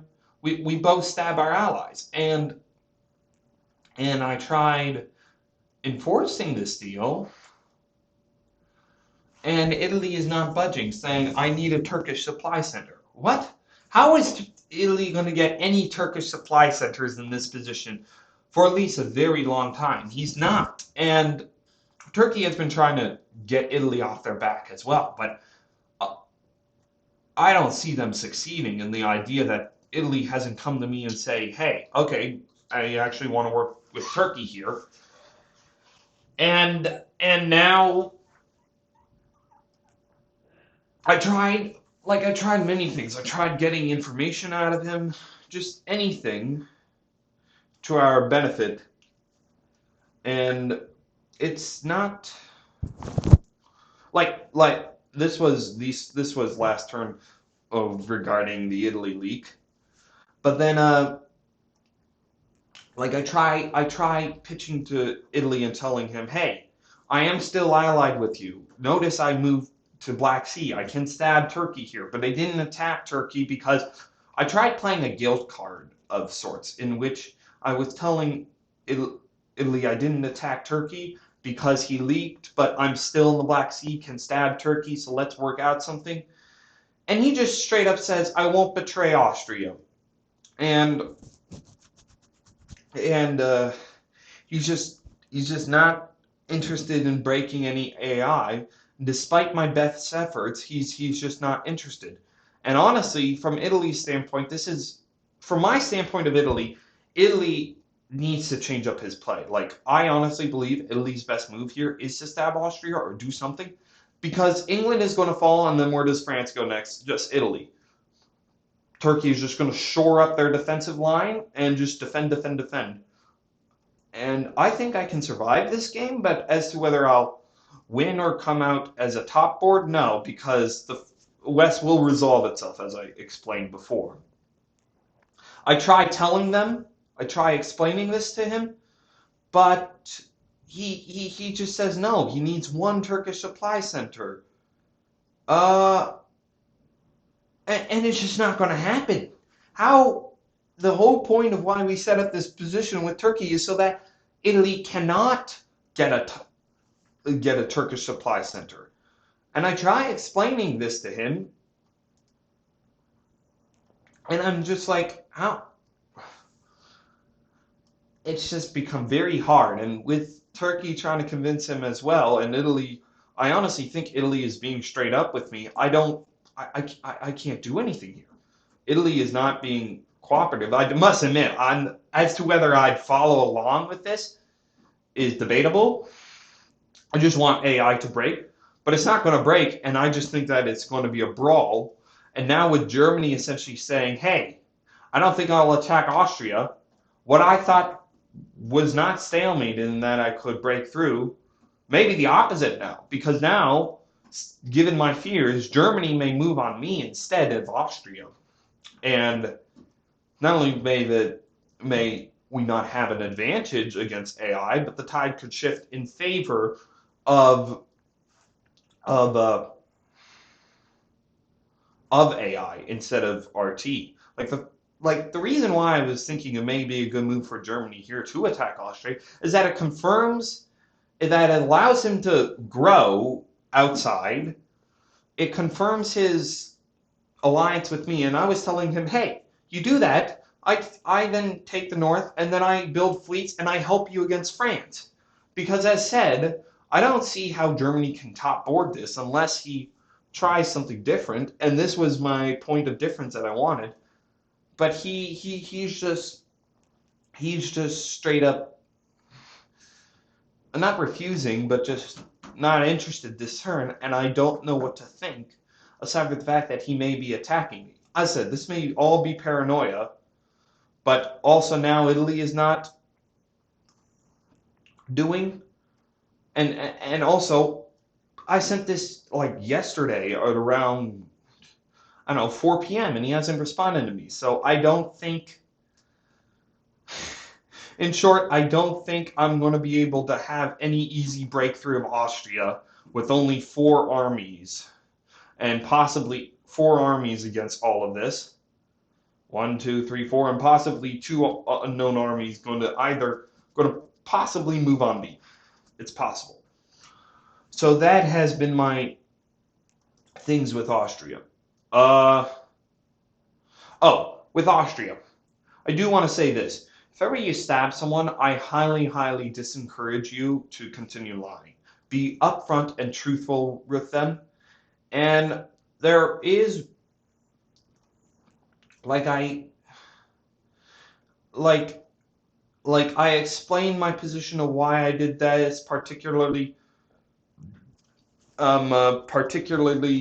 I honestly believe this. Like, I feel like we could have done an Austria-Russian alliance. I just don't know what Italy was doing, and it just always felt like I was secondary in anything, so I was doing this more for defense.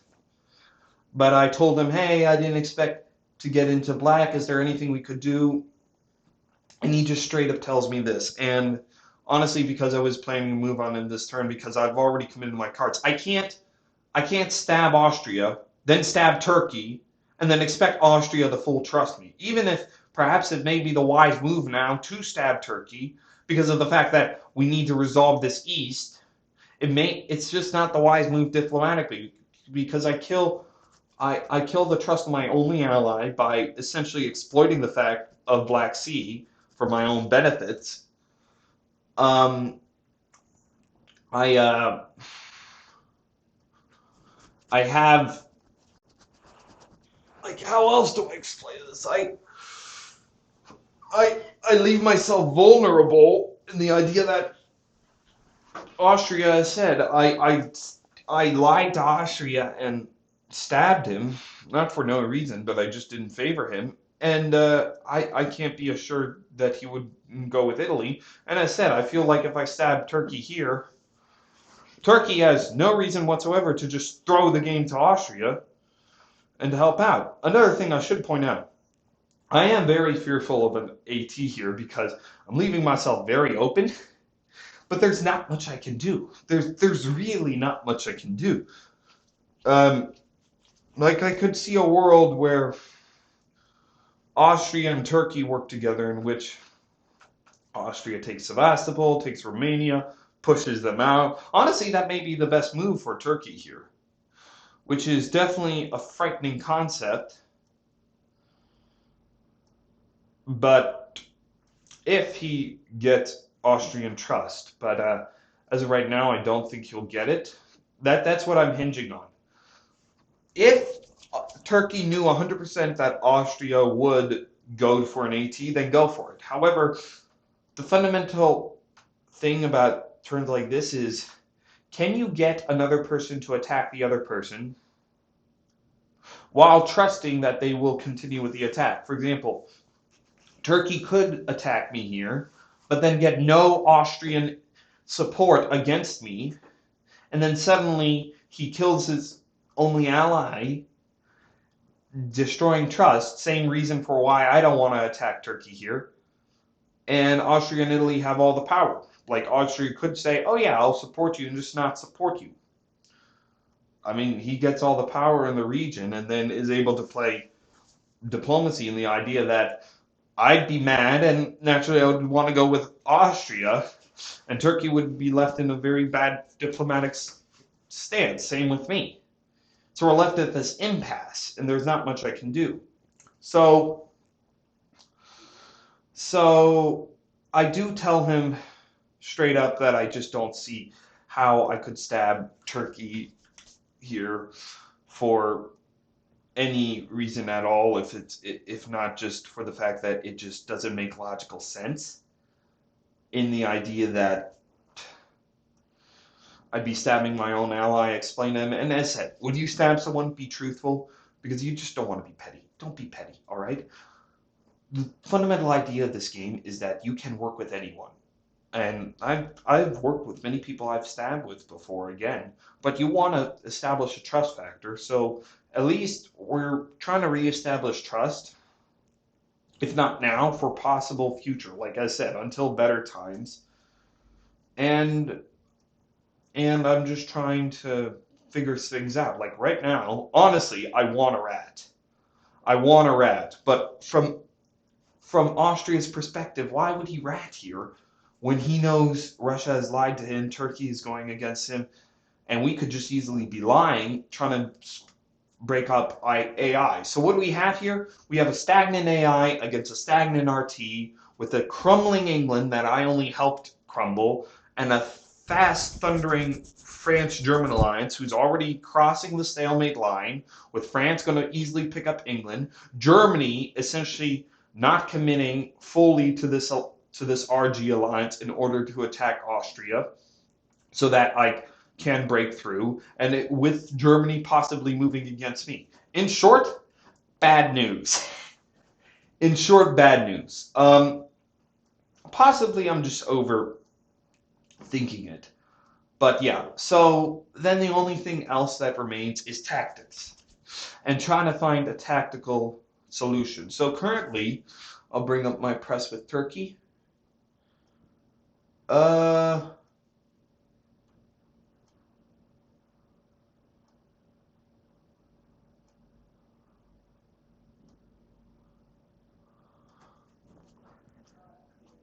Yeah.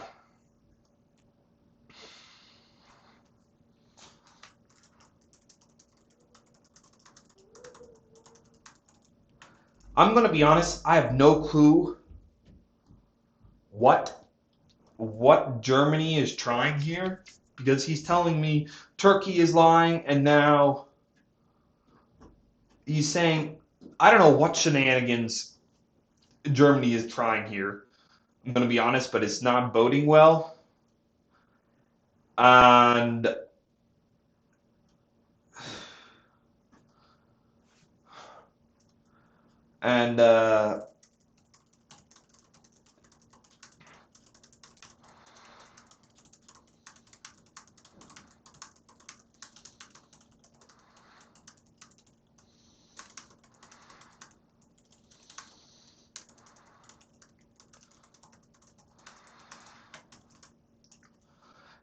yeah, this is not great. I'm going to be honest, this is not great. So I don't know why. Honestly, Germany, I don't know who you are, but if you're watching this right now, just know I don't think that this is the best move. I honestly don't, because you're just inviting France to get very large. And if you're planning a move against me, just, I can understand. I mean, where are you going to expand? But I fundamentally really want this RG, man. You can get Vienna here. You need expansion to counteract France's expansion without annoying anyone that can cause you large problems down the road with France, particularly me, because I'm literally on the opposite side of France. So I don't know. But in any case, so we discussed tactics, and the idea of this moveset is that I'm predicting Silesia is going to Prussia and Munich to Silesia, hence what I said.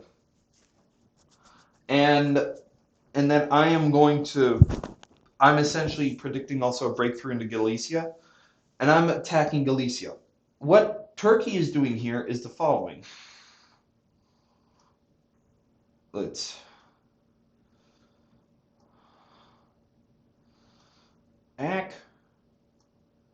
Turkey is doing here is the following. So we're doing as follows.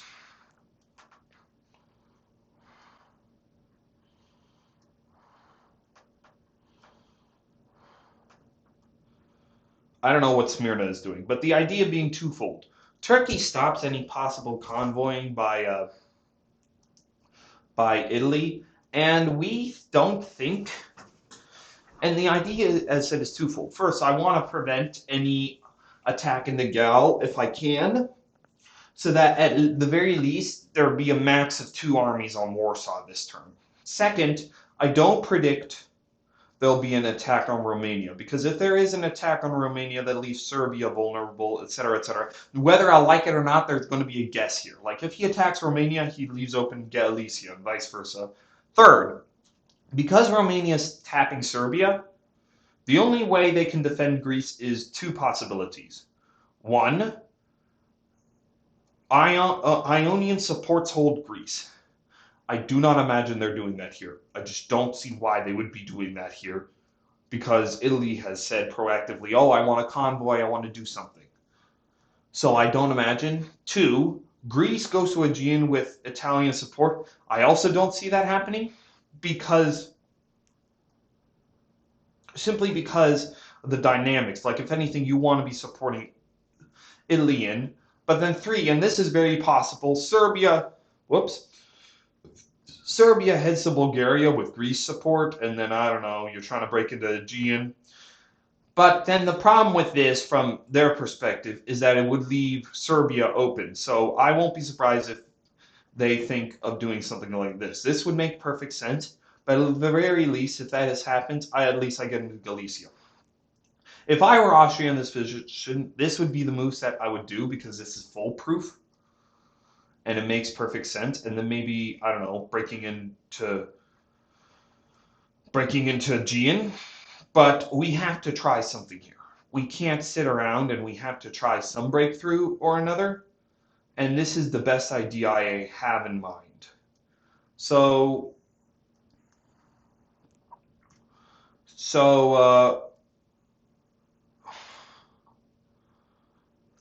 yeah, and especially with what is going on with Germany currently, I don't know what to do. I'll scroll through press with Turkey very quick because, sorry, I need to go in a second. And like fundamentally, I at first I think great. So we have moved together. We can break through Austria. Germany will come to our aid. I think we can convince Italy. None of those things have happened this turn, and it seems to be becoming progressively worse. So my thoughts of the turn, I don't think it'll be great. So we all this is just discussing of the tactics and how we can do it, but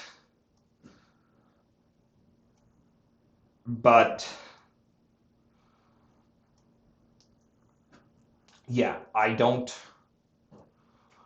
I'm very afraid of this turn, and I don't think it's going to go well. And I'm sorry I'm not going to get this turn, especially because of how chaotic a turn I think it's going to be on camera live. So the next time you see me recording will be after the turn. So I'm just going to go through press.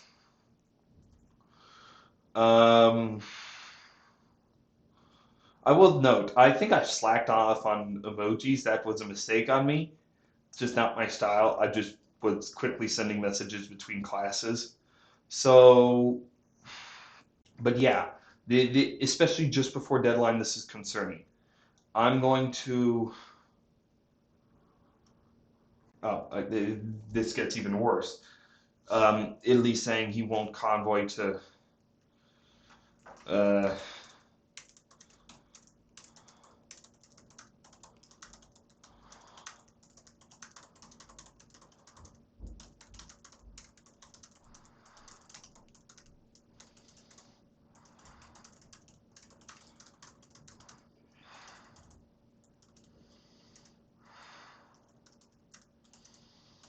I don't know.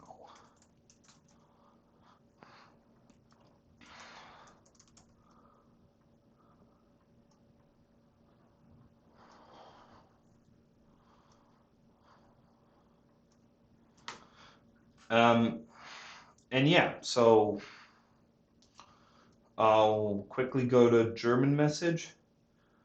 I'm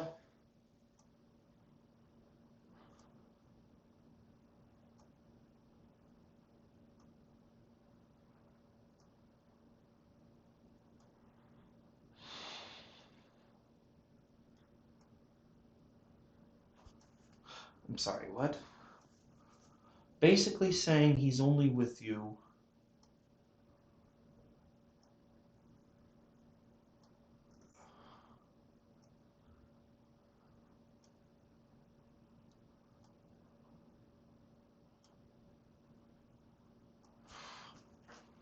Lying regarding what? I'm still confused as to what.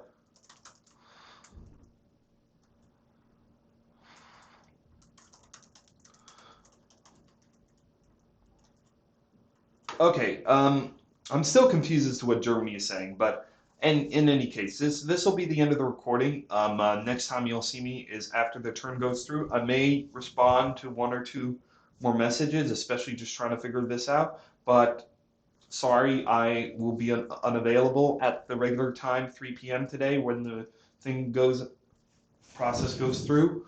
So yeah, this was the turn update, and I'll definitely see you. Um, um, I'll see you for the mid-turn update of next turn. Anyway. Hello, hello, hello. A few things. First of all, this is 5 days since my last recording, and it's spring 1903 already, just before the deadline of spring 1903. Second of all, I realized that my last recording, shall I say, although you heard my voice, you definitely did not see press. I completely screwed up the video recording of that, so I apologize. So we're going to go through press for that today. And as said, I apologize. I was not able to do a recording during the retreat or the winter, but to be honest, there wasn't much going on because I've been so busy.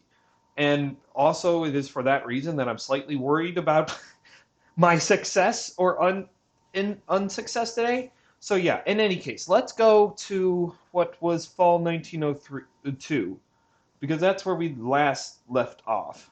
So in fall 1902, these were the moves, and I was okay. Like I'd say I was overall pleased. I mean, Germany clearly showed his dedication to the GR by going to Tyrolia. Um, Italy is not really trying any shenanigans yet. I mean, it may be a stab on Austria, but I'm getting very frustrated with England, and not because he's just fully committing me against me. Not only that, but then he decides in the builds, if this wants to go through. Give me a second. He disbands Skagerrak while France builds Fleet Marseille, and he's just full on committing against me. And I think that he's just become a vassal of FG. So in short, I'm a little afraid of my position in the north and how to hold it. And as said, the South is becoming one major stalemate that I'm afraid that perhaps I may be the odd man out, maybe in an AT or something. Be- well, I don't particularly fear an AT, just I think that things are going to, we are not getting our act together in the South, well, East, whatever you call this area of the map, fast enough, and the West should roam free. But luckily, I think I'm keeping Germany on side for now in my argument for why he shouldn't why there should be an RG because of the massive France. So in any case, let's get to press. Let's start with England. So yeah, England was just annoying. I'm gonna go through since press before. I don't know where we last left off, but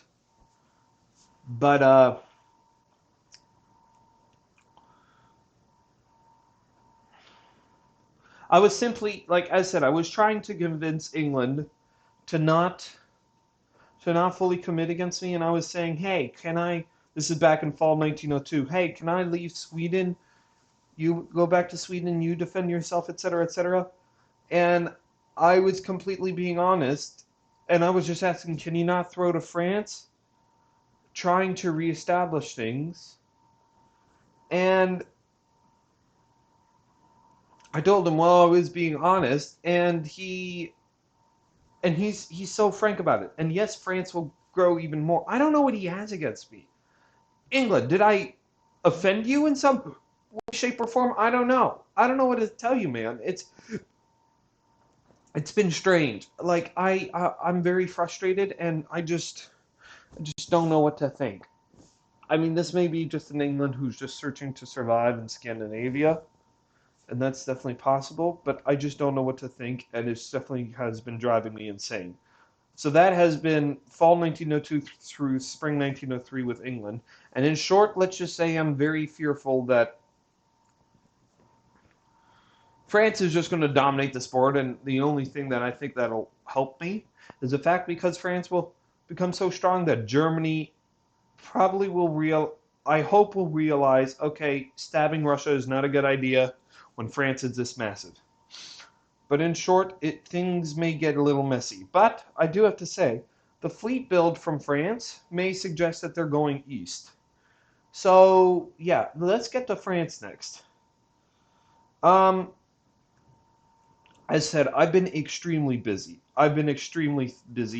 So here's the talks I've had with France.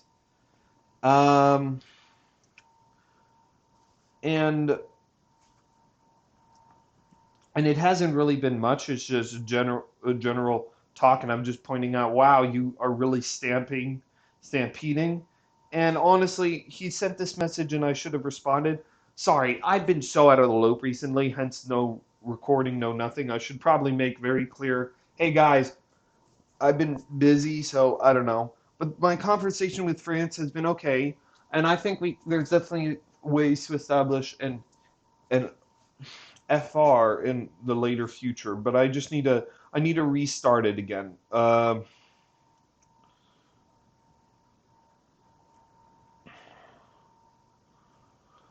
Like I should have responded to this suggesting, hey, maybe moving on Italy is a good idea, etc., etc. I don't know. If you notice, my messages recently have been very short because I've just not had time since midterms just happened. Luckily, I said starting when I just did this recording, it's the beginning of fall break now. So I'll be very, very free in order to play more of this game in order to figure out what to do.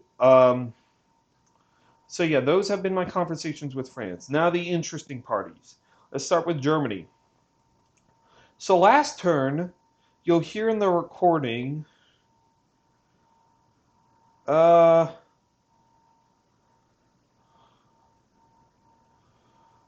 You'll hear in the recording. Okay, well, last turn, let's just go through all press that we've had thus far.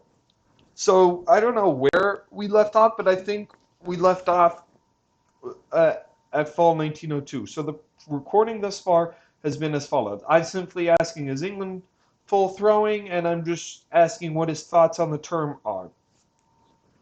He and I have been coordinating, if you look through the moves and look through the press, regarding Denmark, trying to counter any English bounce. Like this turn, he's supposed to go to Sweden, because if England bounces there, either he'll get it or bounce England, or if England takes it, at least I'll take Norway, sort of thing. So those are the tactics in the north. So we've been trying to talk it out. He said this, and we've just been keeping up a good RG conversation. So at first I answered quite a few questions regarding tactics last season. Asking him to support me back Norway to Sweden, which he does. How are we going to stop France, etc., etc., etc. And we just have general talks. If you wish to read through this, go ahead. I'm sorry, my knowledge of this turn isn't as strong as before. You can perhaps listen to my recording that recorded this, but I just did not have press open, so I'm just going to scroll through press. And these have just been my talks with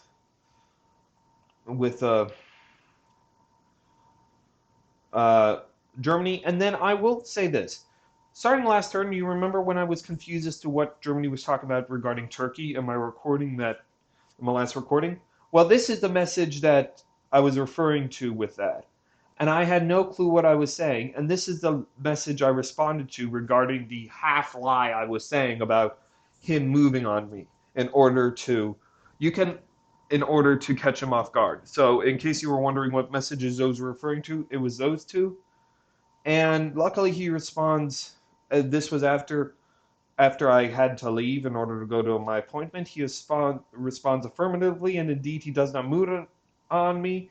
And I was very confused with the Turkey thing. I don't think I ever figured out the Turkey thing.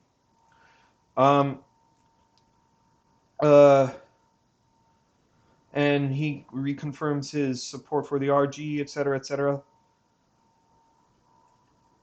And yeah, and then when the turn processes, I was very happy to see that my paranoia regarding Germany was proven to be false. So the RG still stands strong. and we just continue chatting. As said, this was definitely a shorter season for me. Like, I've just been busy, so we're just trying to figure out how to prevent England from full throwing. And okay, I'm going to bring this up in a second. Something I've been trying to do is get Italy to stab Austria by ways of Germany.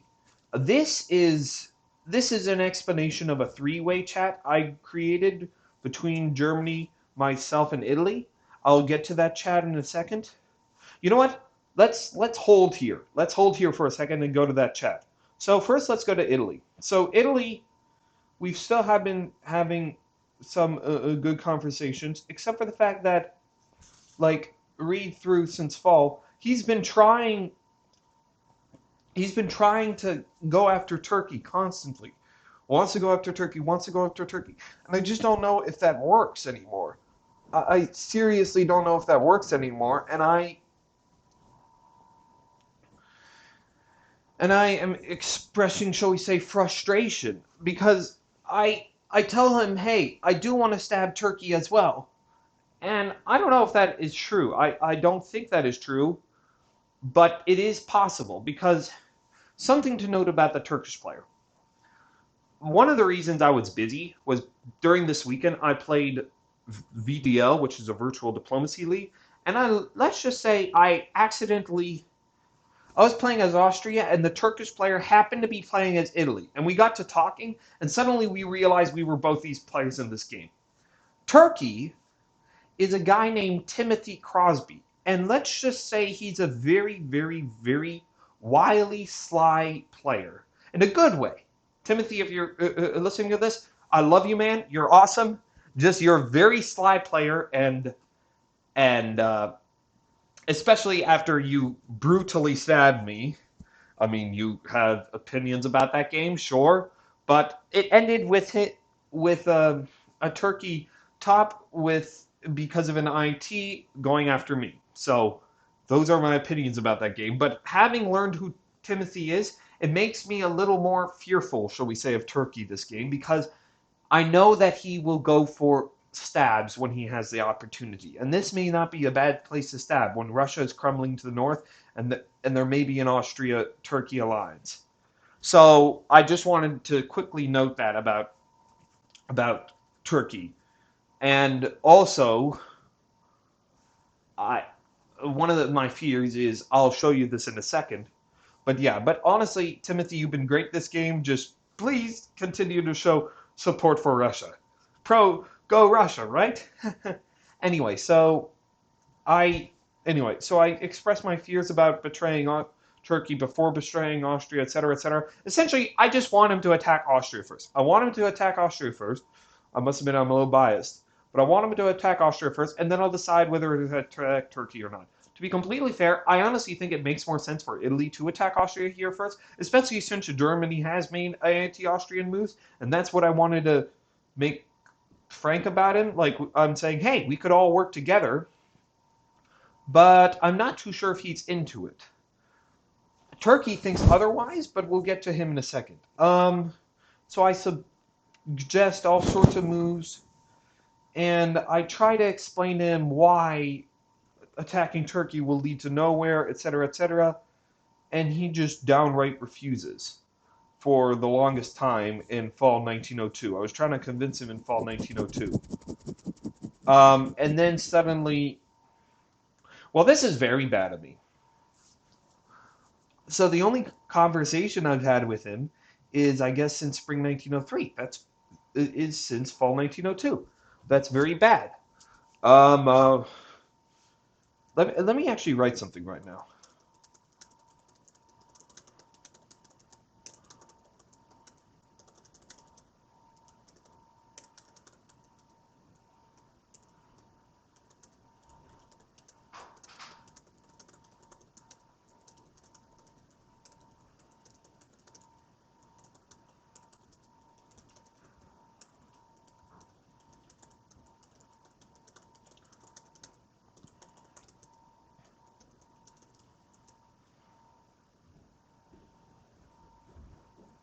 Yeah, something you want to always do is send messages all the time. as you can see, I've been lacking. I have been lacking, and this has been bad, but that's only because I've been busy, particularly since Friday, hence no recording. Luckily, I'll be on fall break until Monday, so I'll be especially free until Monday, and then even beyond that, because, shall we say, school lightened up a little bit. But in any case, so that was Italy. Now let's go back quickly to here. So Italy and I continue our talks here, and my point of this is to try to convince Italy to stab Austria through routes of Germany. And at first, shall we say, I make a huge diplomatic blunder. I first say, hey, we should all work together. What are your thoughts? They say a few things, and then I say this again. What? If I was Italy or Germany here, I would think that I'm just being ridiculous or something. Like, Germany even points this out. And let's just say that was a huge diplomatic blunder on my part, because that may show unwillingness on my part to actually do anything. But that's not true. I want to do things together, provided we attack Austria first and then figure it out from there. And particularly, I want to stay with Germany here. And yeah, as said, this was a huge diplomatic blunder. And confused is definitely not. It's definitely a perfectly valid way to respond, because who says this? So I created a chat. I asked for their thoughts, and then I asked for their thoughts again. In short, what am I doing? I don't know. I don't know what I'm doing. So that was bad. So I try to fix that by sending a very long statement, trying to explain, hey, I want to do this alliance. The fear that we both have is that currently we're in an RT versus AI. We don't want to stab each other. So let's figure out something. How do we stab our mutual allies, being Austria and Turkey, without necessarily putting us in a bad position otherwise in comparison? And I don't necessarily commit. Okay, that was bad wording. But essentially, how do I convince Italy to stab Austria while making them rest assured that I'm stabbing Turkey, sort of thing? So it's both a mutual stab. We're not doing this here, but we're just discussing through ideas for the future. And we just start a relation, but we don't necessarily agree to anything. I tell them, hey, let's establish stronger relations in order to figure out something in the fall, because right now I honestly don't know if I plan to do anything. So yeah, that's the story there. And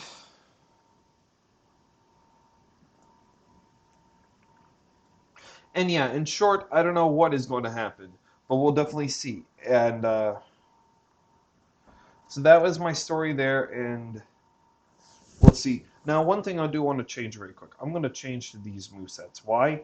Because I fully believe that England is just full anti-me and will try to do the most anti-moves possible against me. So what would that entail? He would go Norwegian to No, he would go. Yeah, he'd go Norway to St. Petersburg with Finland support, Norwegian to Norway to backfill. So I can try to counter it, because England has been crazy. Like, I won't be surprised if I just lose Sweden this turn. I think I'm going -1 sooner or later. I think I'm definitely going to go -1, unless I can figure out some breakthrough in this east. But this is why I'm becoming, shall we say, fearful and jumpy, because my north is crumbling. Generally, that is a bad sign for Russia. And as I said, I don't think you're going to see a Russian win this game. No, sirree. I'm sorry. But luckily, no stab by Germany yet. But yeah. So I establish a chat, trying to establish things out. And then let's go back to Germany very quick.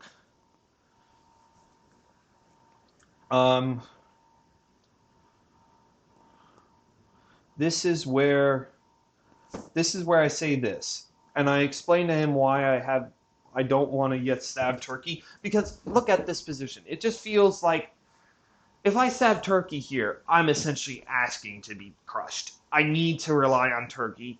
I need to make him trust me. And it's just very hard to do. So I'm trying to keep my sanity and try to hold on to everything, while at the same time trying to figure out what necessarily to do. And I said, I'd say my primary allies right now are Germany and Turkey. My primary enemies are England and Austria. France is new. Italy is neutral. France is neutral. So that's the story there. And I just don't want an enemy out of Germany or Turkey because think of this: right? England and Austria are my enemies. If Turkey becomes an enemy, well, that'll be bad. And the only ally I have is Germany. Okay, that's bad. Same thing with if Germany becomes my enemy. Then I have 3 guys on my front except for Turkey. So this entire front is open. I mean, things are just a mess. So Germany and I continue, and he's right. And I admit that I was pretty stupid. And I try explaining my positions on how I think the RG will continue and how I think why I want this RIG, but my real motivations, like I really want to work with Germany here. So we just continue, and I ask him to tap Sweden this turn. Now, my worry is I ask him, can you continue against Austria? Because he's here, but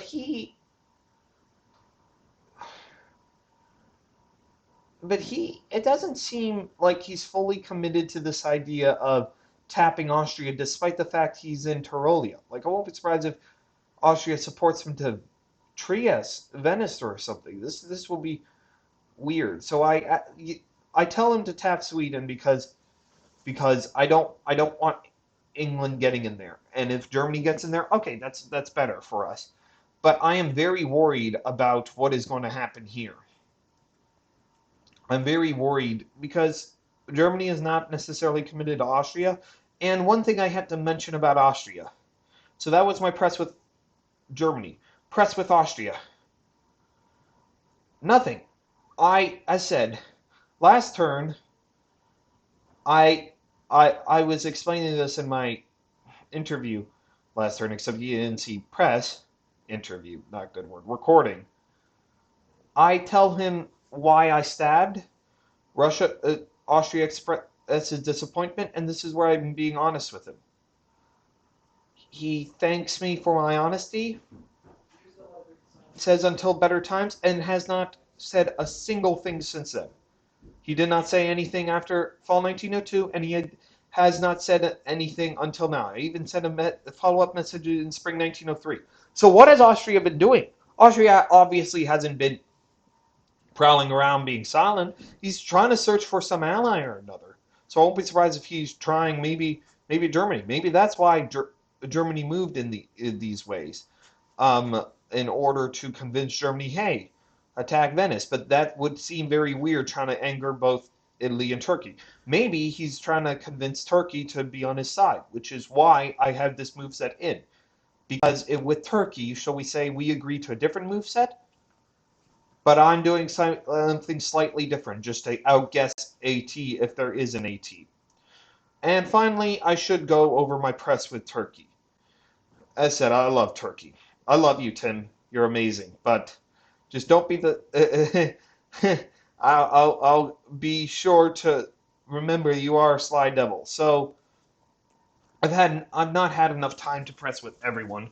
But the nice thing about Turkey is whenever I happen to open up messages, there would always be a message from Turkey. So yes, so this entire time, I said I don't know when last we picked up. So this entire time we've been discussing tactics for both defense since fall 1902 and trying to convince Italy to stab. So you can read wherever you want, and we've been essentially doing trust exercises with one another. At first, he expressed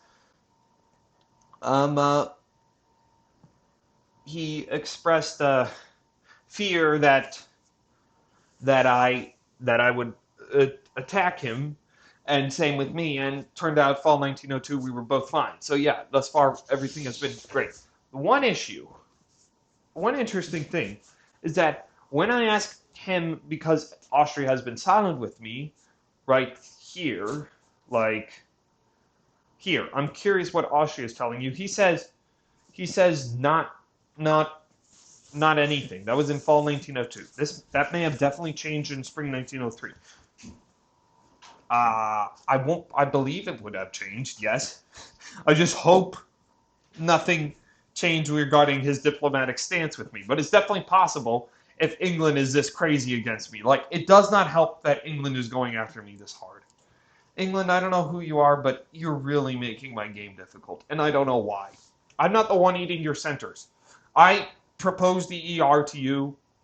I was very nice and polite with you. I just expressed disappointment with the army, and that was it. Suddenly, you're just full on going against me since the start. Anyway, so it's just been frustrating. So we discuss tactics in fall 1902. As said, just compare to last turn's moves. I'll link this game in the description so you can go through moves yourself. We discuss fall 1902 moves, etc., etc. We try to get aggressive. As said, I make it into Galicia last turn, and that worked. And so we're making slow but steady progress. It's slow progress, but it's steady. And we outguess Italy here. This was all fall 1902, etc., etc., etc. As said, just tell me when. Pause however many times you want to figure out.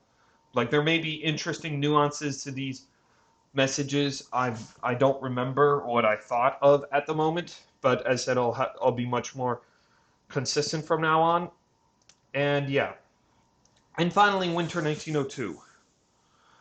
He says he got a message from France regarding F Mars, so AI will die. And this is great. As said, there is F Marseille, so I think AI is in a very serious position right now, unless they want to do something drastic, which is why I fear this turn, because this is the turn to do something drastic. So AI will die. And at first I was very confused. Like, he first says that Italy is adamant for going against him, and I tell him the truth. And we try. What do I see? I do point out there's an argument to be doing AT here, but he says no. But I suggest getting into a dialogue with Germany. Like, why not a GRT? And I think I want to get this going. We haven't established a group chat, but I want to get this going. Because Germany knows I'm just trying to play out the East to my advantage for now, so we'll see. And I suggest to him a good, like, for example, this is why I trust Turkey. He was suggesting a worse retreat, that being last turn he was dislodged out of Aegean. He was suggesting retreating to Smyrna. I told him retreat to Khan. I trust you, man. Retreat to Khan, etc. Maybe in hindsight would have been better for me to tell him not to retreat to Khan, but from the RT perspective, it's much better. So I told him to retreat to Khan. I said England is quite crazy. Yeah, and I think I trust Turkey more as a result, and hopefully he likes me more. I said England is quite crazy, etc., etc. So not much. And then here's where things get interesting. He then suddenly says that Italy essentially flipped, and says that, oh yeah, Italy is telling Turkey he wants to work with Turkey against Austria now. And this I just found weird, because Italy has not really sent a message inclining that yet, and hasn't said anything. So I told him, I don't know what to think of Italy, and I think that this is just a weird trap being laid by Italy, because Italy has not shown once yet that he's interested in working with Turkey, and then suddenly Turkey telling me that Italy is interested in doing stuff together. So I don't know. So I get very careful. Like, while I'm warning about him about Italy, he's warning about me regarding Germany, because he's right. Where will his next center be? And I'm very concerned about this. I'm trying to show to Germany, hey, your next center will be in Austria. Go for Austria. I'll help you in the north, etc., etc., etc. But it's just going to be hard to have a full pitch, especially with France as strong as he is.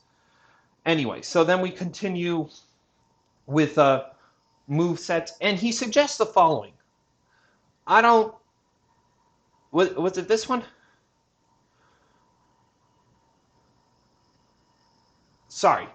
Sorry. It was this one. As he said, Italy is acting suspicious because I just found that very weird for Italy. So I don't think that Italy is actually going to do it, but maybe we're going to see an Italian stab of Austria this turn. The turn just went through, but I just want to finish through press and whatnot. Um, so I express my fears, and he says Italy's acting suspicious, but then he suggests room to Serbia, Bull supports room to Serbia, Ankara to room black convoys. And I must admit, I do like spicy. I do like interesting things, but that's a little too dangerous for me. Because say I get into Serbia, then what? You had two Turkish armies here, an open Sevastopol, and a very mad Austria, who hasn't talked to me literally at all. So I just tell him, no. Uh, yeah, I should have. No, part of the reason I'm able to do this recording today is because I asked for an extension, a 24-hour extension. Turn was supposed to go through tomorrow. Luckily, it's going through today. Gave me a lot more time to talk because I've just been so busy. So yes. Um. Anyway, so we continue discussing moves, and I should note one last thing. I suggest the following. And he counter proposes with the following. And I say, okay, I'm going to do that. Essentially, what I said I'm going to do is Romania to Serbia, black to Romania, with Galicia supporting black to Romania, Warsaw support whole Galicia. It doesn't really matter what I do here. It's just mattering of a guess. But let's just say I want to play it close to my trust. If I think that I'm going to be betrayed this turn, this is the most not anti-AT, but safe move set I can do. So Turkey shouldn't be too mad if I switch move sets on him. I should note an interesting thing. So that this is why I'm doing this instead of this, because I'm just going to tell him if he didn't stab. Yeah. Sorry, I was just working on tactics in my mind, and this was a last minute change I had. And I can be full honest with him. I just am afraid because I've been inactive that I may get stabbed here. So I just don't know what Austria has been pitching. So I can just be honest. But that's why I have a different move set compared to what's suggested. Now, one interesting tactic thing I want to say. I ask why Bulgaria to Greece. And it's interesting what he says. Essentially what he's saying is Bulgaria goes to Greece, and then Eastern Mediterranean goes to Aegean with Khan support and Ankh to Smyrna. The idea is that you're predicting, like you can read what he says, you're predicting the Italian convoy to Bulgaria with Austrian support. This cuts the support of Greece, and then you can dislodge one of their fleets and disband it while defending Smyrna. So I think that was an interesting play, a thought by Turkey. But in any case, as said, apologies for not having done any turn reports in a while. I'll be much more consistent with that from now on. But that's a recap and summary of what has happened up until now. So let's see through turn. Let's see what happens this turn, discuss moves, and then discuss plans from there.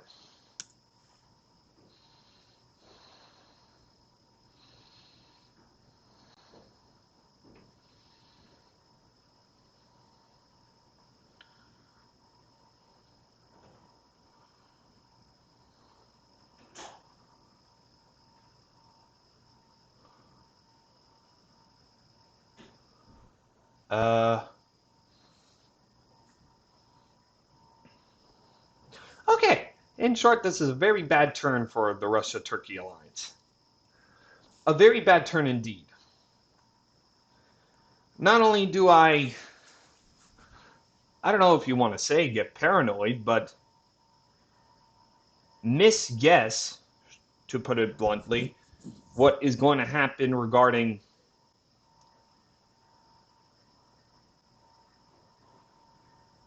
this is god awful. This is god awful. Not only do I misguess the North, I changed that because I thought Norwegian may go to Norway in order to cover any attacks on it. Not only do I misguess the North, but I get a forced disband. I lose Sweden. I probably am going to lose St. Petersburg. On top of that, you have There's no progress made on Austria, and Italy completely fooled us, and not only did not. Oh God, oh God, this is bad. This is very bad. Yeah, Italy not only fooled us, but just got into Bulgaria and forced disbanded an entire. No, did he force disband? No, he just made the Turkish army retreat. In short, this is bad. My entire north has collapsed. We have a very strong FG. Uh, no progress is being made whatsoever against AI. The only progress that is going to be made is French progress. We're getting bogged down against Austria, and in short, this is going to be very, very bad. I think what I now need to do is damage control. I need to do damage control because my position is crumbling apart. I My position is only crumbling apart because England, I'm literally going to strangle the guy, is suiciding into me like no other player has done before. What are you doing? Okay, I shouldn't be this mad. Like, I understand what he's doing. He's finding survival in Scandinavia, but it's so freaking annoying. It's like ruining my game. I wasn't the one that. This is god awful. This is god awful. So yeah, um, chances of a Russian win are 0%. I can probably survive. The game now is going to figure out Russian survival. I think I'm going to try here. My best option and best trying to figure out is try to unite the East. I think our only chance is uniting the entire East against the West because this is getting out of hand. This is absolutely getting out of hand. Um, Yeah, and honestly, I may have to go against Germany here. I may have to unite the East against the West because Germany has not shown any direct support. Notice he went to Tyrolia but then did nothing. Did nothing. He wants the stalemate to continue. Germany wants the stalemate to continue so that no progress whatsoever is being made against Austria. So I think it has to be a unite the East against the West sort of scenario. Otherwise, we're in serious, serious trouble. But in short, I don't know what to do. My position is crumbling apart, and I'm just the main person I'm very disappointed with and just very mad with currently is England. And yeah, this is god awful. This is god freaking awful. There's no way we can break through Austria. There's a possibility we get Bulgaria back, but this position is crumbling all because of literally this entire game is about balance and mediation. This game is being defined by England throwing to France and Germany having an excellent position in the West to just dominate their game, and England, of course, is suiciding into me. And of course, although this is more my fault, this is more the East's fault. We have a classic East that is getting stalemated between four excellent players, but a West that is falling apart. So in short, not great. Not great at all. Um, and of course I did. Notice how I changed my moves last minute. If I did Barents to Norway, I would have gotten into Norway at the very least, but instead, my entire position in the north is crumbling because of a suiciding England, and I don't know what to think anymore. I have a lot of press to get to, but this is where I'm going to leave it off here until my next midterm update. But yeah, so thus far it has been a fun Russian game, but this has been god awful, and I just don't know. I don't know how to fix this. I've tried my best with England. I feel like I've just tried my utter best, but I just don't know how to fix this. I mean, what do I do with England? This game is literally. I'm honestly going to ask the guy why he's deciding to suicide into me so hard. I'm just very frustrated. But yeah, in any case. So this is where I'm going to leave it off, and I'll see you guys next time. Hello again. So, yeah, things are not looking up. Let's just say that way. After last turn's debacle, there was, well, a limited number of options I could do. Mainly trying to unite the East. And, well, let's just say none of the Eastern powers are interested. Except Turkey. But it's a little ridiculous. So then the other option I had, since RG sort of fell apart, was to go with and sort of vassalize myself to France and try for an FR. Because I don't know what to do at this point. And honestly, chances are pretty high of doing that, perhaps. But I don't know. Anyway, let's get down to press. So let's get down to Germany in a second. But let's just start out with, I don't know. Do we really talk there? No. It's talks of GIR sort of fell apart because, well, Italy, I said I can't read Italy this game, and Italy does not know. I don't know what Italy is doing, and Italy has been doing all sorts of things. So, anyway, let's start with talks with England. So, I don't know why I never responded to this, but oh well. I finally tried reestablishing some accord with England, and I have to be honest with him, he's right.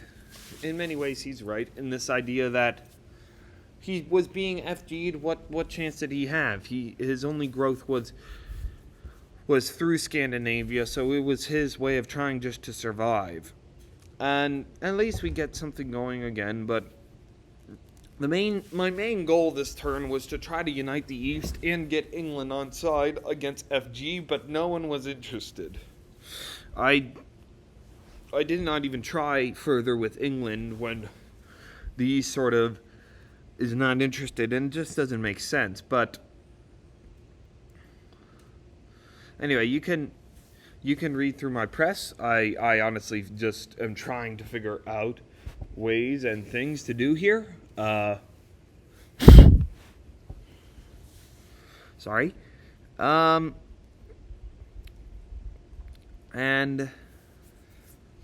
I don't know. So those are my talks with England. And as said, not great. Just my entire position right now is not great. I mean, at least I get to talking with him again, which is better than in 1902 when he wouldn't even talk to me. But then here's where things were real bad. So my talks with Turkey. Let's go back to fall 1903, the beginning. So regarding why I didn't do the moveset, as said, I thought Turkey was going to trick me last turn, but he didn't. And also wouldn't have even helped out Turkey's defense. So I explained all this to him, and he's like, yeah, that makes sense. We need to sort of unite the East. But as you'll see, no one is interested. No one is interested in a second. So Turkey and I still try to make do with the best ideas.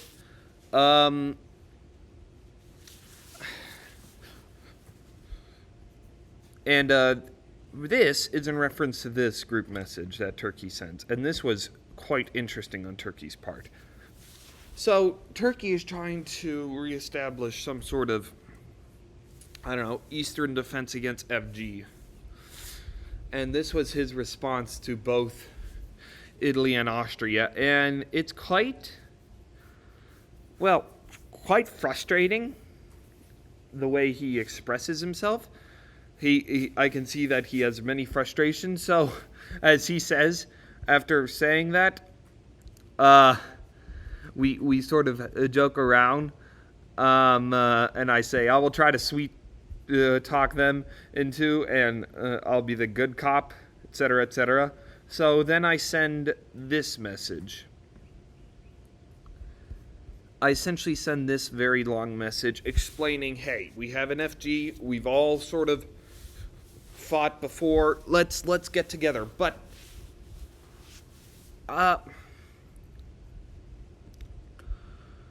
It's not good, the response, in that there is no response. No one responds to this, like, at all. I try to explain my positions on the game since the start, why I wanted to do RG, why I didn't do air, etc., etc., etc. Like, it is true. Part of the reason I didn't do an air was because I did not know how much I could trust Italy and Austria not to AI, especially when Italy was going around leaking regarding Bulgaria. So I just felt very uncertain about this. But as said, I propose a very solid deal in that we just need to survive together, altogether, but no one at all responds. Italy does respond, but in a direct message to me. I heed your word. I will not respond until this winter. If Germany betrays me, we shall talk. What? Well, what is this about now? Since when has Italy been trying to work with Germany? I guess that I've been trying to work with Germany, but is he kidding me now? I mean, France is about to mow Italy down, take Piedmont, advance, and just, I think that we're all in a very desperate situation, and Italy is still trying to parlay with at least Germany.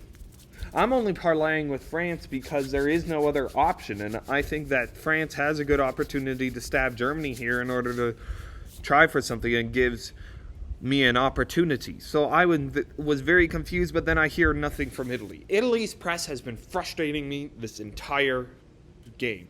The entire game, Italy's press has been frustrating me, and it's these responses that leaves me in the dark, and I just don't know. I don't know what to think of Italy, and it's sort of driving me insane at this point. So as said, nothing. No one even responds to this. Turkey sort of responds to me, and then Turkey creates another proposal chat asking about moves, but as said, no one responds to this. Although Turkey and I keep up the chat. So fundamentally, I don't know what to do. I don't know what to do here, and I just feel like Italy especially is just like not cooperative. Austria, on the other hand, I try still getting something going. I try to reestablish a rapport, like saying, regarding your statement until better times, because that was the last time he talked to me. After that, I tried talking to him, but he was never interested. I proposed something in order to work together, but he's like, oh yeah, we need to air here, etc., etc. I cannot air here. If I attack Turkey, I'm attacking the last ally I have. So I feel very reserved on this idea, and I essentially tell him, no, but let's do this Eastern Power Alliance. Let's try to fix this. And I try explaining my position to why I didn't air, but now, since at least I'm being honest with Austria, honesty gets you somewhere in this game at times, so I think perhaps he may buy what I'm saying, I don't know. But then I think, why not rat alliance? If Austria is sort of cooperative, why not rat alliance? Because I get to talking with Turkey, continuing. We first just discussed a lot of tactics in the north, etc. But then we continue talking about how to fix the east. This is in response to what I said as a group chat, and he said he followed them up individually, but none of them responded. None of them responded. None of them are on board. So we decided to work individually together. However, he said Austria may be on board. So if Italy is uncooperative, but Austria may be on board, it is possible. It is possible. So I created a rat chat in order to get us three Eastern powers aligned. But as said, ever since between the huge group chat, this group chat, and in individual texts with Austria has not conveyed with me that he wants to work with us. I don't know. So my goal this turn is I'm going to try to put Turkey back into Bulgaria to force out Italy, because I don't think we can trust Italy at all.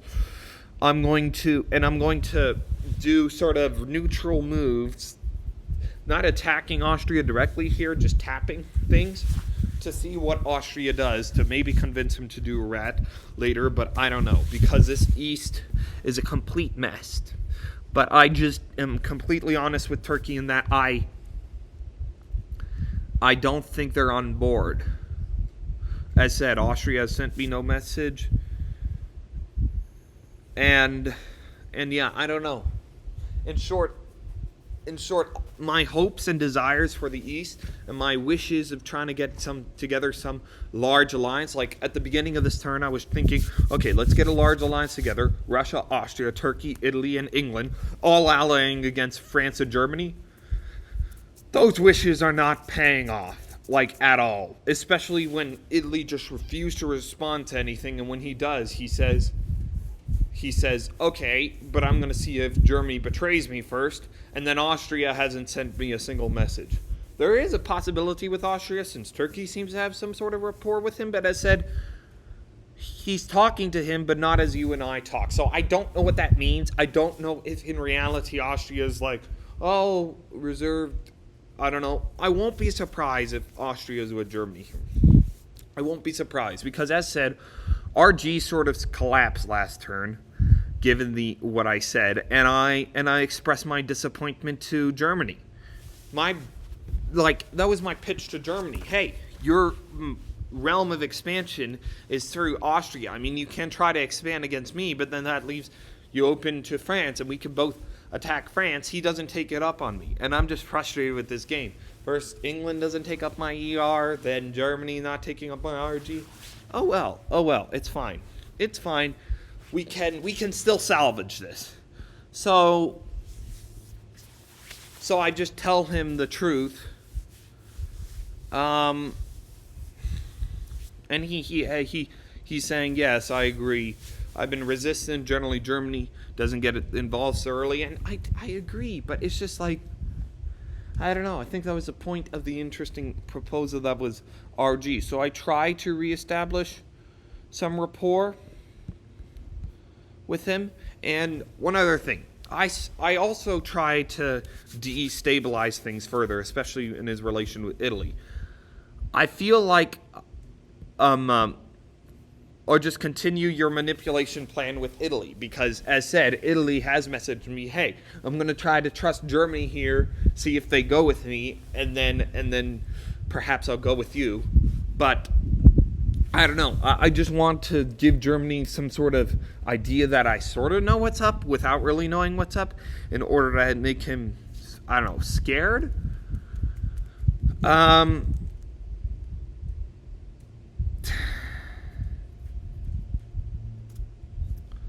Yeah, I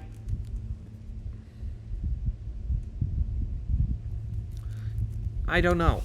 I just am slightly annoyed. And now Germany is seemingly saying, hey, what do you want me to do? And I just tell him, he offers support in Norway, he offers Silesia, but I just feel like it's too late. Like, I feel like the damage has been done in this relation, and I just don't know what to think. Because I made it very clear I wanted him to move on Austria last turn, so that I could possibly take Budapest this turn. I could possibly advance, but Germany was not interested. To be honest, I was perhaps blinded also by RG, because even if I took Budapest and attacked Vienna, that would still fracture the East, and then Germany still has all the power to do whatever the hell he wants. So I asked, the only thing I ask of him is, I don't say I want support into Norway, because I'm going to Norwegian on request from France, and I just am tapping Austria. And yeah, I don't want to tell Germany I'm going to Norwegian, for I want to deserve France's trust here, and I'll show you why in press in a second. But the only thing I ask of him is to move to Bohemia, and he doesn't respond. So I don't know. In short, I don't know. And I am just slightly concerned about this game. But then, as said, it feels like every relation has sort of fallen apart, except with Turkey, and the East doesn't want to get together. Germany is so resistant and just sort of letting me die. So then I start getting a conversation going with France, and oh boy, at least that has some good to it. So I tell France, hey, my game is sort of done. You, France, are the trampling buffalo. All I'm trying to search for this game right now is some sort of survival. And I'm sorry if you're hearing a little squeal in the background. That's my dog. Sadie, come. Nah, she's doing her own thing right now. Anyway, so I try to reestablish things with France, like try to say, hey, you're in a very dominant position here. My position is sort of crumbling apart as I stand. I won't be surprised if I'm eliminated soon. I'll help you win if you give me at least a survival or maybe even second place. Now, I will be honest with you guys. My goal is to win. No matter what, try to win. But at least this pitch to France is an honest one, because I border every single other player except him. So he seeing me survive is in his natural interest, where I keep everyone back. And then maybe if I'm lucky and I'm able to survive, because currently right now, goal is survival, not winning. Goal is survival. Maybe if I'm lucky, I'll be able to fix things to my benefit in order to try to push for some win, but I just don't see that happening. So I give him a pitch, and one interesting thing, I give him the Buffalo Stampede, and I begin to notice just how much he likes emojis. They're an interesting thing that ticks off players. Like if you remember when I scrolled up, you all saw all those buffalo emojis. You're going to understand why in a second. I mean, why not? So I compare him to a trampling, stampeding buffalo, and I just ask, how can I help him, etc., etc. And he's like, 2 buffaloes in one game. Oh, this is overwhelming. And he wants me to join, and he says this, and I honestly believe him, because I'm in a good position to help him in whatever form he wishes. Naturally, I'm not going to help him solo or anything, and like right now, my pitch is trying to help him board top. As said, personally, I want a board top, but as said, I don't think you're going to see this game. France is a very strong player. He knows what he's doing, and he asks what I seriously want. Where I put down this full on pitch, whereby I say I'm not particularly interested in revenge at any player. I'm not. Just tell him that I attacked Austria, and now he's not responding me. England just full on attacked me. Italy, up until now, I don't know what they're doing, but nothing pro me. Germany, sort of just letting me die in the sand, and then Turkey is too weak to do anything, so my only option left is France. And I tell him that, and I tell him, hey, we've been friends this entire time, you like my emojis, etc., etc., and I discuss a few tactics with him. You can read through press, but I essentially ask, the point of this is not what do I want, it's what do you want. So I ask France, what do you want me to do in order for you to at least guarantee me to survive? Now here's a question. Is France going to go with this? Is France not going to stab Germany and let me die? I don't know, but at this point I have 0 options. My options are down to France and trying to pitch to France in the best way possible, as I told Germany I would do if he ever sort of flipped, and he sort of did. Because my options are limited, because the East is not coming together, so I may as well work with France here. And you can read through press, but then also I tell him, anything else you want besides constant buffalo messages, and I just send him a whole string of buffalo messages since he liked it. And my response is excellent. This is hands down the best message I've ever received in this game. Yes, Why would he lie about that? I don't know. But I think I can actually get something going with France. I don't know why he's asking this, but he asked me to do Barents to Norwegian Sea. I'm trying to get his trust. I do it. I'm entering in Barents to Norwegian Sea, and I want to get France's trust because there's no one else that wants to work with me except Turkey. But I said Turkey is too weak to do anything, and everyone else is sort of in some version of I can't help Russia land. England attacking me, Germany sort of ignoring RG, Austria I attacked and sort of broke trust, and he hasn't really talked to me. Italy, I have no clue at this point. So I want to work with France here. And as I said, this is why I always keep up good relations with all players if I can. Because you never know who you're going to end up working with. And perhaps in this case, okay, it'll be France. And he's like, okay, let's try to make their head spin. Let's prevent this runaway FG monster. So he may stab Germany, he may not. But the main thing he's asking me is to keep my northern fleet. And unless some crazy, funky things happen this turn, I have no reason not to do that. But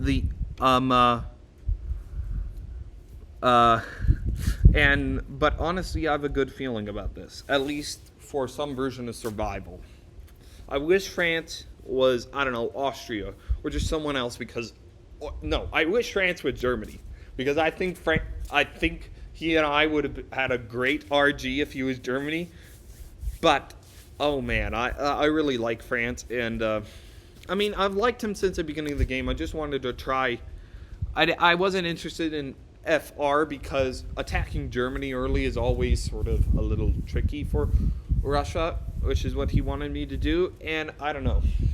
But now, since I feel like Germany will sooner or later attack me, may as well do this.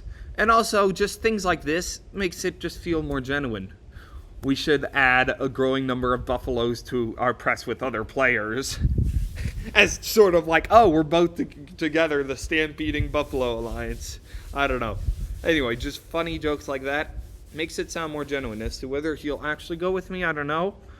But it's certainly possible. And then he just sends me a load of buffalo emojis, to which I respond to in turn. And then I leave. I must admit I sent this message not too long ago, so this is why he hasn't responded. But for now, I said I have Barents to Norwegian, and everything else is sort of up in the air. But I guess I'll just see movement this turn in order to see what happens to judge from there. But I think I have a good relation I can work with France on in order to get things going. So first, as I said, no matter what, try joking with players. So I say, I call him the king of the European buffalo. And turns out there is such a thing as a European buffalo, the European bison. But in any case, and we just continue discussing, and I just think trying to figure out how to work this long term. I do ask about Norwegian. He doesn't respond to me. I said I didn't send this press that long ago, so that's why. But yeah. But in short, my views on this turn and what's going to happen, I don't know. The East is in complete turmoil, complete mess. I think the only people I can trust in this game right now are Turkey and France. Everything else is going up in the air. So let's see what the results of this turn are.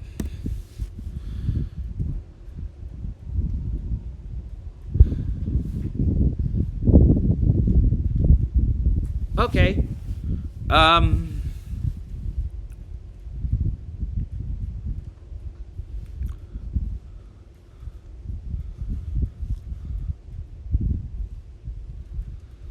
I am mightily confused by a lot of these movements this turn because,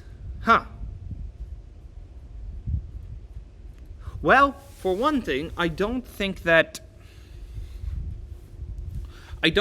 Italy is a friend of Germany anymore because, first of all, France just supported Italy. Germany just supported France against Italy, and now Germany is going to get a build from Sweden, and why not retreat to Venice to get a build there? And, of course, Italy just doesn't listen to me. You don't listen to me. Ooh, you're going to let Germany win. I don't know. I just tapped Budapest. I even thought of attacking Silesia in this turn, but... Oh, great. And now Austria does also support holding Bulgaria. Ah! In short, this turn is not great. This turn is... It's not terrible. It's not terrible. I'm still going down 2 builds, but there's nothing I could have done about that. But this turn... Oh, no. Luckily, I'm only going down 1 build, so I think I'm going to disband Black Sea. But I think... well, this turn was not going to be great anyhow. I think, though, I can get things going now with France, and I think that Italy will finally start listening to us, because he hasn't all game, but now Germany essentially betrayed him, and why the hell not won't Germany just retreat to Venice and get 2 builds, build Army Munich, Army Berlin? I don't know. I would do that if I were him.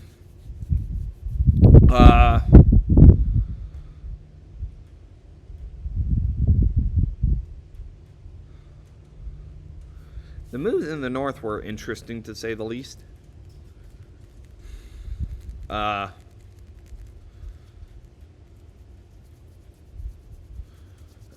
also have to note that Germany decides not to move into Bohemia still. So yeah, I think RG is off the table. But in short, I'm annoyed that we did not outguess Bulgaria, because I could have supported Constantinople, Bulgaria, but then the question is, would he attack Romania? I don't know. I don't know what is going on in this position. In short, I'm confused why Austria didn't attack Romania, because he showed no indication of necessarily wanting to work with me, and now I'm just very confused by moods this turn.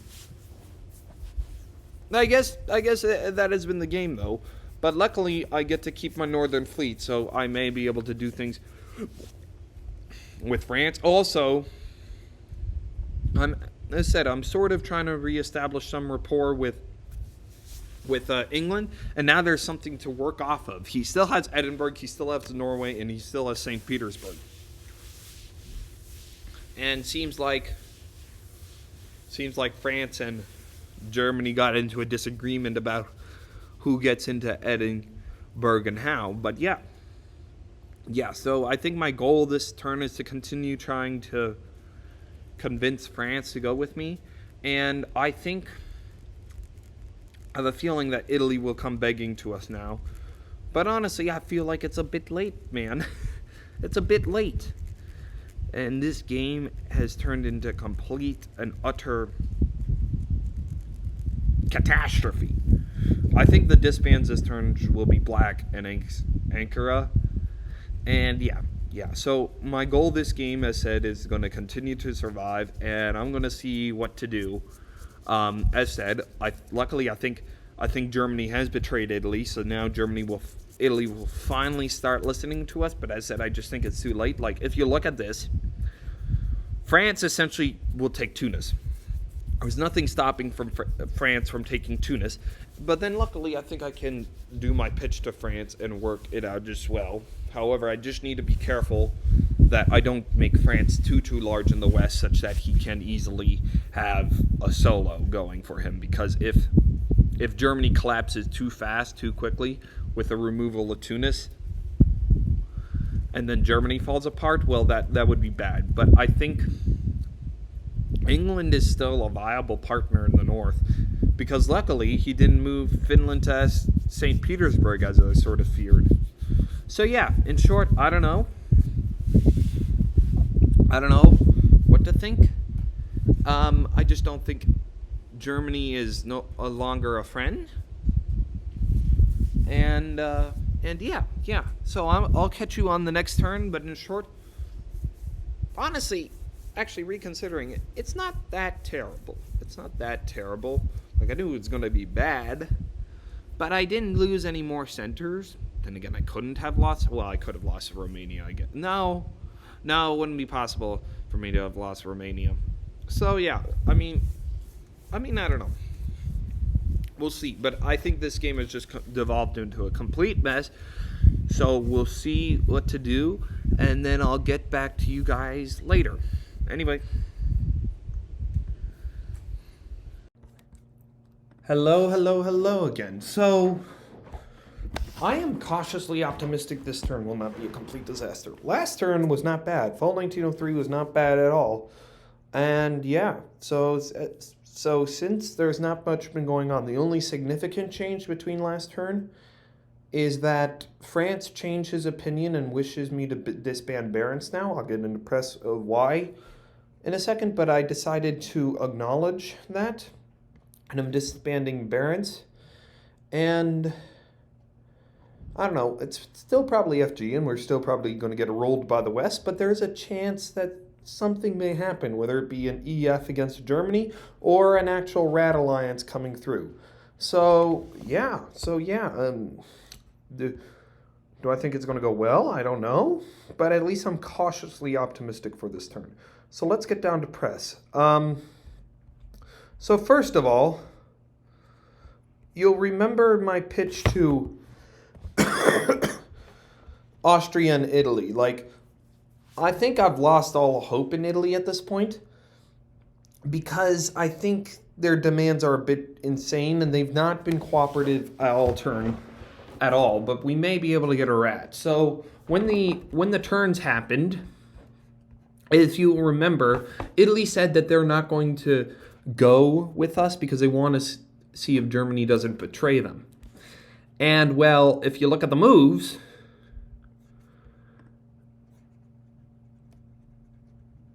when Austria attacked Tyrolia retreated to Venice. So Italy is not happy about that, and honestly, Italy is in a pretty crap position. Sorry, buddy, but you should have taken our offer much earlier. I have no clue what you've been doing this game, to be honest, but whatever. So I just send that simple one-worded question. So, because everyone refused to even acknowledge my message even existed. And Italy sends this, which is a little fantastical. How exactly does he think we can push France and Germany back? He's the one on the back foot. Also, he needs to keep Bulgaria in, supposedly. And like, Turkey was very confused, asking if we were playing the same game here, because Italy has not made all sense the entire game, and then these are his terms. It's not even a case of, yeah, you were right, I guess do what we can, but actually expecting to push here. I don't know how any of it is possible. And he says some I don't know, fantastical things. And considering all he's done at this point, I don't know, Turkey and I don't know about Austria, but just do not take him seriously at all. And like, Turkey even went to the degree of asking Italy, okay, you need me to help you. Well, tell me what moves you're envisioning. And Italy never even responded. So at this point, I just think Italy is in fantasy land. I think Italy's in fantasy land, and I don't think I can rely on them in any way, shape, or form. So those were my talks with Italy. And we can continue looking at here. Like, you can, when Germany retreated to Venice, I then told him, and Italy continues saying ridiculous, see if I can trade St. Petersburg for Sweden with Britain. How am I supposed to even get Britain, Sweden? And how am Italy, you should have just gone with one of us clearly from the start. I don't know what you've been doing, but I think it's just doesn't make sense at this point. And I'm just completely confused. And yeah, I don't know. So my talks with Italy, nothing productive. Just beginning to realize that he's in fantasy land and that we can't really work with him. So that's the main negative of this turn. the positives. So, I don't know. Let's get to my talk with France. So, where were we? Oh yeah, we were continuing with our exchanges of Buffalo Press, and here's where he says he wishes me to disband the Northern Fleet because he wants England to help him against Germany, he so claims. I believe France is stabbing Germany this turn? No, absolutely not. But I think that there's a chance that there may be some beginnings of a setup. Sorry, I've had a bit of a cough on Germany, so perhaps there's a chance. And he wishes me to disband the Northern Fleet. And then, yeah, that was the main thing. I tell him, I at first was against this because I just felt like disbanding Black was so much more convenient for Turkey's sake, that Barents at least keeps my foot in the door, because I am worried that doing so is just getting me partially screwed here. But then again, the main reason I did it was that England was telling me, hey, make me feel secure, disband Barents. I'll get to his press in a second. Otherwise, I'll be forced to disband it myself, and there's nothing I can do to protect it. So I just did it just because, for that reason. So at first I wanted to keep Barents because I was just slightly worried that this is just asking to get overrun by the West. And I wanted to talk to England into letting me have Barents, but then he's like, England refuses and France continues. And at first, at first I did not know what to think of this, but I just told him, like, you can read press, but I just told him my concerns about disbanding Barents, but I am honestly reassured. I'm going to be honest, there's a very large chance that France is just completely messing with me here, but what other options do I have? As said last turn, so I'm trying to put all my eggs in one basket. That and also Rat, possibly, in order to see if I can accomplish something. So, and trying to gain France's favor between that and England telling me, hey, I'm forced disbanding Barents. I'm like, okay, I'm going to disband Barents and not Black Sea. For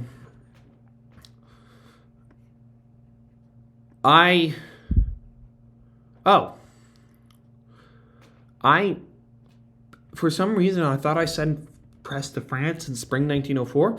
That was that was quite idiotic of me. Yeah. So I guess I'll see what he does, and then we can talk from there. That was quite stupid of me. But in any case, that was my main talks with France, and I don't know. I still like the guy, and I think at the very least, if he is screwing around with me, that he at least likes me enough that he does not want to see me to die. Let's just put it that way. England, my talks were very similar, and finally, I'm actually getting some sort of rapport again with England in comparison to when he was full out attacking me and just charging in. I have to say, sorry, I was just so mad with you earlier, England. If you heard the video earlier, it was just frustration, and I don't fully blame you. I mean, where the hell do you go? But it just, of course, it was against me. But then again, there wasn't that many places, so I reestablished some sort of rapport with England. I also try at first to convince him, hey, can you let Barents live, please? But he also refuses, so I then say, okay, I'm going to disband it. And I like this statement. I'm hoping he's not lying here. There's a very large chance he's lying here. And as I said, I feel completely stupid because I did not follow up with either England or France in spring 1904. That's something you should always do. even if they don't respond, every single season you should send a message to the players to talk about anything, to keep up talks. I've seen many Englands before never talked to Turkey until 1905. I think that's a major mistake. There's plenty to talk about. It's just there's plenty to talk about, especially regarding information sharing and what you hear from other people. It's crazy the amount of things that go around. So always talk to every single player every single season. Unfortunately, I did not do that this season. But yeah, so those were my talks with England and France and Italy. Before I get quite into rat, let's discuss my talks with Germany. So as said, I was disappointed with him, and I still am. And I told him I just feel like an RG, and in addition, he builds Army Berlin, Army Munich. Like this is getting, I feel like, severely anti-Russian, and there's a very large chance I'm completely dead here if Austria decides to go with Germany. That is a big if, because I feel like he knows that. I feel like even though Austria is, I don't know, there's a very large chance Austria does go with Germany here and attacks me, but I think he understands the perilness that is the West, so may not. And in addition, especially since Austria attacked Tyrolia, I'm confused why. Maybe it was a design thing so that Germany may design his retreat. But I don't know. I don't know. So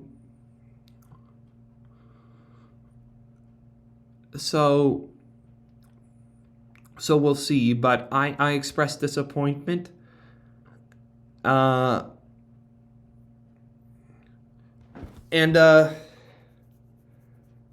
just trying to create distrust between him and France. Like this, I do want to say, this is not, don't, when we read Turkey's press, this was one thing he highlighted to me to tell Germany, and I'm like, yeah, that's a very good point. If you look at the moves,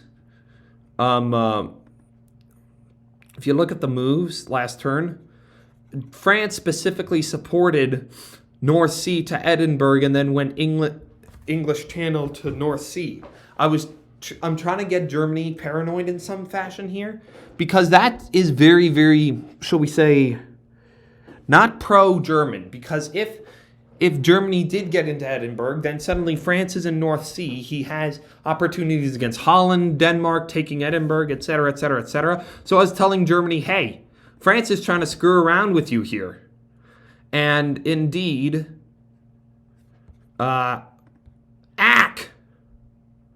that's annoying. That is highly annoying. Apologies, but the turn went through while I'm doing, sorry, I did not finish. Okay, so I'll keep in mind never to scroll between seasons during that. But this was the turn. And turns out that Germany wasn't lying to me when he told me he was going to make a move on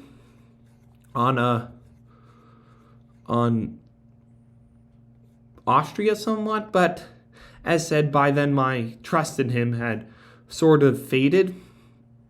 So I try to make him slightly paranoid about France, first of all. And then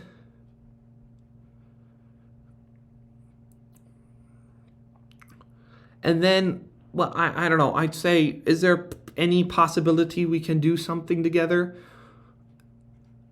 Just telling him, you haven't really been friendly to me, yada, yada, yada. And he responds with this. And as said, as you can see, I moved on him. I'm not moving on Austria. That's the death nail. We need to unite against this West. So I don't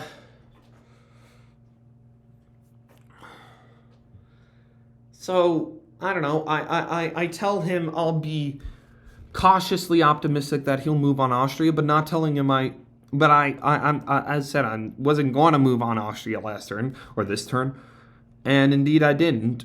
But now I'm sort of happy in one way because at least this leaves opportunities in the idea that, especially since England went to North Sea, there may be EF opportunities to stab Germany. I don't know why North Sea went to Skagerrak, but we'll see. I think this turn will definitely be interesting in some ways. In any case, what else? So we do that. Germany makes a move on Austria, as you can see, and now this will allow me to develop my relation even more with Austria. And as said, let's now finally get down to press with Austria and Turkey, which are the big ones. So let's start with the rat. So Turkey creates this. I don't know why he didn't use the other one.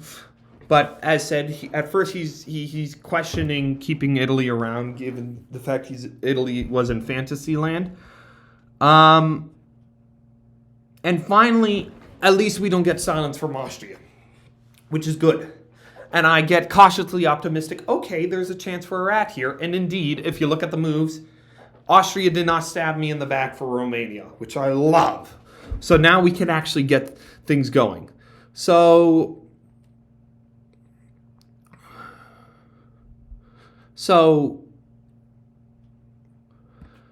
we discuss tactics and what to do in order to reform friendship, and we express our different thoughts. And I explain to them why I didn't disband Black Sea. And regarding the moves this turn, it was following what Turkey proposed here, which I followed, and we all actually followed on. So, as said, rat is coming together, so that's good. I may have opportunities with England and France. Germany moved on Austria, so hopefully Austria feels more settled when working with me, etc., etc., etc. And also, I forgot to mention about Italy. Although Italy was in fantasy land, I do forget to mention the fact that, where was it?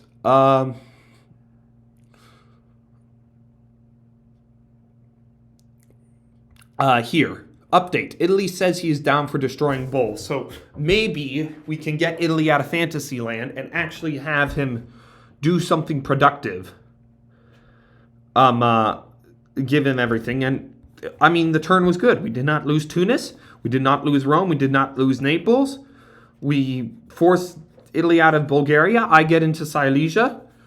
The West, I don't know what is going on up here, but as said, Norwegian to North Sea and Clyde to Norwegian Sea, with what England and France has been telling me, except I do need to talk to them. I really do need to talk to them. I think there's a chance, especially this move, Liverpool to York.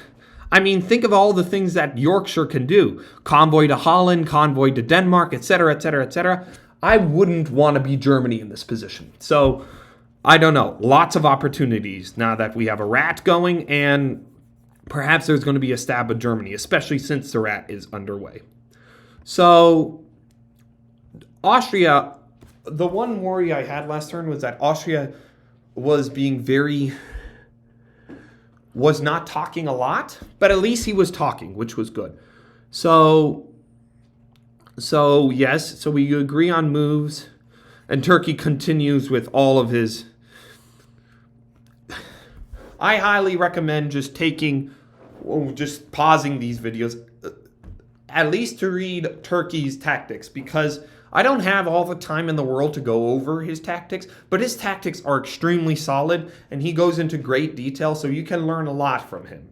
I highly recommend it.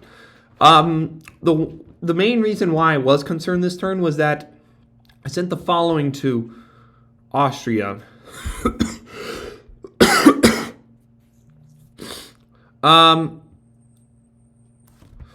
Which was this. Trying to reestablish some sort of rapport and fix things just to make sure he was on board for rat. Indeed, he is on board for rat, but why I was worried that perhaps it would have been a disaster.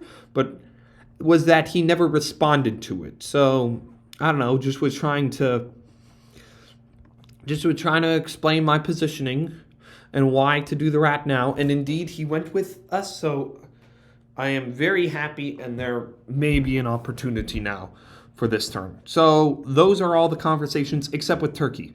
And Turkey, it's been pretty standard. There's not much. At first, the main question was disbanding Black or not, and then I eventually explained to him I do disband Black Sea.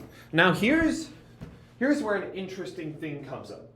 Remember in my press with Germany where I tell him, where was it? Because Turkey suggested what I wrote.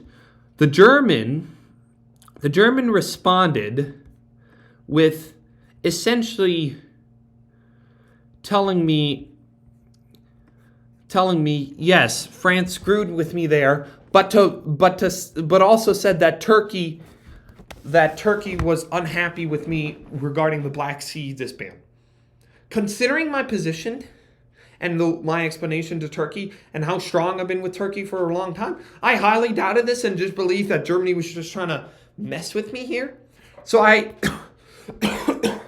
and indeed it was, because I don't see why the hell Turkey would be trying to work with Germany here. But then again, such a lie like that is weird. Like, Germany, if that was a lie, it's honestly needless, and it honestly just destroys trust a lot more easily. So maybe he's telling the truth. It just seemed, just considering that Turkey disbanded Ankara, and I told him ahead of time before the disbands, hey, I'm not disbanding Black Sea.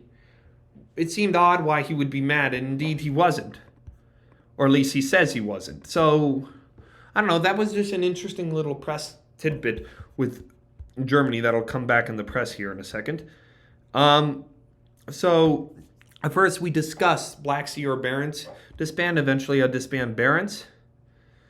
And then we also discussed whether Austria is really on board, because both of us do not like how little he presses. But indeed he is. So I don't know, some Eastern alliance is finally coming together to save this game. And this is where I ask him about Germany's message. And he responds with, well, more or less what I expected. And even if this was the truth, at least Turkey knows now not to trust Germany. So yeah, that was good. And yeah, besides that, just a lot of discussion of tactics and whether to trust Austria or not. So yeah.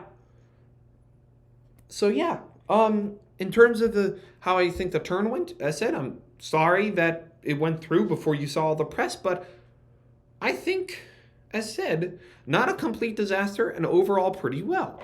I get the jump into Silesia. A rat is actually forming. Italy gets to defend for now, seeing that we're with him, since he said that he would allow for the disband of Bulgaria. But the question is, do we then keep Bulgaria or not? We'll see. I do find, although this makes sense, I do find Tyrrhenian Sea supporting Ionian to Naples to be interesting, because it shows that France is trying to get another ally besides just myself on the opposite side of the board, being Turkey. What I find to be interesting of this move is that even if Turkey told him he would do it, then why not go for Tunis? I don't know. So it seems like France is really, really trying to establish a good rapport with Turkey, something I am going to talk to Turkey about just to make sure I know what is going on.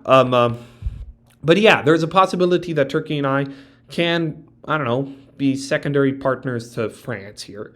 As said, I would not like to be Germany in this position. I think he was just too slow, and You read my pitch at the very beginning of the video of why I think Germany should go with me, especially given how dominant France's position has been.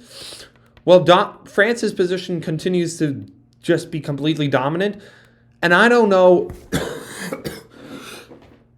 Something tells me that maybe this wasn't a stab by England and France, but as Germany, I would never accept this. I would never accept England going to North Sea and being fine with England still alive. I mean, France is letting England still live. What is the story here? I don't know. In short, yeah. So I think there's opportunities here. There's lots of opportunities here, and overall, this game may not be as doomed as I thought it was with just an FG rolling the board. What do I think will happen? I don't know, but I think it's definitely possible to get France to stab Germany and to get this rat rolling in the right direction so that I can perhaps get some northern centers back. I don't know, Berlin, maybe have a trade with England. I don't know. And yeah. So that's my perspective of the turn, and I will talk to you guys later. In every diplomacy game, there's a period whereby the game becomes, in a way, stagnant because either two reasons. Mainly because the game reaches a state whereby it's tactics between one alliance trying to break through the tactics of another, and in my case, it's because I'm a small power trying to trying to hold against FG, and we are currently in a rat. Last season we left off at Spring 1904. Currently, if you want to look through the moves, it is Spring 1905, but relatively little has happened, as said, and it's become a very, very stagnant game for me as I wait for someone to make the first move, and that hopefully will be France against Germany. As of right now, Rat is holding on very well, and we're developing tactics in order to try to put Germany in as awkward a position as possible. The hope is that then France can stab Germany, and then this Rat has possibilities of opening up. So, although you may be disappointed that I haven't done any videos since Spring 1904, literally nothing has happened since Spring 1904 of note, aside from the fact that France is steadily growing, and I think that sooner or later England and France will pounce upon Germany. However, they are asking me to do weird things, such as stab Turkey here. And yeah, so that is what has recently happened. And in any case, let's get down to press. So, as said, relatively little has happened since fall 19 spring 1904, and I'm just checking to make sure I'm not missing out on press. Yes. So and here is all the press. At first, we were discussing partially with Italy in terms of how to hold the line. However, Austria, myself, and Turkey have sort of discarded Italy by now because we find them highly unreliable, especially when in spring 1904 they decide to disband Piedmont and not retreat to Tuscany. That just made absolutely no sense in our mind. So at this point we sort of discarded Italy as an ally and are mainly working together. So we no longer are part of that four-way chat as much as we are in this three-way chat between ourselves. So conversations with Italy have been limited. With Germany, there has been some discussion, but as said, this game has reached that state whereby press every turn is not apparent, partially because I've been extremely busy, I apologize, but mainly because the alliances are already set, and, for example, how would Germany and I disentangle here? I cannot not attack Germany, and I cannot attack... If I attack Austria or Turkey, we're doomed, because I've done this several times at FG, whereby I would try to get one of the Eastern powers to break, and then the line would break. Or, For example, France can take Tunis here, and then as said, I explained way early on in my messages to Germany, um, it's just classic French meta, and then he could possibly go for a solo France. So there's that fear. And although we are discussing still, there's not much to discuss about at this point, as Germany and I sort of realizing, unfortunately, any possibility of a GR will not work. Conversations with Austria and Turkey have continued nicely. For some reason, we've been flip-flopping between two different chats. But mainly it's been a discussion of tactics. Last season we needed to prioritize getting to Galicia. If this wants to go through, give it a second.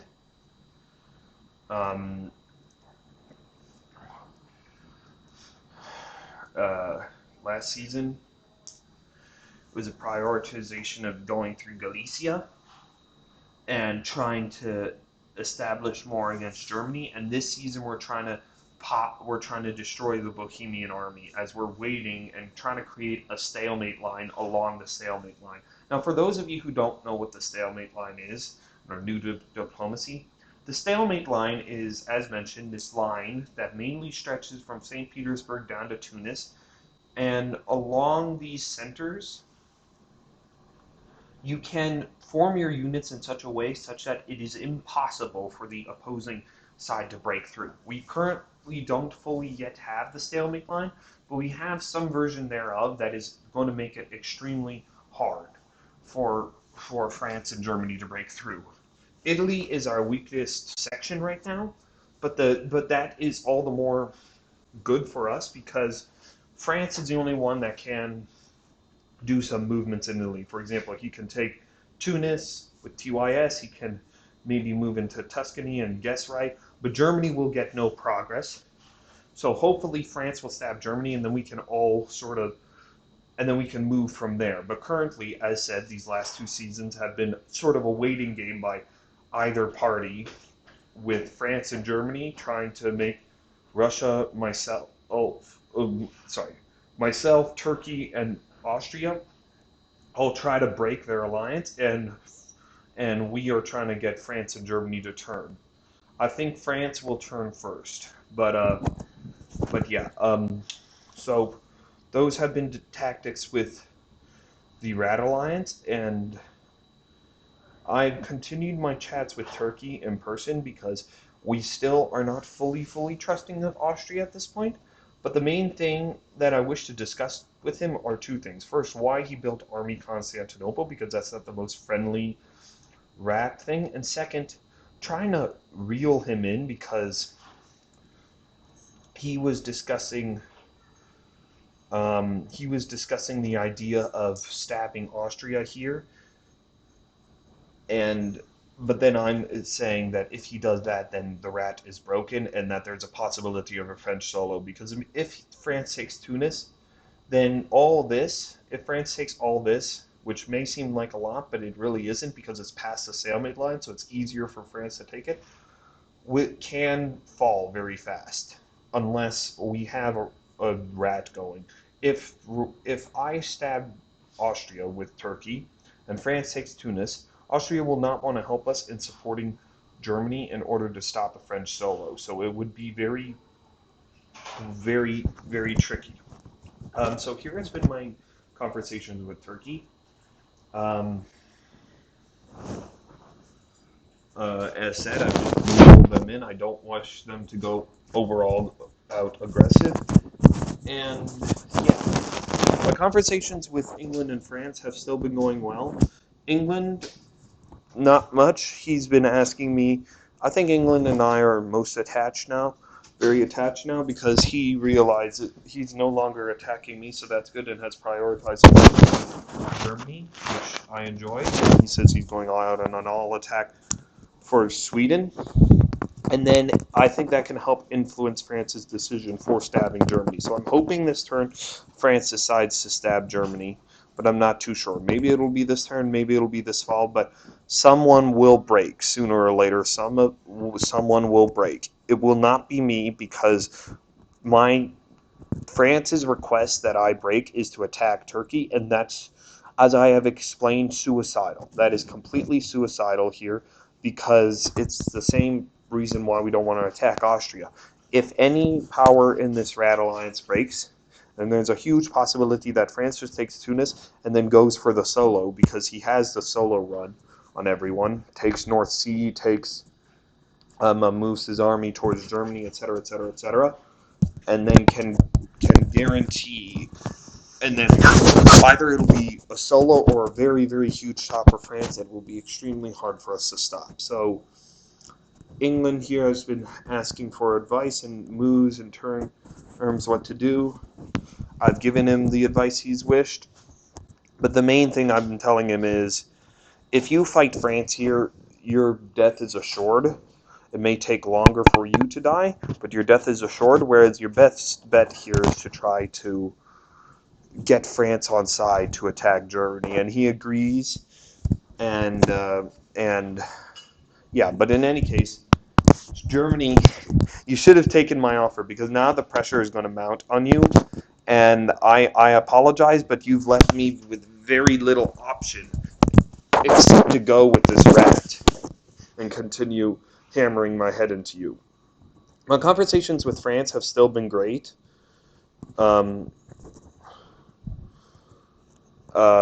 said, if you notice, like, he didn't respond the entirety of fall 1904. All the players here, which is why I haven't recorded since, have recognized that this is the stagnant and waiting phase of the game, in which we're just waiting for someone else to make a move first. But I think that there's a possibility that they're making a break this turn or a break next turn, and things are sort of melding into shape. Rat East with a small Italy against a Germany who's trying to save himself, with an England who's mad against him, and then a major France. So France and I have kept the good conversations going, and I love France's messages. And like this, I think our big moment is coming this year, and I'm looking forward to things with France. However, he is trying to make me paranoid, as in Turkish army build signals push against me, etc., etc. The reason why Turkey built an army is that we need armies in order to convoy to Puglia eventually, and also Turkey was thinking of stabbing Austria before I reeled them in, but I don't know. And here's the only issue. He is thinking, he wishes me to go room to Blag, Gal to room, and war to Gal. I've explained why I'm not doing this, but that is absolute suicide.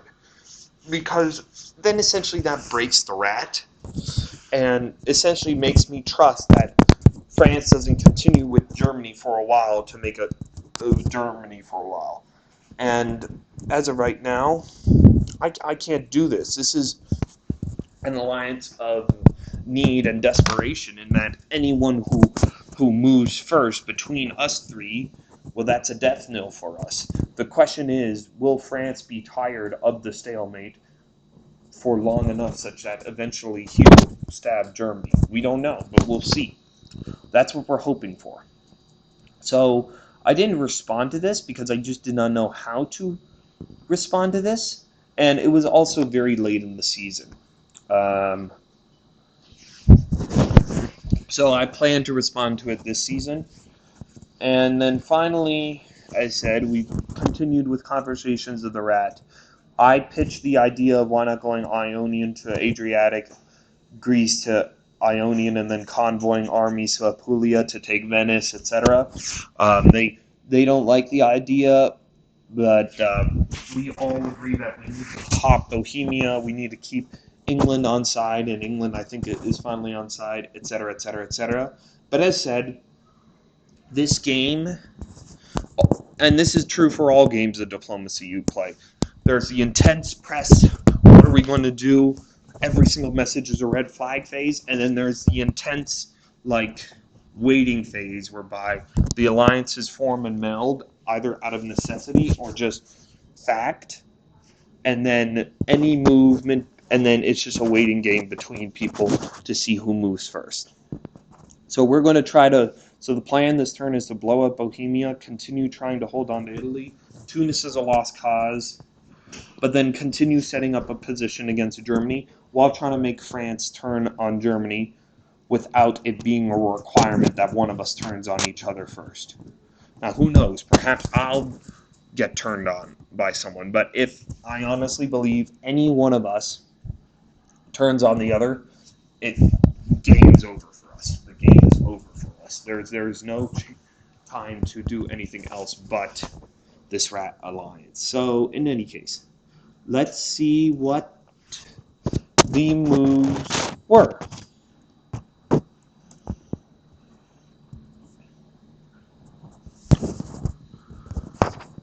Okay, so this is very good. We get into Tyrrhenian Sea, we convoy into Apulia, and we're destroying Bohemia. Excellent. On top of that, France is sort of setting up on Germany, and that he took North Sea and he took Burgundy. So there are definitely opportunities here for us to stab France. I'm now regretting that I didn't move Warsaw to Prussia, but oh well. And yeah, I should have moved Warsaw to Prussia, because now there's no. Well, we may still have Munich guaranteed, depending, because we have 3 units on Munich. So yeah, we'll see. I think, but this was a very good turn. We're steadily beginning to crack through the German defenses and France and set up a proper stalemate line. As said, Tunis was a lost cause, but we got into Tyrrhenian Sea, and then Turkey has convoyed into Apulia. So very good overall. I should have gone Warsaw to Prussia, because then you may be thinking, oh, why can't he just remove Silesia? If you want to remove Silesia, I would just retreat Silesia to Warsaw. But I was a bit idiotic for not doing that, because that would have had left me with the opportunity of gaining Berlin this turn. I'm stupid. Because it is for this reason that I should have gone, because if these moves happened to be the case and he didn't do Berlin tapping Silesia, well, I would have gotten Berlin this turn, because Galicia would tap Munich with Silesia going to Berlin with Prussia support. Shoot. I'm very mad at myself for not doing that. Oh well. But Russia is slowly beginning to crumble, and I think now is the turn. Oh, on top of that, yes! Yes. If you notice, Germany had the move of Norwegian supporting Norwegian into Norway, but France did not take it. That means France has sort of made his move on Germany. There's no way that Germany views that as an accident. So I'm pretty sure that France did some sort of stab on Germany this turn, and I'm going to discuss with Germany and see what his view and story is. But yeah, so overall thoughts on this turn, I think it went pretty well, all considering, and I think we can I can set up, at least for next season, like 1906, to take Germany, to take Berlin this turn. I was just way too passive. I should have gone Warsaw to Prussia, because either way, if they tap Silesia or if they force Silesia to retreat, I could retreat to Warsaw. But yeah, overall, it's a very solid turn, and I will see you on the next one. Hello, it has been a while since we last recorded. I believe it was, let's go through the moves. Spring 1905. So apologies about that, but let's just say that I have been unusually busy between having 3 exams, a final project, a paper, and 2 lab reports, all due within the span of 2 weeks. I swear to God, my teachers colluded against me. But in any case, I'm back, and although I've not recorded in a while, honestly, not much has happened. aside for just utter France domination in this game coming to an end. So let's go through what did happen. So the rat has still continued in spring 1905. We were able to disband the Bohemian army and get an army on Apulia. However, the key thing is that Tunis has now fallen. So provided that France just sweeps up the west, there's nothing we can do to necessarily stop them from soloing. I mean, it's that simple. And that is what they're currently doing. So then we go to fall. And I will get to press in a second, but the two things you have to take away from this fall are the following. The rat, myself included, try to keep Germany, to make Germany go against France. But then in the end, there is created a sense of mutual distrust between Austria, Turkey, and Germany, in which Germany stays with France and Austria, Turkey decides to move on them, despite trying to organize something on the same term. I, on the other hand, let's just say grace periods were not in effect until this turn, and because of just how busy I've been, I NMR'd and I missed my turn. What was supposed to happen was I was supposed to go to Bohemia to Vienna, and this disbanding of Romania is an arranged disband in order to get as many Austrian armies as possible and converting my fleet to an army so I can rebuild. But instead I wasn't too sure what I'd do with the rest. I was thinking Warsaw to Livona or something to put pressure on St. Petersburg. But instead I completely screw up, and they build armies all around trying to hold back Germany, but then I get afraid that, well, since I screwed up this bad, I think that IUT may try charging me, and what is the point of holding this line if I can't break through? So I tell them I'm going to move back to hold the Moscow, Warsaw, Galicia line, so that is what I do.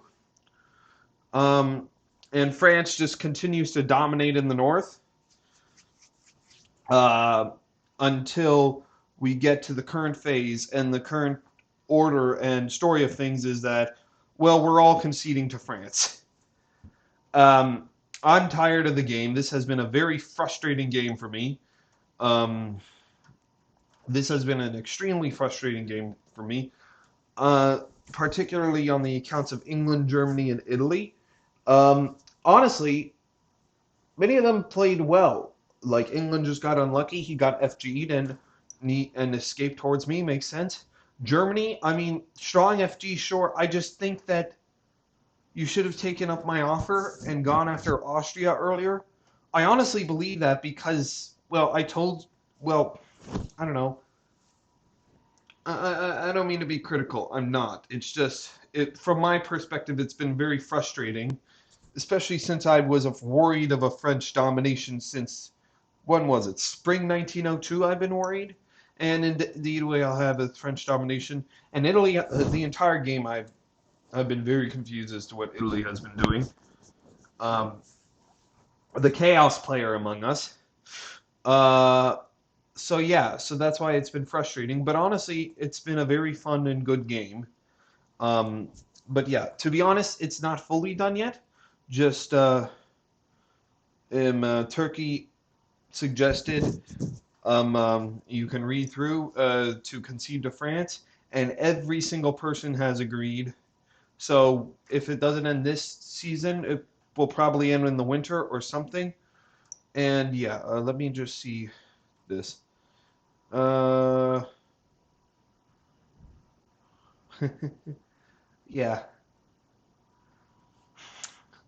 That's funny. Okay, so let's go through press since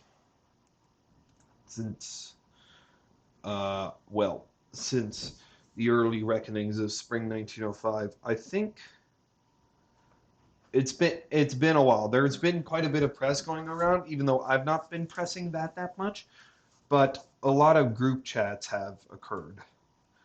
And so first of all, let's go over my conversations with Germany. So going all the way back, Germany.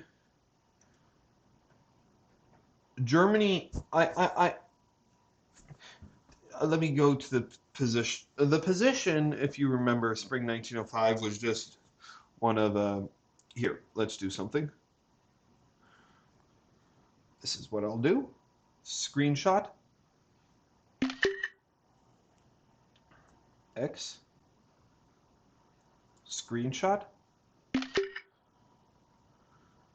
X. Screenshot. X. Unfortunately, it doesn't let me go to a specific season and show press. It's very annoying. But yeah, the main reason I've not really reported until now is, first of all, really not much has happened. I mean, it may seem like a lot has happened, but really not much, especially from a Russian perspective, aside from the fact that I'm just dying. And this game is coming to a close, and I've just been extremely busy. So let's go over my press with Germany very quick. So I think it's this one. Yeah, this one. So spring 1905 is the current position for the context of what these messages were about. As I've explained,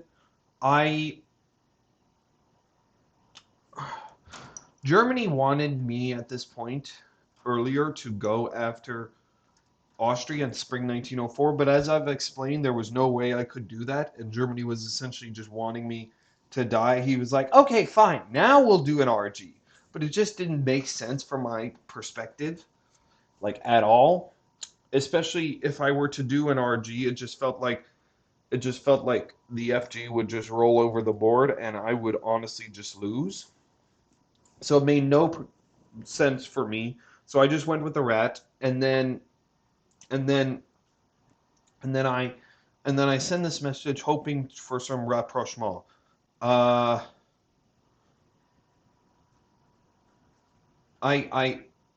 was hoping to create some sort of reestablishment of connections, and in response he says this: if you don't back off, I'm throwing to France. If you back off, I'll build a fleet.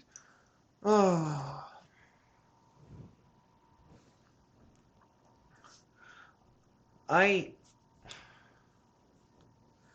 mean, what am I supposed to do in this position? I've got two options. I attack Germany, France wins. I attack Austria and Turkey, Germany comes in and kills me.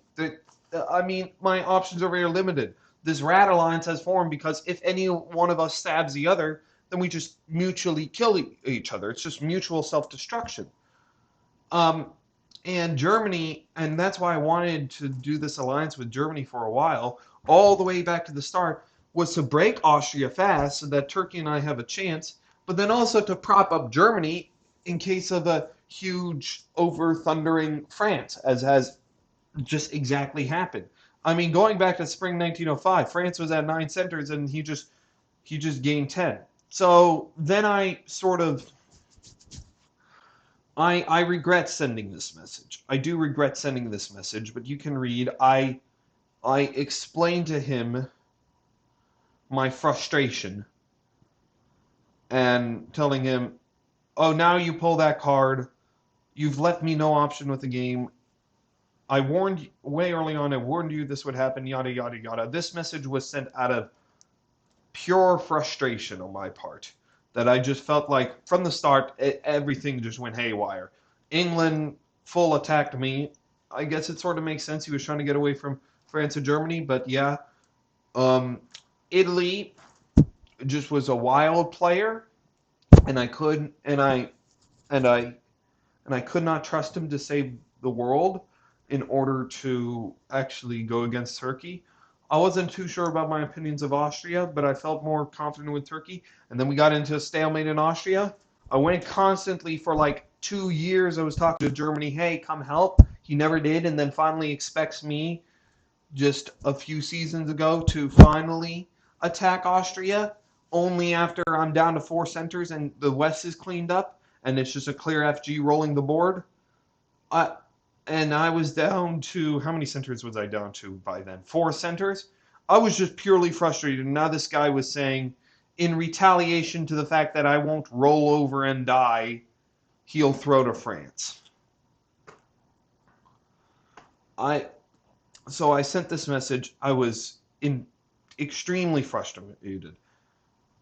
Maybe even more so given the fact that I so tried to have a.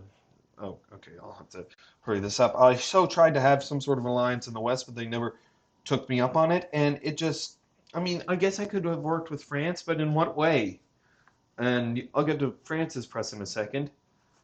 But it just didn't make any sense. So I sent this message as early as winter 1901. I told you exactly what would happen. France would just dominate if you continue like that. This is why I thought we needed RG, etc., etc. Like FG, France is just on top, etc., etc., etc. I was patient as I can be. I really wanted to do this alliance and waited and waited and waited. You never budged. This is all true, at least from my perspective. Maybe I have some contorted view whereby Germany shouldn't have budged. It just felt like he was conceding way too much to France. Like, I agree, France-German alliance are strong. But when you have a position like this, whereby France constantly, like, France probably promised to Germany some things, but nothing Germany, ever since Germany, like, relinquished Belgium, and all these English fleets were Norwegian, North, Edinburgh, Norway, Finland, etc., there was no way Germany could break through, and France just took all over England just so readily. I mean, you go back to fall 1904, you can see Germany was supposed to get Edinburgh, but instead no. So I guess this was the turn that we try something, because France was clearly now doing anti-German moves. But in any case, attacking Austria still now is suicide. There are many opportunities we could have, etc. And I just sent this in pure frustration. And then I paused for a few minutes and then sent this. Okay, reading back on that was harsh, but you get my point. I'm just very frustrated. And perhaps I shouldn't have added this nag. Thought would be an obvious outcome, as I explained. Like, I've been calling out the French since, let's say it's fair, spring 1902. To be honest, this is a perfect game from France. France has just played a perfect game, and I have no arguments against him, aside from the fact that, unfortunately, I'm one of the people that suffered the most in this game. Like, I honestly wish I was Germany in this game. I think France and I would have had a lot of fun working together. Or even England. I don't know. It was frustrating. So I then say, but then I suggest, well, we need to stop France. France had just moved into Burgundy and North Sea, so I thought, okay, maybe he'll be interested to stop France. Well, why don't we form something like a Russia, Austria, Turkey, German alliance, and then maybe, if we are lucky, later transform into an RG again. And then I create the alliance post. But unfortunately, that breaks down very quick. But this is my last message, because of a public message Germany sent out saying that a few people were, shall we say, aggressive towards him in this stance of not standing up to France. And I'm going to be honest, I don't think that's fair on Germany either. I'm frustrated with Germany for not taking the RG, but this is a game. I mean, France played well. Germany played the way he wished to play, and yeah. So in any case, so that was my press with Germany. As an immediate result of my press with Germany, I thus create this chat. And we immediately decide to expand upon the chat because there's England and Italy. So then we expand to just a 6-way chat of shutting down France. And at first we're thinking of working together and doing something, and he sends a few links to sandboxes, like what was this sandbox? Let's see, have a look. Oops. No. The sandbox won't load. My apologies. Um, so so at first we get this conversation going, but then immediately there are problems whereby Germany sends us the following that England leaked the Turkey map, but luckily it does look like we're having progress. Germany at least is responsive and sort of seems to want to work with us. Um, uh, I wanted to respond to the stab, but I can't with Russia attacking me. Oh, for the love of God. What else was I supposed to do? Like, essentially, Germany was making clear, hey, go attack Austria, and then what will Germany do? Perhaps Germany would attack Austria, but that's self-suicide. Germany would just continue attacking me. My only defense was going up to Germany, as I told him what exactly happened. And as said, I responded to this, and he says, I get the response of Anna Karenina. All right, very funny, Germany. I guess that's true, but more so that Anna frustration. Um, but in any case, we try discussing strategy, and this is still when is this? Yeah, this is still fall 1905, so no longer need of this map. Is it this map? Yeah, this map. So this is fall 1905. And these are the results of the moves of the phase. And this is where I went slightly inactive. But at first we agreed to some moves and whatnot. But then we get this feeling that Germany just wants us off our back and is not interested in actually working with us. And well, let's just say we guess right. Or that Germany was interested in working with us, but because we've been attacking him all game, he didn't trust us. But either way, this eventually breaks down. Despite the fact that we discussed for a while, you can read through a lot of tactics, and I tell them, I do say this, and I tell them, I respond to Germany and say, okay, I'm on board. This is why I was doing that, but etc.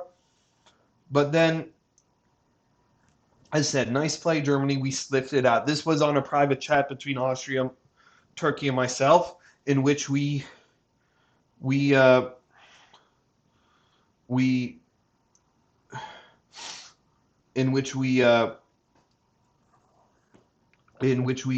Germany was going back on his word, and honestly, it's one of those cases of, are you going to betray me or am I going to betray you? Like Germany was afraid we'd betray him, so he stabbed us, but we were afraid Germany would betray him, so we stabbed him. But who's the original cause of fearing the other would betray the other because you fear the other? Does that make sense? Because if we didn't stab, then Germany would have stabbed us. And then we're still in a bad position regarding FG. The whole point is that we need to hold some sort of line against FG and not let them break through. But then if Germany trusts us, but then we stab them, as he may fear we do, it would cause problems. So then it just reverted back to its old alliance structure, especially after this move. So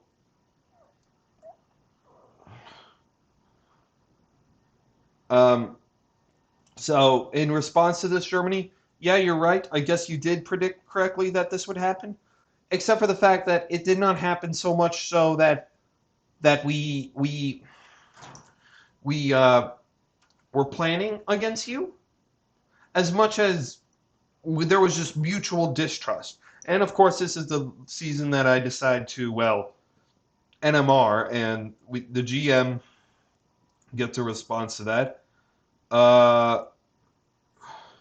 And this is the first season I propose a draw after this. NMR, because between all the work I had and the fact that I just failed to enter my moves, and now the fact that France is just dominating, I request a draw. But also was just surprised that there wasn't grace periods. I guess I should have checked.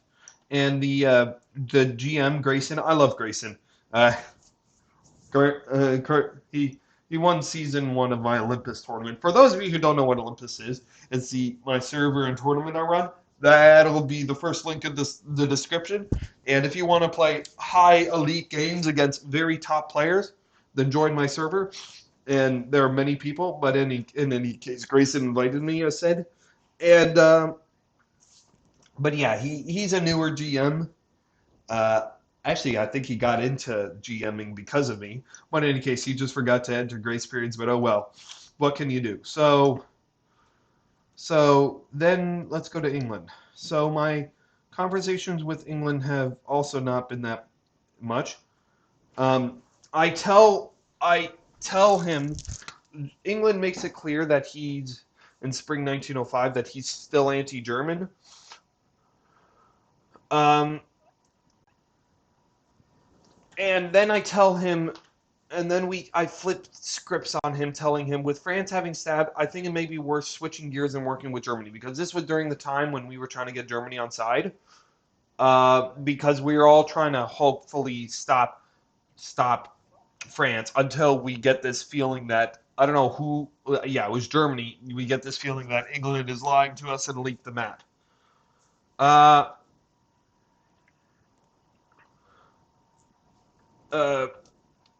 And just a general fear of the solo is fresh in our minds. But even then, England still attacks Sweden and fails to get it. In fact, is removed from Norway. So, and also he says he doesn't trust the moves from Turkey. This is the problem with this game. When you get into games like this, then suddenly no one trusts each other, and then another reason why France would win. Like, part of the reason we're conceding is that no one trusts the other to sort of stop France. And realistically, I think this is just a failure on our part. I've done what I can, but I think France has just completely outplayed us diplomatically and whatnot. Like, you saw how good France was at pressing, so I'm very curious to see who the identities are of the players at the end.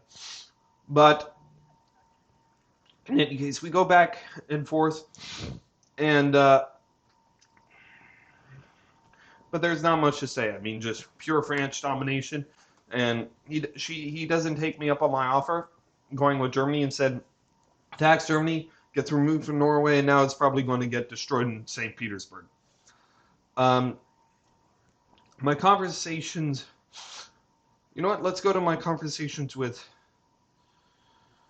Rat very quick. So this has been the most productive, if not necessarily because I'm pressing as much as Turkey and Austria are going back and forth on moves. And that's another thing I honestly feel, part of the reason I just had a complete withdrawal from my front after the NMR turn is because I just feared AT. Like, there's just general fear in this game, and I'm not unique to it, but with France and Tunis, there's not much we can do. So at first, going all the way back to spring 1905, we continue debating among moves. You can read through whenever you want among moves in order to break through Germany. And the one thing I regret, if we bring this map up, is not doing Warsaw to Prussia, because then I think Berlin would have been guaranteed. But then again, the issue with that is that it's always a guess. Like, perhaps Bohemia would have gone to Silesia with support. If so, then we would have never be able to disband Bohemia, etc., etc., etc. So that was an unfortunate misguess by me. And then I tell them the message of what Germany said, saying we need to figure this out with Germany or probably lose, because Germany was quite serious about it. And then I try putting together a plan in retaliation. Uh, and also some exchanging of, like, what was this? Right.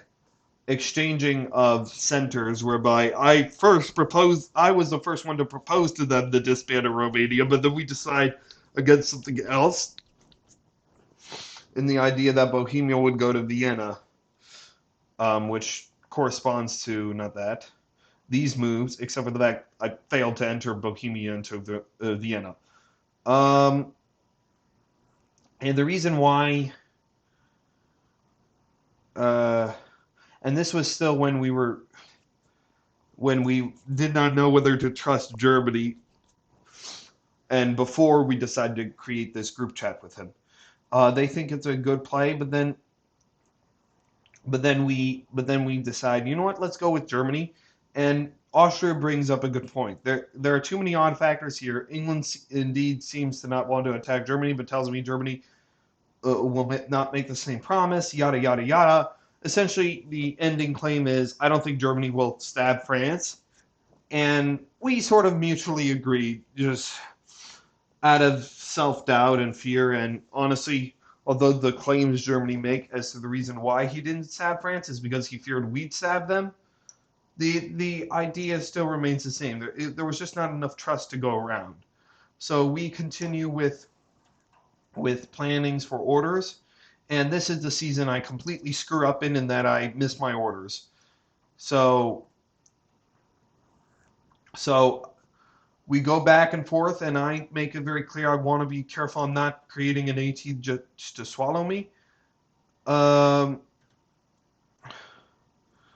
and then we, as said, agree upon these sets of moves whereby I move to Vienna.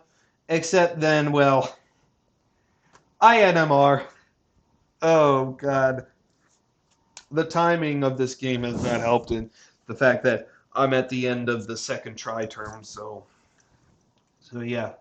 Um, but that does definitely put a hamper to things. And I do tell them, okay, I will disband Romania because I have no choice here. If I keep Romania, then that essentially disbands an army. And either way, we need armies on the front. And if I keep my fleet, I'm essentially being anti-Austria-Turk. I need to advocate for survival, even though there wasn't much. So I just told them, okay, I'm disbanding Romania. If you guys go after me, I perfectly understand. I completely screwed up, etc., etc., etc. But they say no, and turns out they don't go after me. But I think that's just a general reason as to just this game has gone into complete chaos, as France just is monopolizing upon that chaos and this mutual mistrust between, like, there are still 6, 7 players left on the board. I don't think people realize it, but no one has been eliminated until now.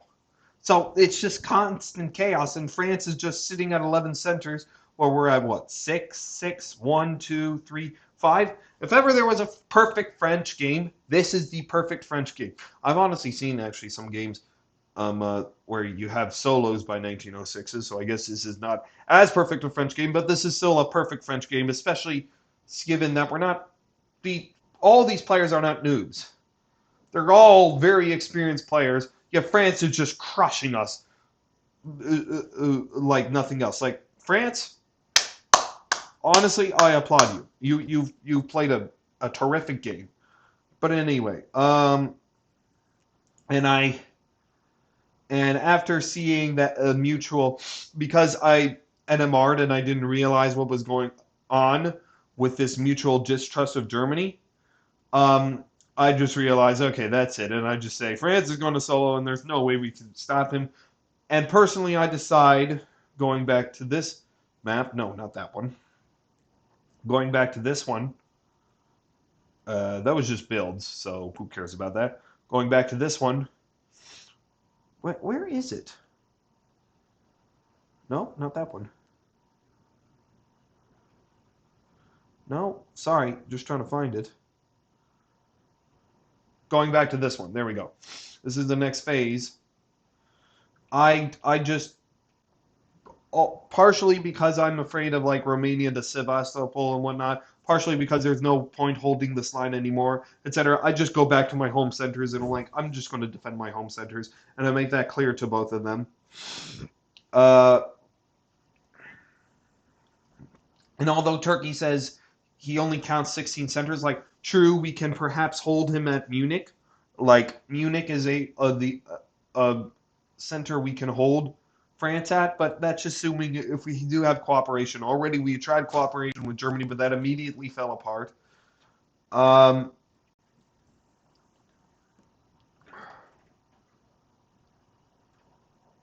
I'm just calling a French solo by now, and we just go back up. We just go back and forth, but honestly, the fact that I missed my turn also creates a bit of a wrench for me. And we continue debating upon moves. Sorry, if you wish to read more, that's fine. I'm just currently exhausted. And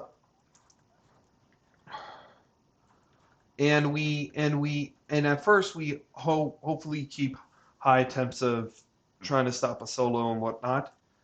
But then, as the season continues to progress, especially fall 1906, and just seeing how France is just purely dominating, getting into, and also just Germany just generally moving on me, and not.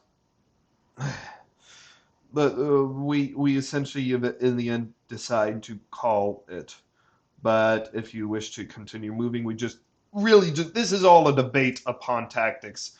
Very it's the tactics themselves are interesting, but it's a bit hard to follow unless you have the map. I'll link the map in the description, so you can. I'll link the game in the description so you can go through it yourself, and yeah, and then at first they tell me you need to tap Munich, you need to tap Berlin, etc. Like double hits on Munich could have forced Burgundy, and I'm like, no, because here's why no. Because what is the point of now trying to hold this line? Like if you look through, both of them were trying to tell me to hold this line, but I fear my centers are just fully vulnerable if Romania goes to Sevastopol. If I agree to these moves, Romania could go to Sevastopol. Like I think they even told me to go Warsaw to Prussia. I'm like, that's not happening because Romania could go to Sevastopol, backfill, go to Moscow, stuff like that, and then suddenly you have an easier front to manage for Austria and Turkey, sure, but that's without Russia in the equation. And naturally, I don't want to be eliminated. Despite the fact that maybe tapping Munich and holding this line was a good idea, given the fact that I completely screwed up last turn, I was completely vulnerable and I just needed to defend my centers. And as annoyed as they were, they understood that. So I tell them I'm going to Mount Galicia and Warsaw this turn in order to defend myself, and we need to reform the line because honestly, there's nothing we can do on this line. And so that is what we do. And then we have a continued debate upon tactics. And I most recently suggested, what if Galicia goes to Romania, Romania to Ukraine, Budapest to Galicia? Here's what Turkey is suggesting, and it makes perfect sense. Honestly, sure, I'm becoming extremely vulnerable here. But this is in order to hold the defense line because Galicia just supports hold Warsaw all the time. Ukraine support hold Moscow. And honestly, there's not much I can do if they stab, and there's not much I can do to prevent these moves if I so wanted. The idea is if Prussia taps Warsaw, then I get to rebuild in Warsaw by disbanding Galicia. But this is the general position, and we're just deciding to fend off and defend. And honestly, I don't believe they'll stab, if not because A, this game has just gone down the drain, B, well, not gone down the drain in a bad way, it's just deciding itself and why continue fighting pesky over. B, well, they could have stabbed last turn, they didn't, etc., etc., etc. So those are the moves actually this turn we've agreed upon. At the last minute, I try suggesting a slightly different variation of the moves, whereby Galicia goes to Romania, same idea, except Galicia goes to Romania, I get the extra build, we disband the Albanian fleet, and then we're at an even 5-5-5-6. But because this was very, very much last minute, we don't end up agreeing to that. So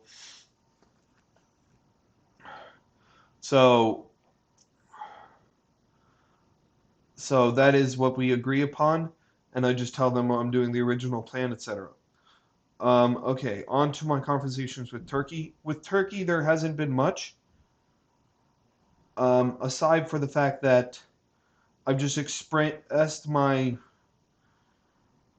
fears, since I rely on Turkey a little more, of Austria-Turkey. We can go through, um, uh, we could go through press, but I suggest, he mentions I'm pretty quiet, and that's just because I've been busy. I've honestly been busy. 3 exams, 2 labs, 1 paper, 1 final project. Trust me, that does something to a man when it's all due within 2 weeks. But in any case, so we go back and forth, uh, and I try pitching myself as just don't stab me. I don't want to be stabbed, etc.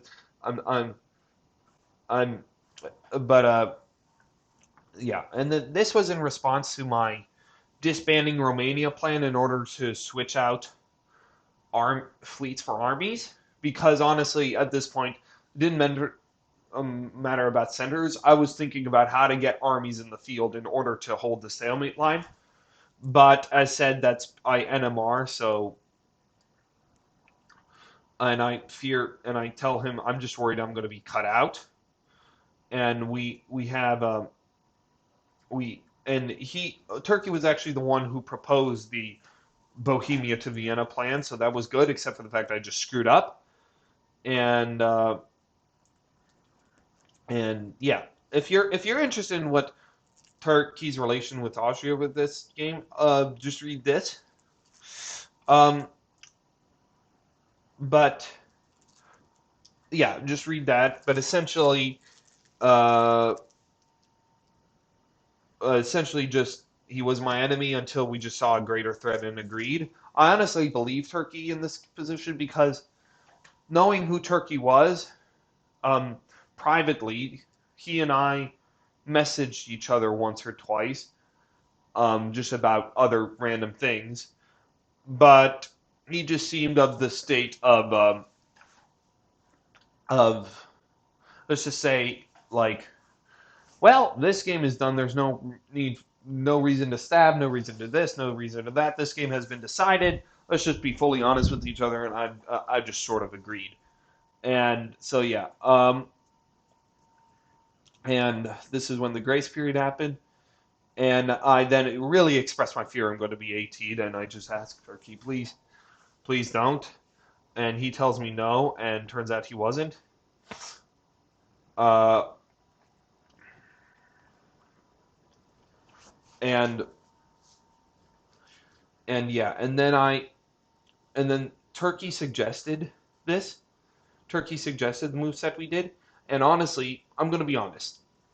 At this point, part of me wants FG to stay together, because the moment that FG breaks, there's a high likelihood that I get stabbed, because what is the point of holding the stalemate line unless we all think that it's just going to end in a French solo. So the fact that this game ends now is actually probably the best result for me, because I'm probably only going to go downhill from here.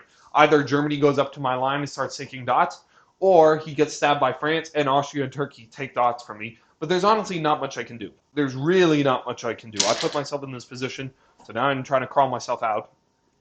And I tell him this, and he's like, in the tournament league, yes, but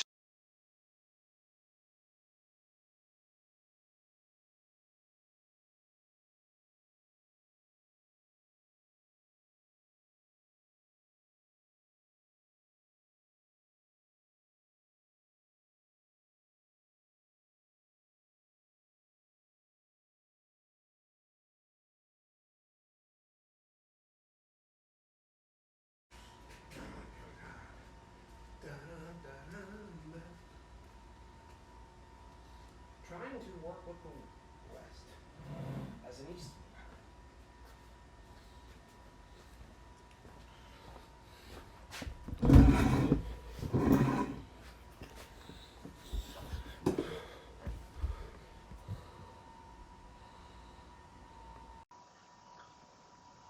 Okay, apologies. My computer died. I thought I had enough percentage in order to continue to finish this video, but clearly not. In any case, where were we? So, in a tournament or league, yes, but not here. And honestly, with everything, I believe him.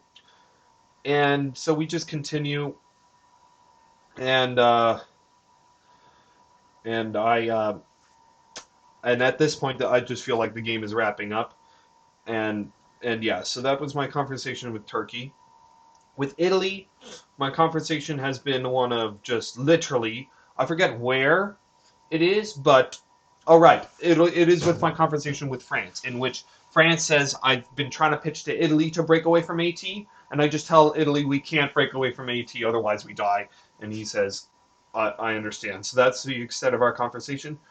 France, though, is the final interesting one of the puzzle, and and we can go back. So I really love France, but I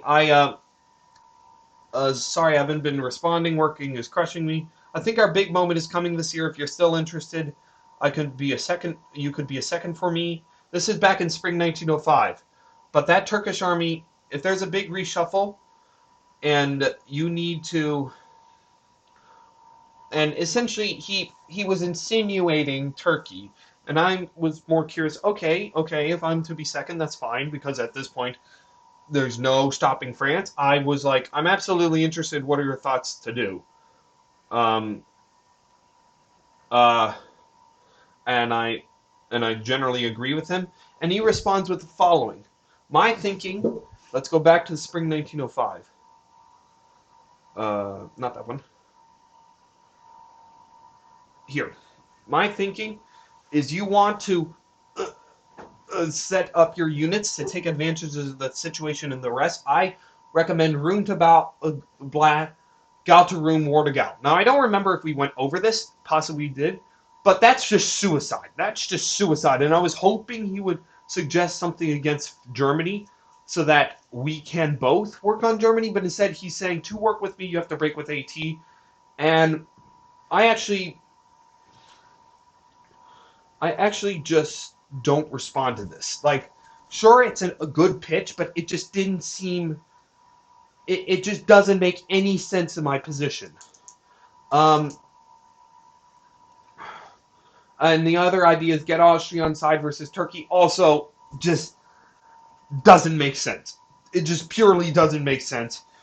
Especially back in spring 1905 when we were trying to get Germany on side, and I was like, no. I mean, this guy knows what he's doing, and this was his. And if I did this, this would essentially become a guaranteed solo for him. But second place when there's a solo on the ground is nothing. Like that, you get in all tournaments you're given 0 points. So I'm not about to just hand France over the solo by doing this. So I leave this message on hold, partially also because this was the season I get NMR, so I don't respond. And I think I put that message aside, wanting to respond later, but because I just NMR, I just completely forgot about a few responses, so I don't respond. And then he comes back to me, and I finally respond in fall 1905, in which I say, I do wish to work with you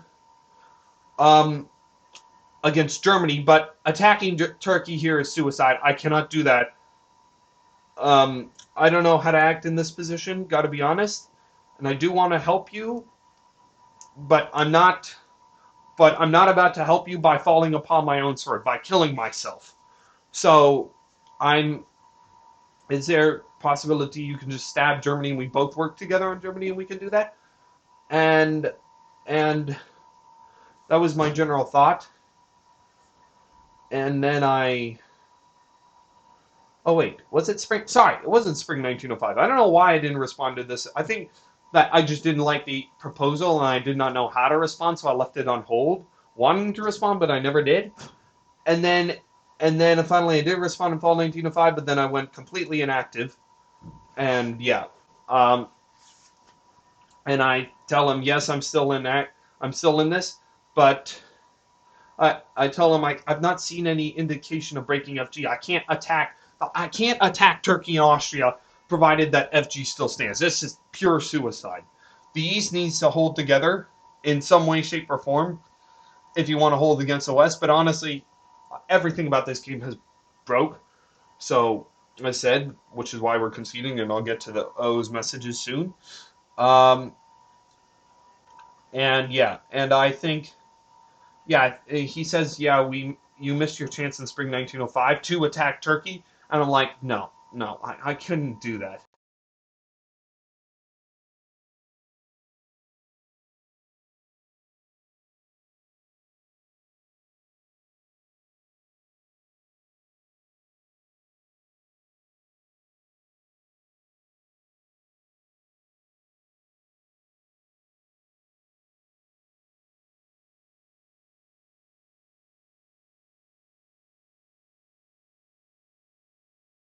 See, there's nothing I can do.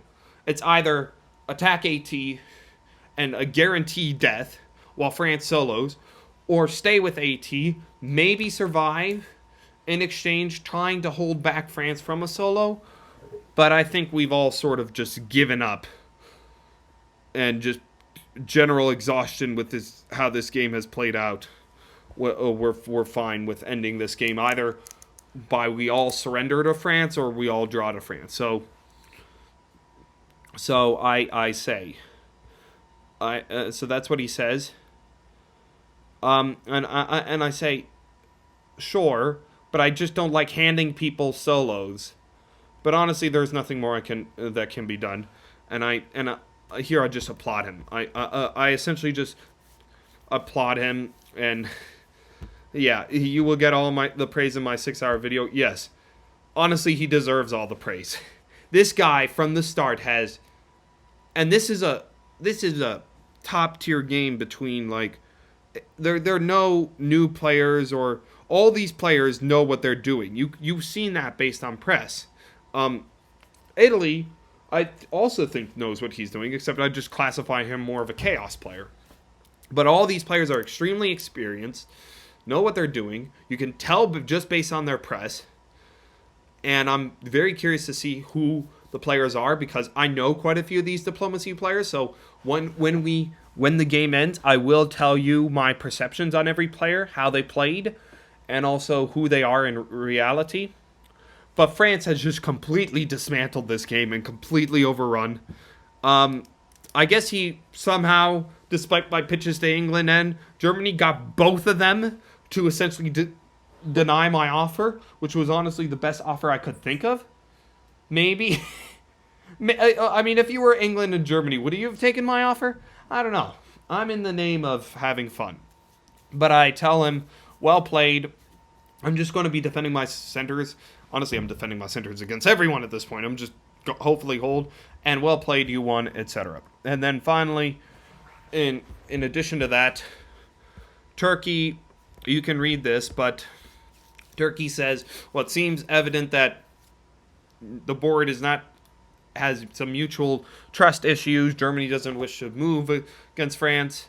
France has just been rolling up the board. Even if France doesn't solo, France just wins this game. There's nothing we can do to stop France from topboarding this game, unless somehow we do trust each other and all create some sort of 6-way group chat in order to get each other on the feet. But then some of us may be more reluctant. Like, honestly, I may be a little more reluctant to be whittling at France, because if I whittle at France, then the main three powers that take advantage of that are Germany, Austria, and Turkey. What do I get? I'm lodged between those three powers. So it is within my best interest to end this game, and also just based pure on frustration, he suggests that, and then we all join in suit. Austria agrees. I agree. France, France agrees in that, well, we just think the game is over, and why waste several weeks of our time just tactically going through moves. England agrees, Italy agrees, and now Germany agrees. Now, I don't know.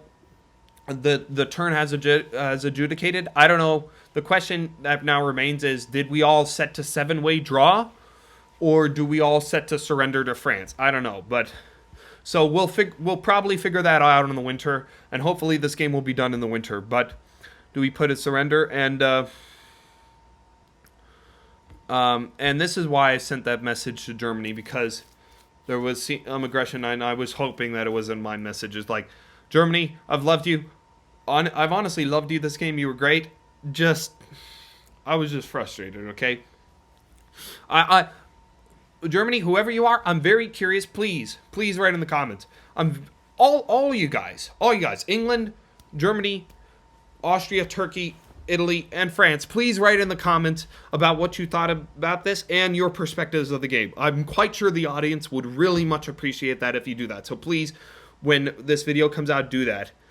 And yeah, but now it's just, I believe, a question of how we're ending the game. And yeah, but let's just see moves. So, well, moves went more or less as expected, except if regarding St. Petersburg, I at least thought maybe Germany will take St. Petersburg or something. No, he supports France right into St. Petersburg, and France walks right into Roar, while Germany just is beginning to leave all of his center. Oh, this is just hilarious. Oh. Okay. I think this game ends I think this game ends here. I don't see how this game doesn't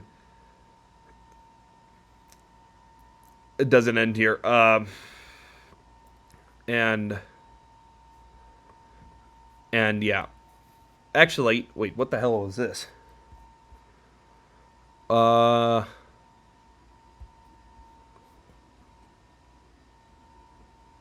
Okay, I'm quite confused here. Turkey was the same one who was proposing an end to the game. Now he's saying, okay, let's at least just try to hold back the solo. I mean, we can't hold back the solo by support holding Munich, but still, France will be at what, 16, 17 centers? I mean, this is just a clear win for France. I'm honestly tired of this game. I'll continue playing if everyone else wants to play, but I'm going to push to end this game. But in any case, so yeah. In any case, I'll see what I can do. My goal is ending this game. Yeah, I'll catch you on the next one. So it's been a while since my last recording, and since then the game has finished with a French solo. Because as said, there wasn't much to be done, if anything is to be done. Now, another thing I should say, I apologize. I noticed in my last video I once again screwed up, and my screen was frozen. So here was the results of of the last turn. And as you can see, I tried defending all my centers, just redeploying. But at this point, as I've expressed in my last video, I was sick and tired of the game. I'll get to press in a second, or at least what is little remaining of press, and show you what you've missed in the last video since my computer crashed. And yeah, but France got into St. Petersburg. He's overall dominating. And at this point, there was literally nothing we could do. There was nothing we could do. Germany was giving France a solo. I don't know why Germany was annoyed, but I guess he was. And regardless, there was little we could do. France, no matter what, would have won the game. And as expressed, I wish the game to end a lot earlier, but Turkey kept insisting to continue. But there was nothing we can do. We tried to put up some sort of defense, but with Germany helping out, and then France getting into Munich by 1907, it was impossible for us to stop it.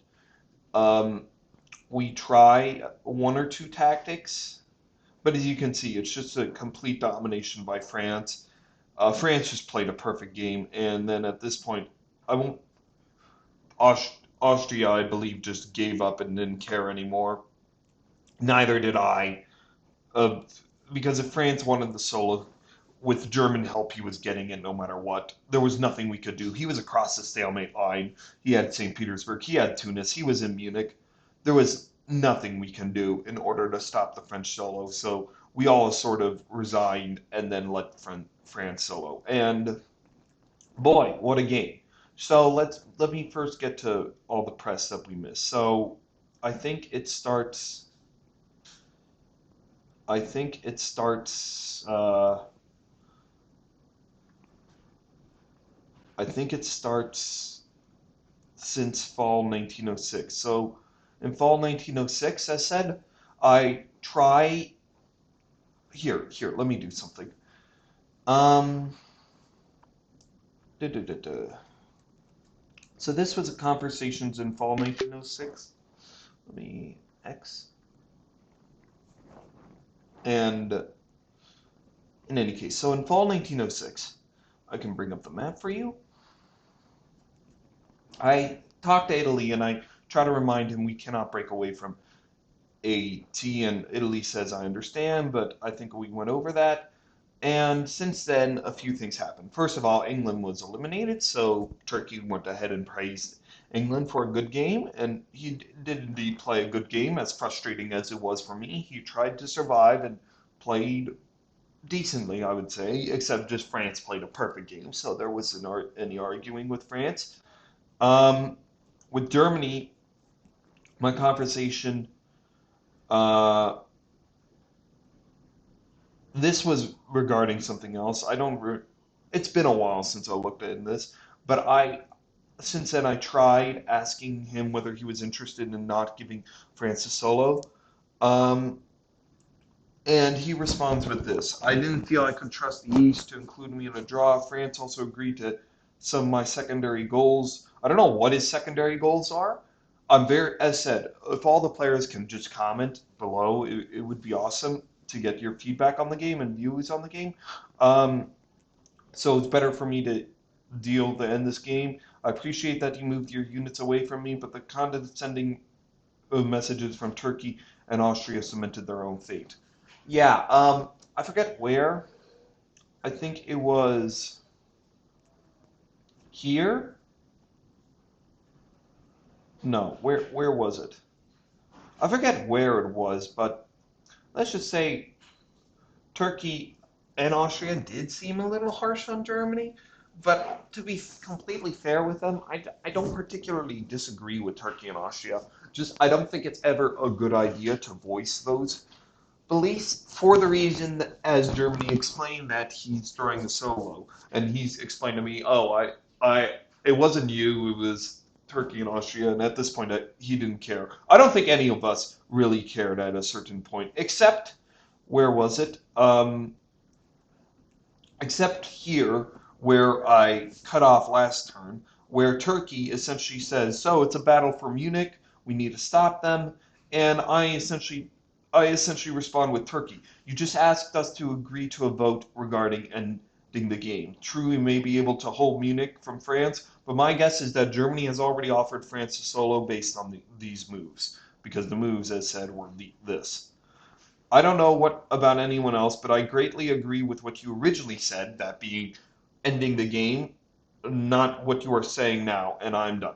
As said, by then, I'm currently recording a new video, so I was worried with that. I'm currently in finals, and also recently it was Thanksgiving, so I I I had other things to worry about, and I didn't want to worry about a game that was obviously going to end in a French top or solo, no matter what.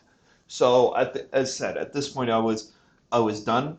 But because everyone else seemed to at least want to still enter moves, I agreed to continuing enter moves. But I will get to that in a second. Um, so, in terms of my rat talks, we continue. Um, we continue. Turkey continues suggesting a few tactics.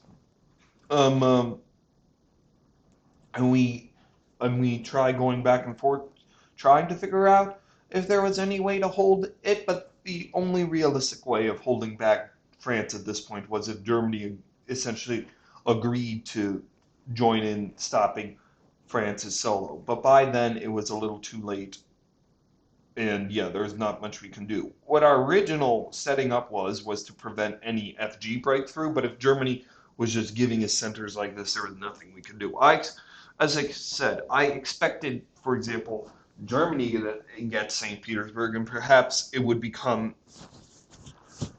I don't know what I expected, but I said, but then I was tired of the game, and I'm pretty sure other people were getting tired of the game. And as you can see, although I'm in this chat, I barely talked for a while.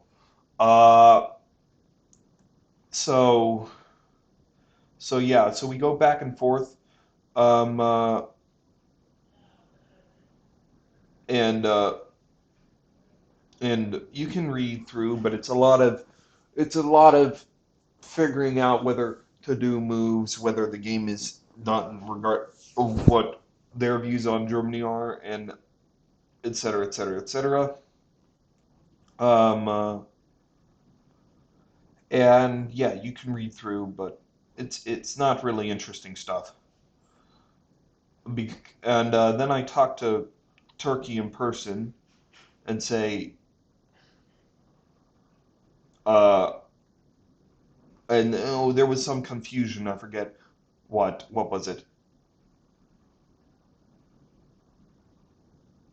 Room to Ukraine. I forget what.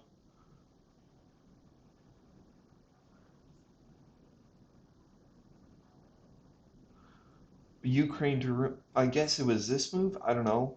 Oh no no no no. This was in 1907. Okay, so he's referring to what was he referring to? Aha! He was referring to as to why that happened, and supposedly Turkey wanted to bounce me in a room in order to be secure. So I don't know, but but he was just being secure, and yeah, there was not much else to talk about. And as I said, by 1906, it was clear that France was going to win, and since Germany was throwing the solo, there was nothing we can do. So I was just sitting back, relaxing, and waiting for the game to end. And here is where the main conversation happens. I tell him, Turkey, you just asked us, um, uh, and he's like, well, just because everyone agreed to draw surrender does not mean it will actually pass. Yada yada. I said a lot of boring stuff. Just mainly trying to figure out how we want to end this game. And I just tell him, I think you're beating a dead horse and this game is over. There's no points for it. Like we're just playing this game for fun. And honestly, for the amount of hours I spent recording this, I was a little tired and done with it. So I wanted the game to end. Where was it? Here, in which Turkey originally, I said, sorry, my video cut out, suggested ending the game in fall 1906. And everyone seemed to agree, and even France agreed, except except it never really passed. It never really passed. So then Turkey was like, "All right, let's continue. We can still hold here." And realistically, we couldn't. Realistically, maybe Turkey, Tim. Maybe there's something I'm missing. I'd be interested in you providing a sandbox for the audience below, in explaining what you saw that I didn't. But realistically, if Germany wanted to give France a solo, I didn't know whether we could stop him, or if we could, it was going to be only a 17 center stop. Um, and this alarmed me, as explained, in which Germany said the following, and I tried expressing my concern to Germany, and Germany was like, "No, it's not you, it's Austria and Turkey." So I don't know what they were saying in direct messages. Um, so there was at first a bit of a debate as to how to end this game, but it didn't seem like anyone was interested in just we just had to play it out until the end, and and uh, and yeah, then Turkey was like, this one by spring 1908, this one is over. Solo's unstoppable. At this point, we were just like, can we just end the game fast? So yeah, so that was that what that thread was, but that's why I was, shall we say, a little bit frustrated with Turkey that he wanted to continue this game like it was regular, but I don't know. Um, so so we go back and forth. As I said, you want to read it if you want, but I'm like, put me out of my misery. I'm done. I I I he asked the following: Russia, are you considering some kind of all units hold protest? And I'm like, no, I just think you're beating a dead horse and the game is over. There's no point. There's for tournaments or leagues. This game is for the purpose of having fun. I'm personally done, but I will not throw a temper tantrum if we don't end. But I do want this to end, please. So that is something I should note. Never ever in a game whereby you agree to join, never throw a temper tantrum and never just do random stuff like actually play the game as was intended. So for me, it was I'm going to continue playing the game because of the dedication to the game. Um, Having joined, I have an obligation to finish playing. Only issue is that I was expressing my reasoning as to why I wanted the game to end now, but but uh but I don't know. I don't know if someone would have held it back. Maybe it would have been Germany and he wanted France to solo. Maybe it would have been something else. But it didn't seem like any draw vote would pass until France soloed. So that was the position. Uh, and they go back and forth on the German. It's a lot of uninteresting stuff. And we try debating some tactics, but at this point, as said, we were all over and done with. At least I was. Um, and and yeah, yeah, that was more or less that conversation.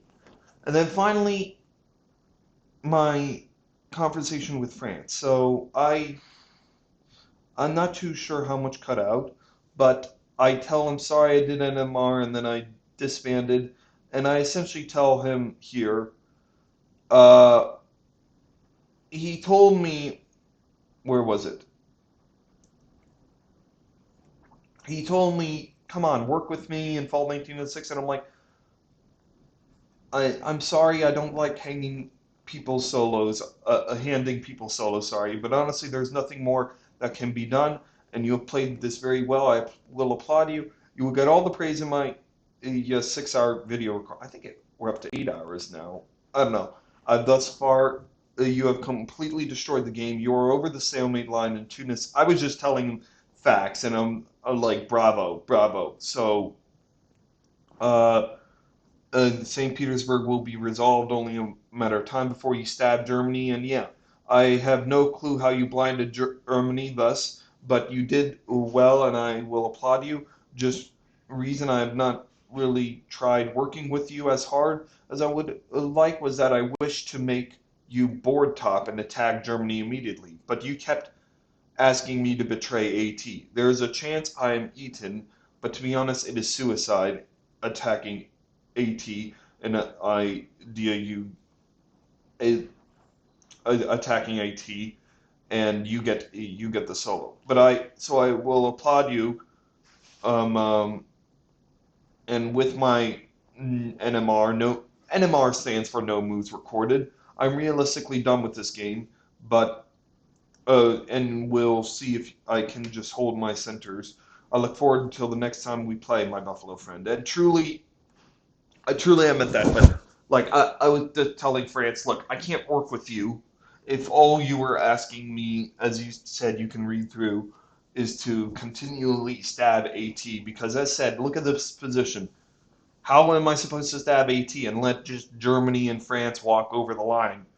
I mean, yeah, although the solo at a certain point was unstoppable, I'm not one to just hand over a solo.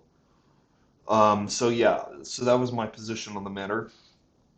But truly, I mean, truly, France played a very perfect game. He truly was the trampling buffalo of the mix. So let's get to who everyone was. So I talked about Tim. I talked about Tim earlier on. Timothy Crosby is an excellent virtual player. Um, I think that I think he's very conniving in a good way, but I think that sometimes he is there are certain aspects to his press that I'd say seem to be more virtual style than press style. I don't know. He's more direct, as you can see, suggesting a lot of nitty gritty tactics and very tactical and very sound in mind. So that's who he was, and he played a good game. In fact, he left an after action report, which we can read through. So he's like, what a frustrating game for this Turk, right from the start. I did my very best to play for an IT alliance. Okay, so that's interesting. He's declaring that he didn't want to play in a Russia-Turkey alliance. He wanted to play an Italo-Turkey alliance, also known as a Summer Green, also known as a Kraken, whatever of term you use for it. But he was like, many messages were exchanged, but talking with other players on the board, it was clear that this would be an AI alliance, Austro-Italy alliance from the start. And spring 1902, I got to see Austria support Russia in the bowl.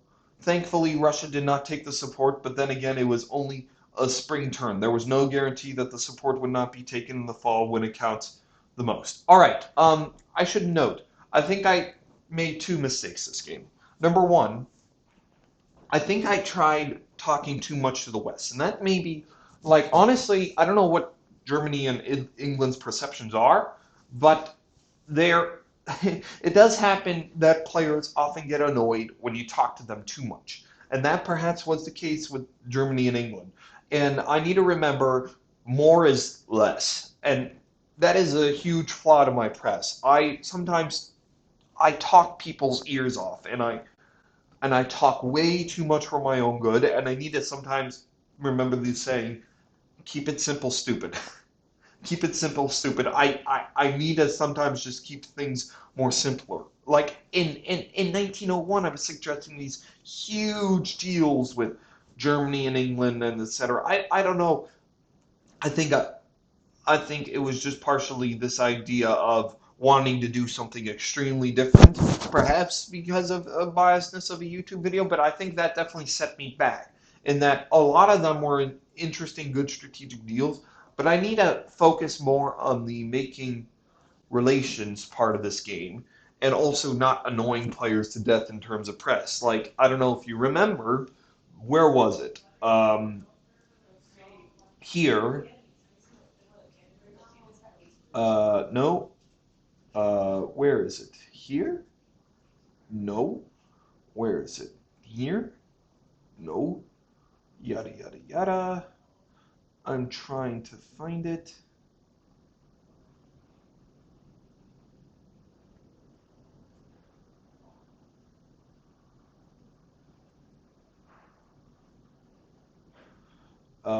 Sorry. Yada, yada, yada. Where the hell was it?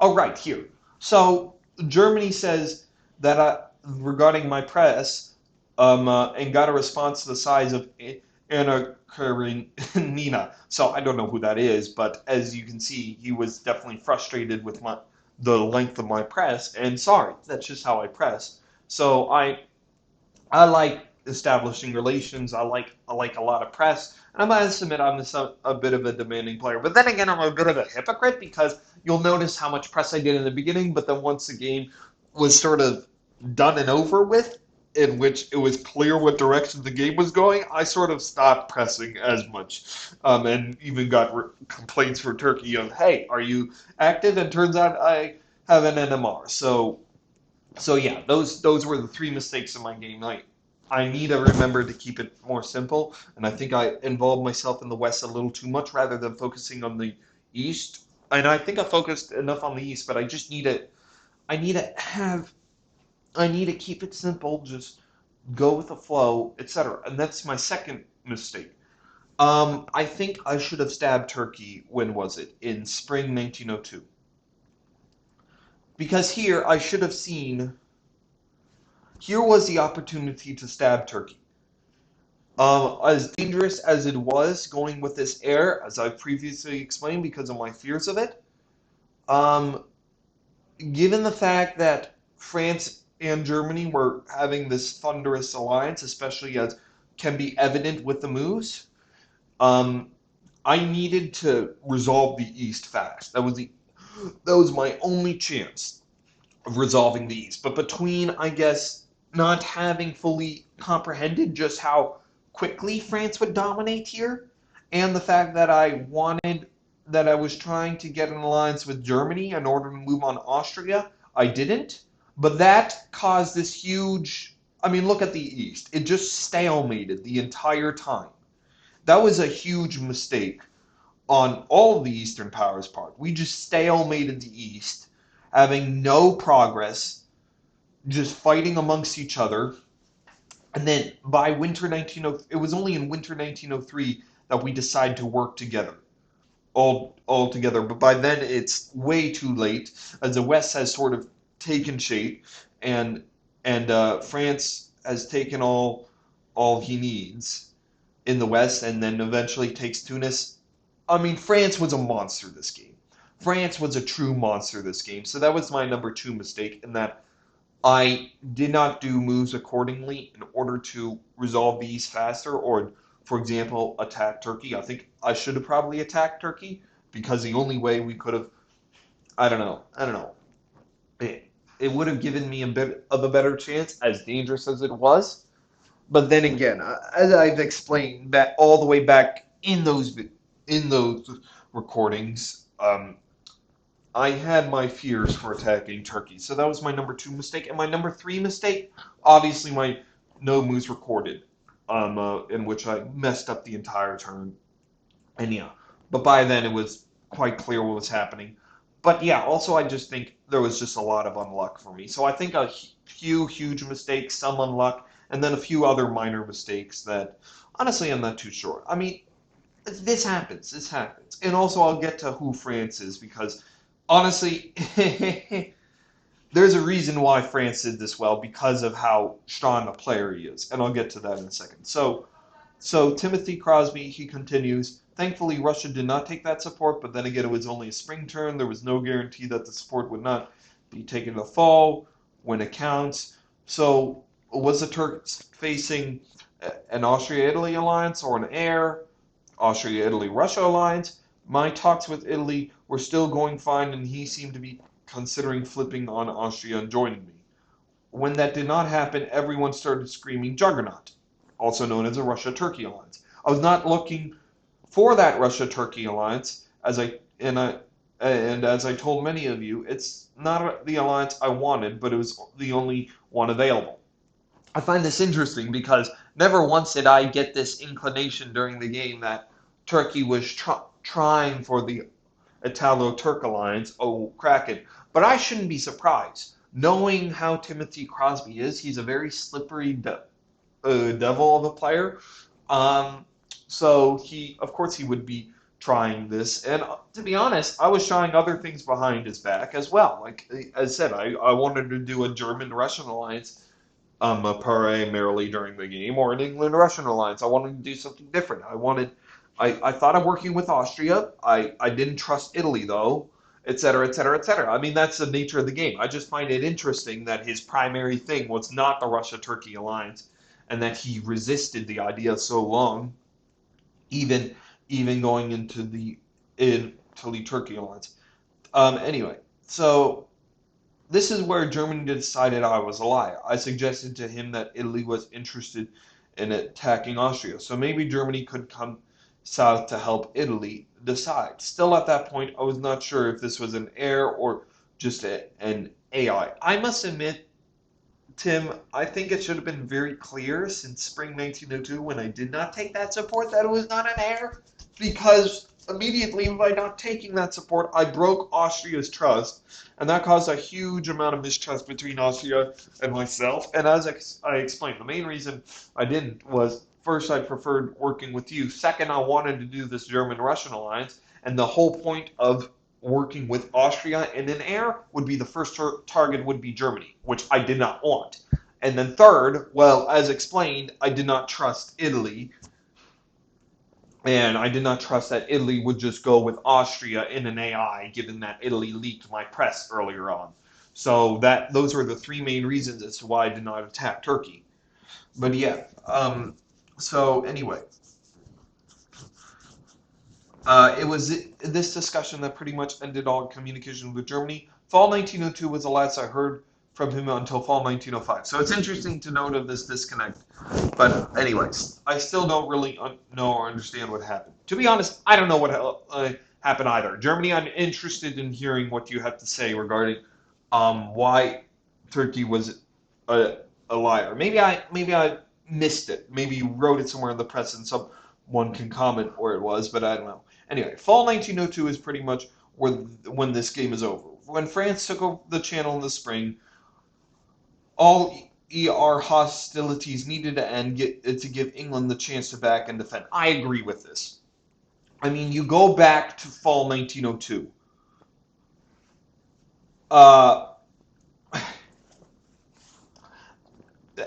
England needed to retreat. Instead, he continues ramming his head against me, and I've explained why I went into Norway and why I was so frustrated with England.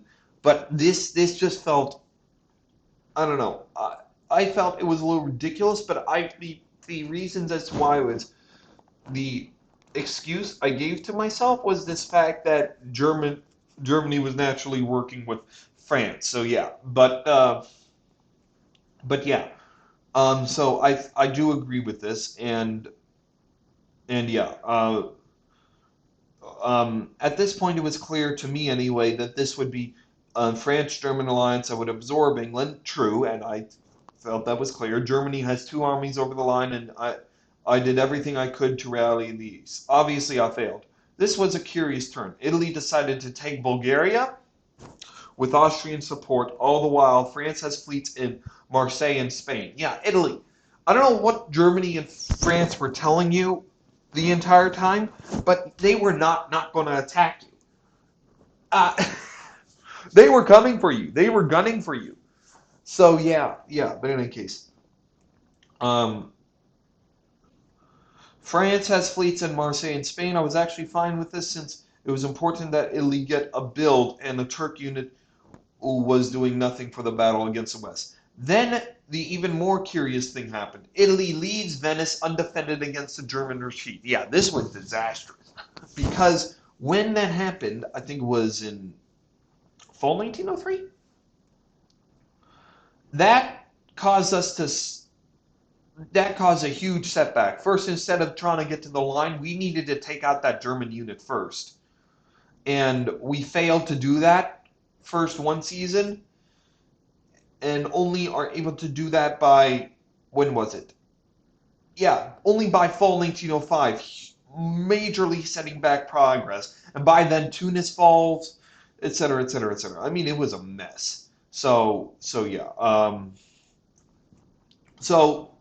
I mean, as I agree. Since winter 1902, it was clear that France would top this game. It was just a question as to how big. I was hoping to get a small second, but as explained, that never could happen.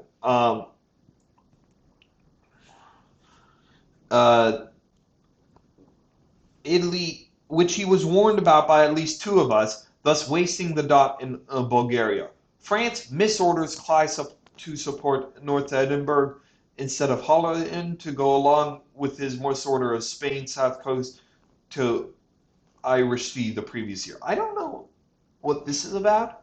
But in any case, spring of 1904. France and I had a lot of discussion about those last Italian dots. He needed me to turn on Austria or Russia, but I assured him that I could do that with some resources. So it's clear that France was also having conversations with Turkey as to turning around on people. And I don't blame him. I mean, it was clear by that year that France was going to win. It was just a question as to where we would stand on leaderboard.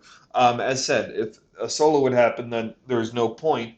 But we were hoping, I was hoping to possibly work with France, provided it would be against Germany, as previously explained, because then I could be on some sort of leaderboard. But France wanted me to move on Austria, Turkey, so that was not in my interest. So those being Naples and Tunis, as in for Turkey to turn on Russia and Austria, he needed Naples and Tunis, and this was a fair ask. I mean, given the fact that if you get Tunis, that's the main thing.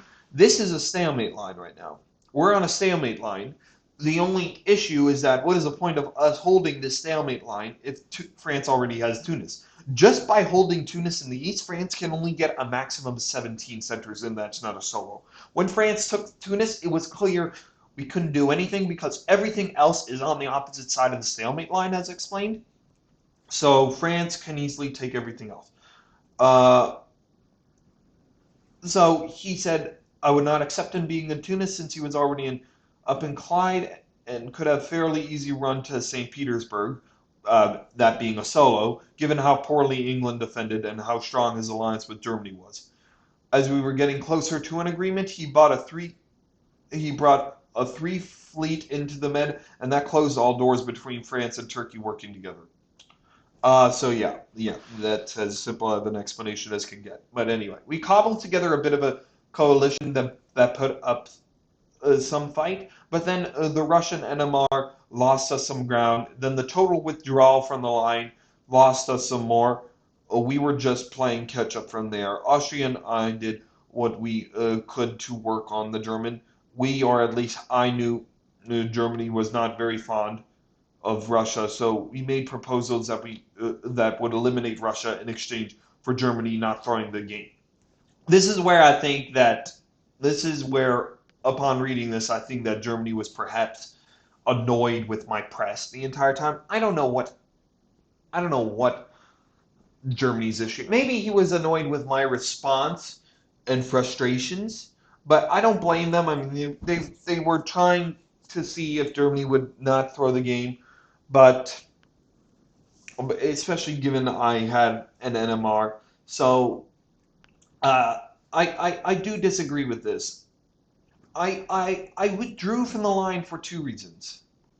First of all, where was it? First of all, I needed to make sure I wasn't getting stabbed. And as said, they admitted to discussing possibilities of stabbing, and also I needed to make, given the fact that England was still in the north, he could go to St. Petersburg and be problematic in the back. And there was nothing I could. And as said, realistically, tactically, how are we supposed to necessarily hold the mech? I mean, I guess we could have popped Tyrolia, but by then, as explained, I was done, and I just wanted to cover my centers. So yeah, so that was the story. I mean, he may be right, and I may be wrong, but in any case, I feel like that by then it was different. Tactics were there, but there were some philosophical differences that could not be overcome. Hopefully the German AR will explain further the lessons he was teaching everyone with this route. Thank you all for the game. It was fun at some points. I know I've missed some important points in the game, but this is my perspective. Sorry this was long, but it is still not as long as some of the Russian press. Tim Turkey. So that was a good AAR. Unfortunately, that was the only AAR we would get after action report we would get.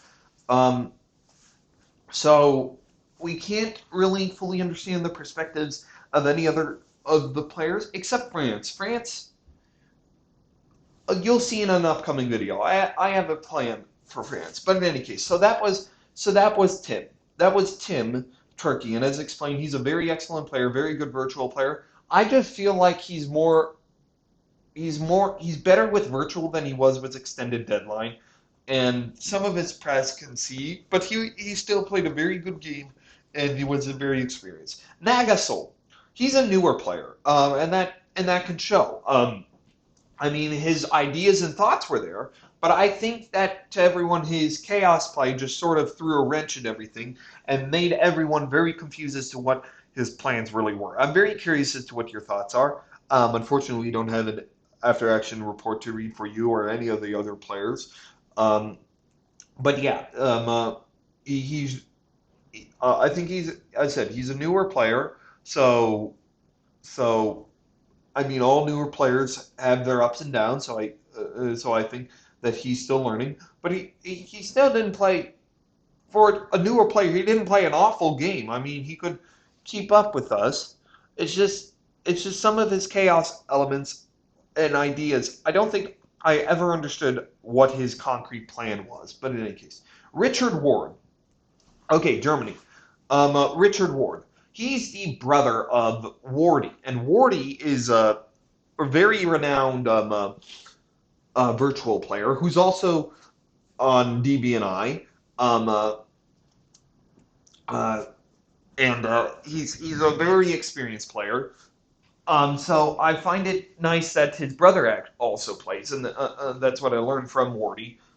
So Richard Ward is his brother, and to be honest, he played a very excellent game. Germany, you played a very excellent game. I honestly believe your only chance was to really go with me because, as said, since winter 1902, it was clear that this alliance, given the fact that France had England all bottled up in the north, and you were never going to make progress in the north, the only person that would benefit from this alliance was France. So you played a strong FG, but at a certain point you needed to flip to the RG or some other alliance in order to hold an advantage. I'm not too sure why you decided to throw to France in the end and not decide to hold the stalemate line, so that was annoying, but still, you were an excellent player. I just think you were outplayed by France, and that is understandable. We all were, and France is definitely the best of us all. I'll get to them in a second. But in any case, so Richard Ward, excellent playing with you. I love to play with you in the future. Um, I said very strong game, very strong press. I'm sorry if I annoyed you slightly, I guess, in some of the length of my press. My only critic is that I think that you let France run away with it a little too much, and you needed to flip alliances at a different point. MDR. I've got no clue who this guy is, nor do I know who Dave Dominion is, but my opinions on England? Uh, I I don't know. I mean, I guess what he did is the most reasonable thing if you know you were going to be eliminated by FG no matter what. But it was just annoying for me the entire game, as I explained. I mean, he essentially went up and suicided into me, but then again, he did survive until Winter 1906, which is an accomplishment. And he was definitely a strong player, and he definitely had a sound, a strategic mind. I mean, he knew what he was doing. I honestly, I honestly believe that the reason why he did it was because he knew he was getting FG'd and thought his only chance was to survive in the north.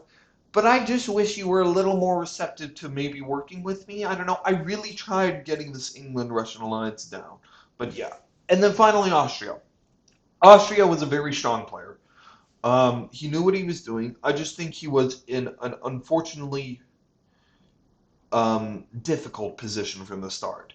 And he was in the same exact position as I was regarding a chaotic East, strong player, but a chaotic East, a chaotic Italy, a strong Turkey, and then a Russia who decided not to join the air against Turkey. So there were a few issues, and then also given the fact that, I mean, I don't think anyone really understood what Germany was doing. That's another thing, Germany. When you move to to the stalemate line like this, I mean, okay, fine that you don't want to work with me, but at least do something. I don't know, move on Austria, move on me, do something. You were just sitting there for a while. So that is my perceptions. But yeah. And then finally, Vulpes.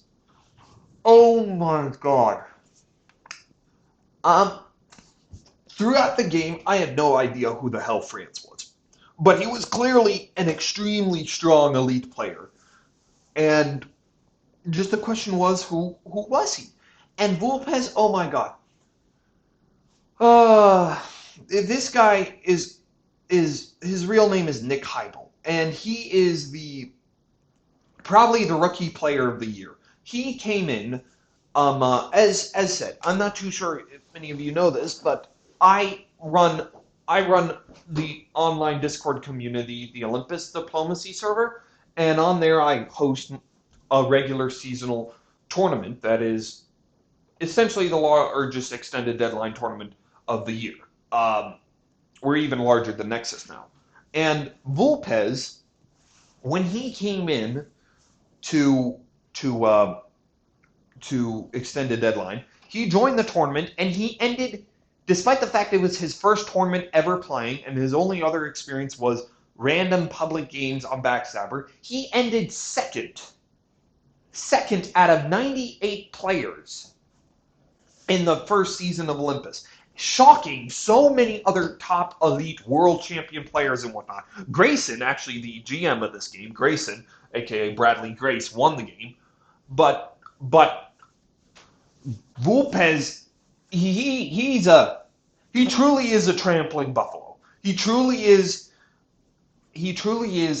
a next shot huge player that we have to look out for, because he learned his mistakes, from what I understood, from his second place finish of the finals of the first season of Olympus. I'll leave a link to my Discord server there. And that was against top players in the world, such as, I don't know, Ewok. Ewok is Ewok, also known as I'm blanking out.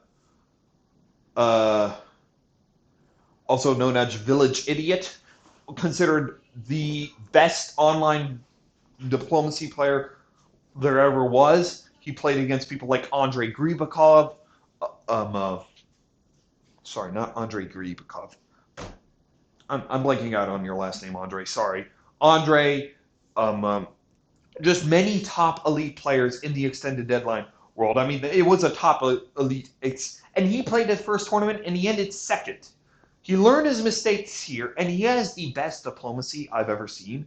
Being a GM, I can read through press, and I've seen some of his press in play with other players, and oh my god, it's so unbelievable, as given the fact he's a rookie. I mean, I'm naming it. He's the rookie of the year, and he's going to become a huge shot, a huge hot shot down the road to come. I mean, it was clear here. He completely dismantled all of us like we were nothing. A Winter 1908 solo as France. I mean, sure, France is the strongest of nations, but he just dismantled all of us, making us look like utter babies and fools. I mean, geez.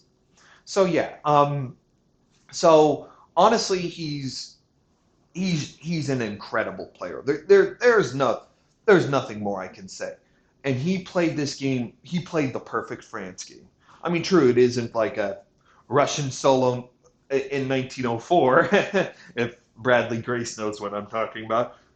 Yes, Bradley Grace did have a Russian solo in 1904, but it was still the perfect France game. You got England to move on me. You got the better hand in your FG.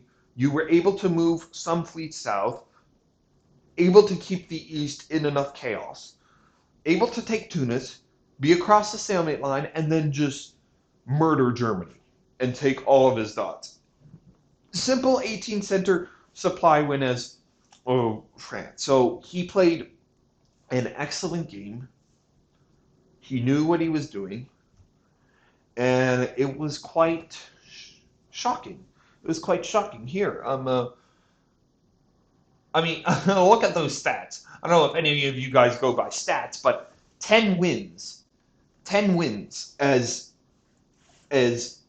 having played this and only ever 3 defeats. That's impressive.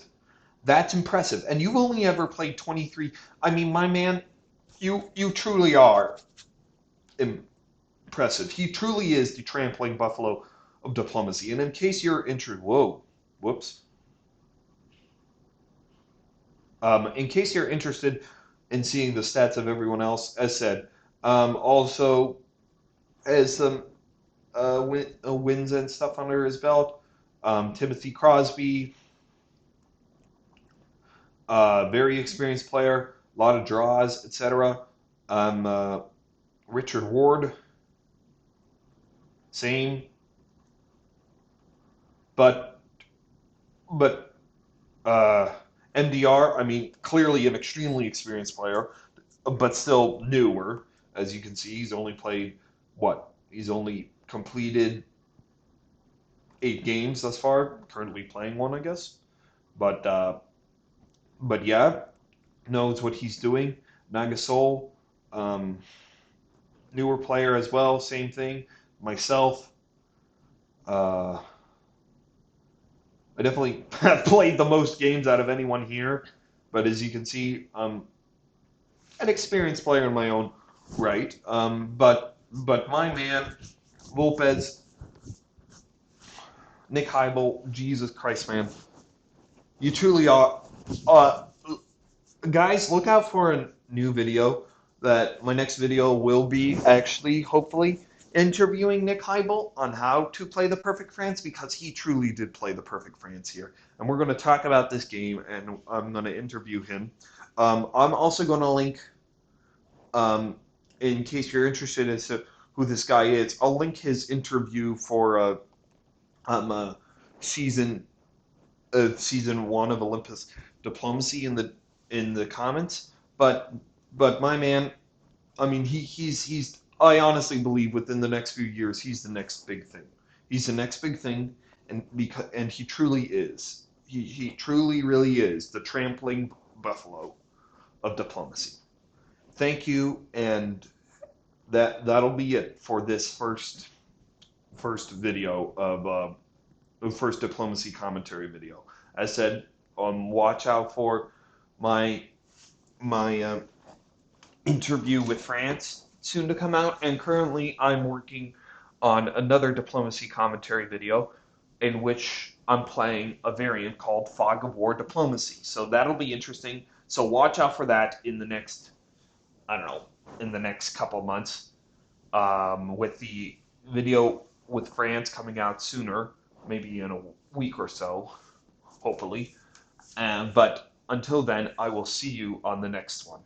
On the next one, we shall be interviewing this trampling buffalo of diplomacy. Thank you.